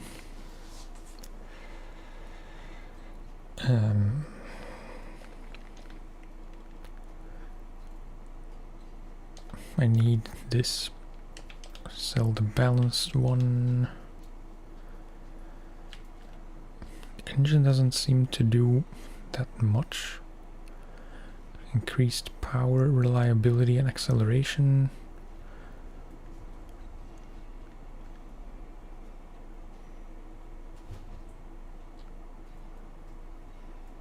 Yeah, I'm not gonna get it.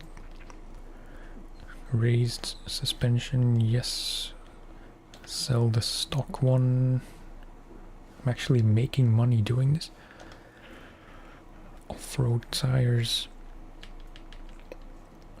The big ones, UOD2. Extended medium. I'm not sure there's much point in the extended medium. Yeah, you get the high power medium first, which is better because it's like it can pull more. Obviously I want the advanced medium, but that's not really available yet.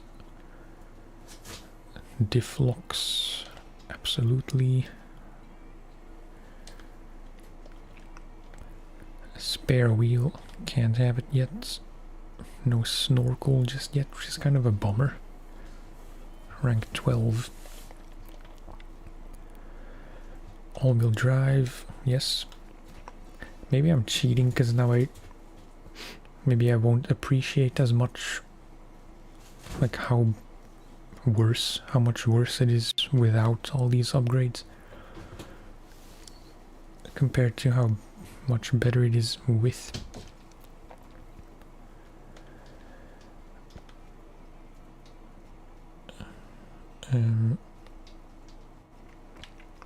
It's stupid, but I do like sun visors.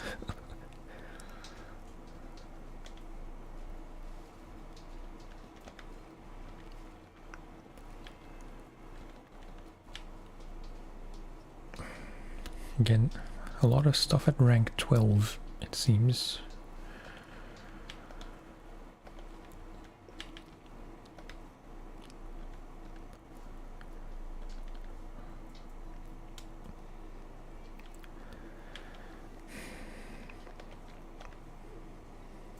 Let's get the sun cap.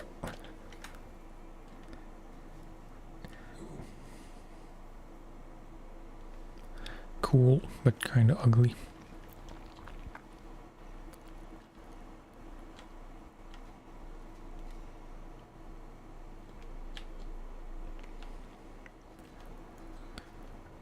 As much as I like the orange, to me, this truck should be this color. All the other ones just look kind of wrong in a way.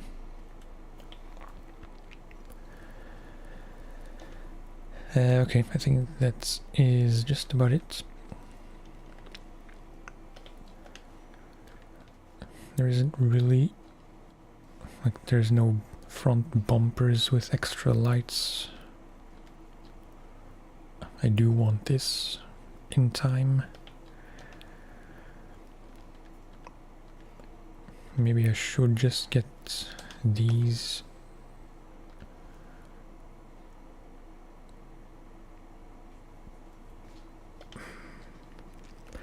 I am obsessing over silly things.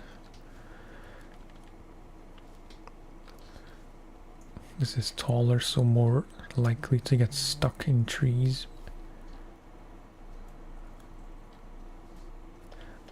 No. And then, just because I'm curious, I want to see if there are nicer colors for the royal. Ooh, this is kind of nice.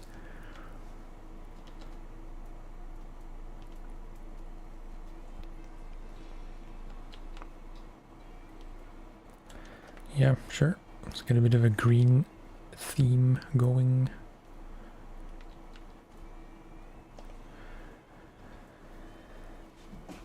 Okay, and I think that's actually gonna be it. This we can't get yet.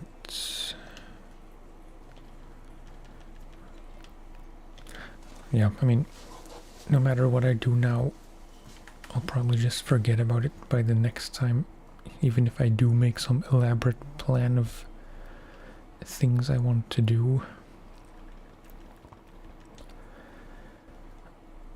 Definitely this we should be able to do with the royal.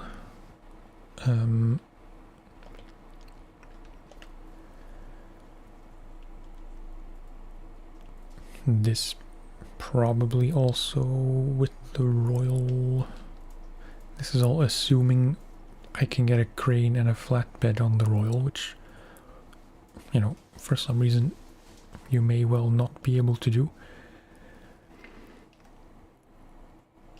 Concrete slabs from there to there.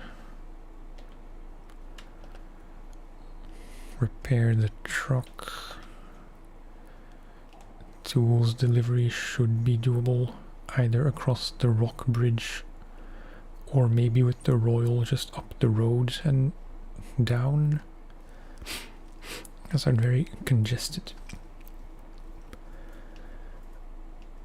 This same deal probably with the royal. Service parts probably also royal. It's quickly becoming my go-to truck. And this, yeah, I tried to get that trailer from here to there. I only made it halfway and then my truck got flushed away in the drink. So yeah, lots of stuff to do still. This is only the second map of 4. But I think the other 2, Drummond and Island Lake, tend to be a bit faster.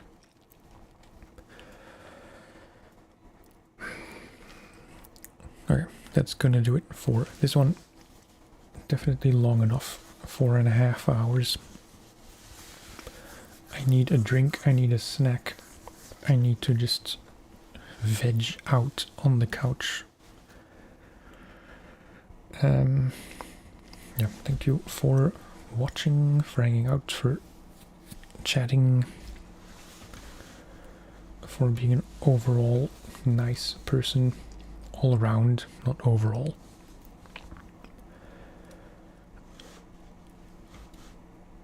Yeah, and I will talk to you next time. Might be another stream tomorrow, although I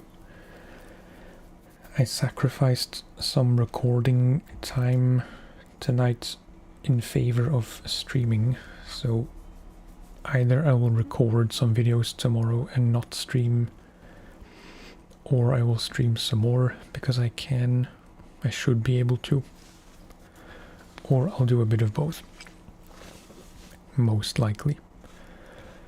Thank you, and talk to you next time. Bye bye.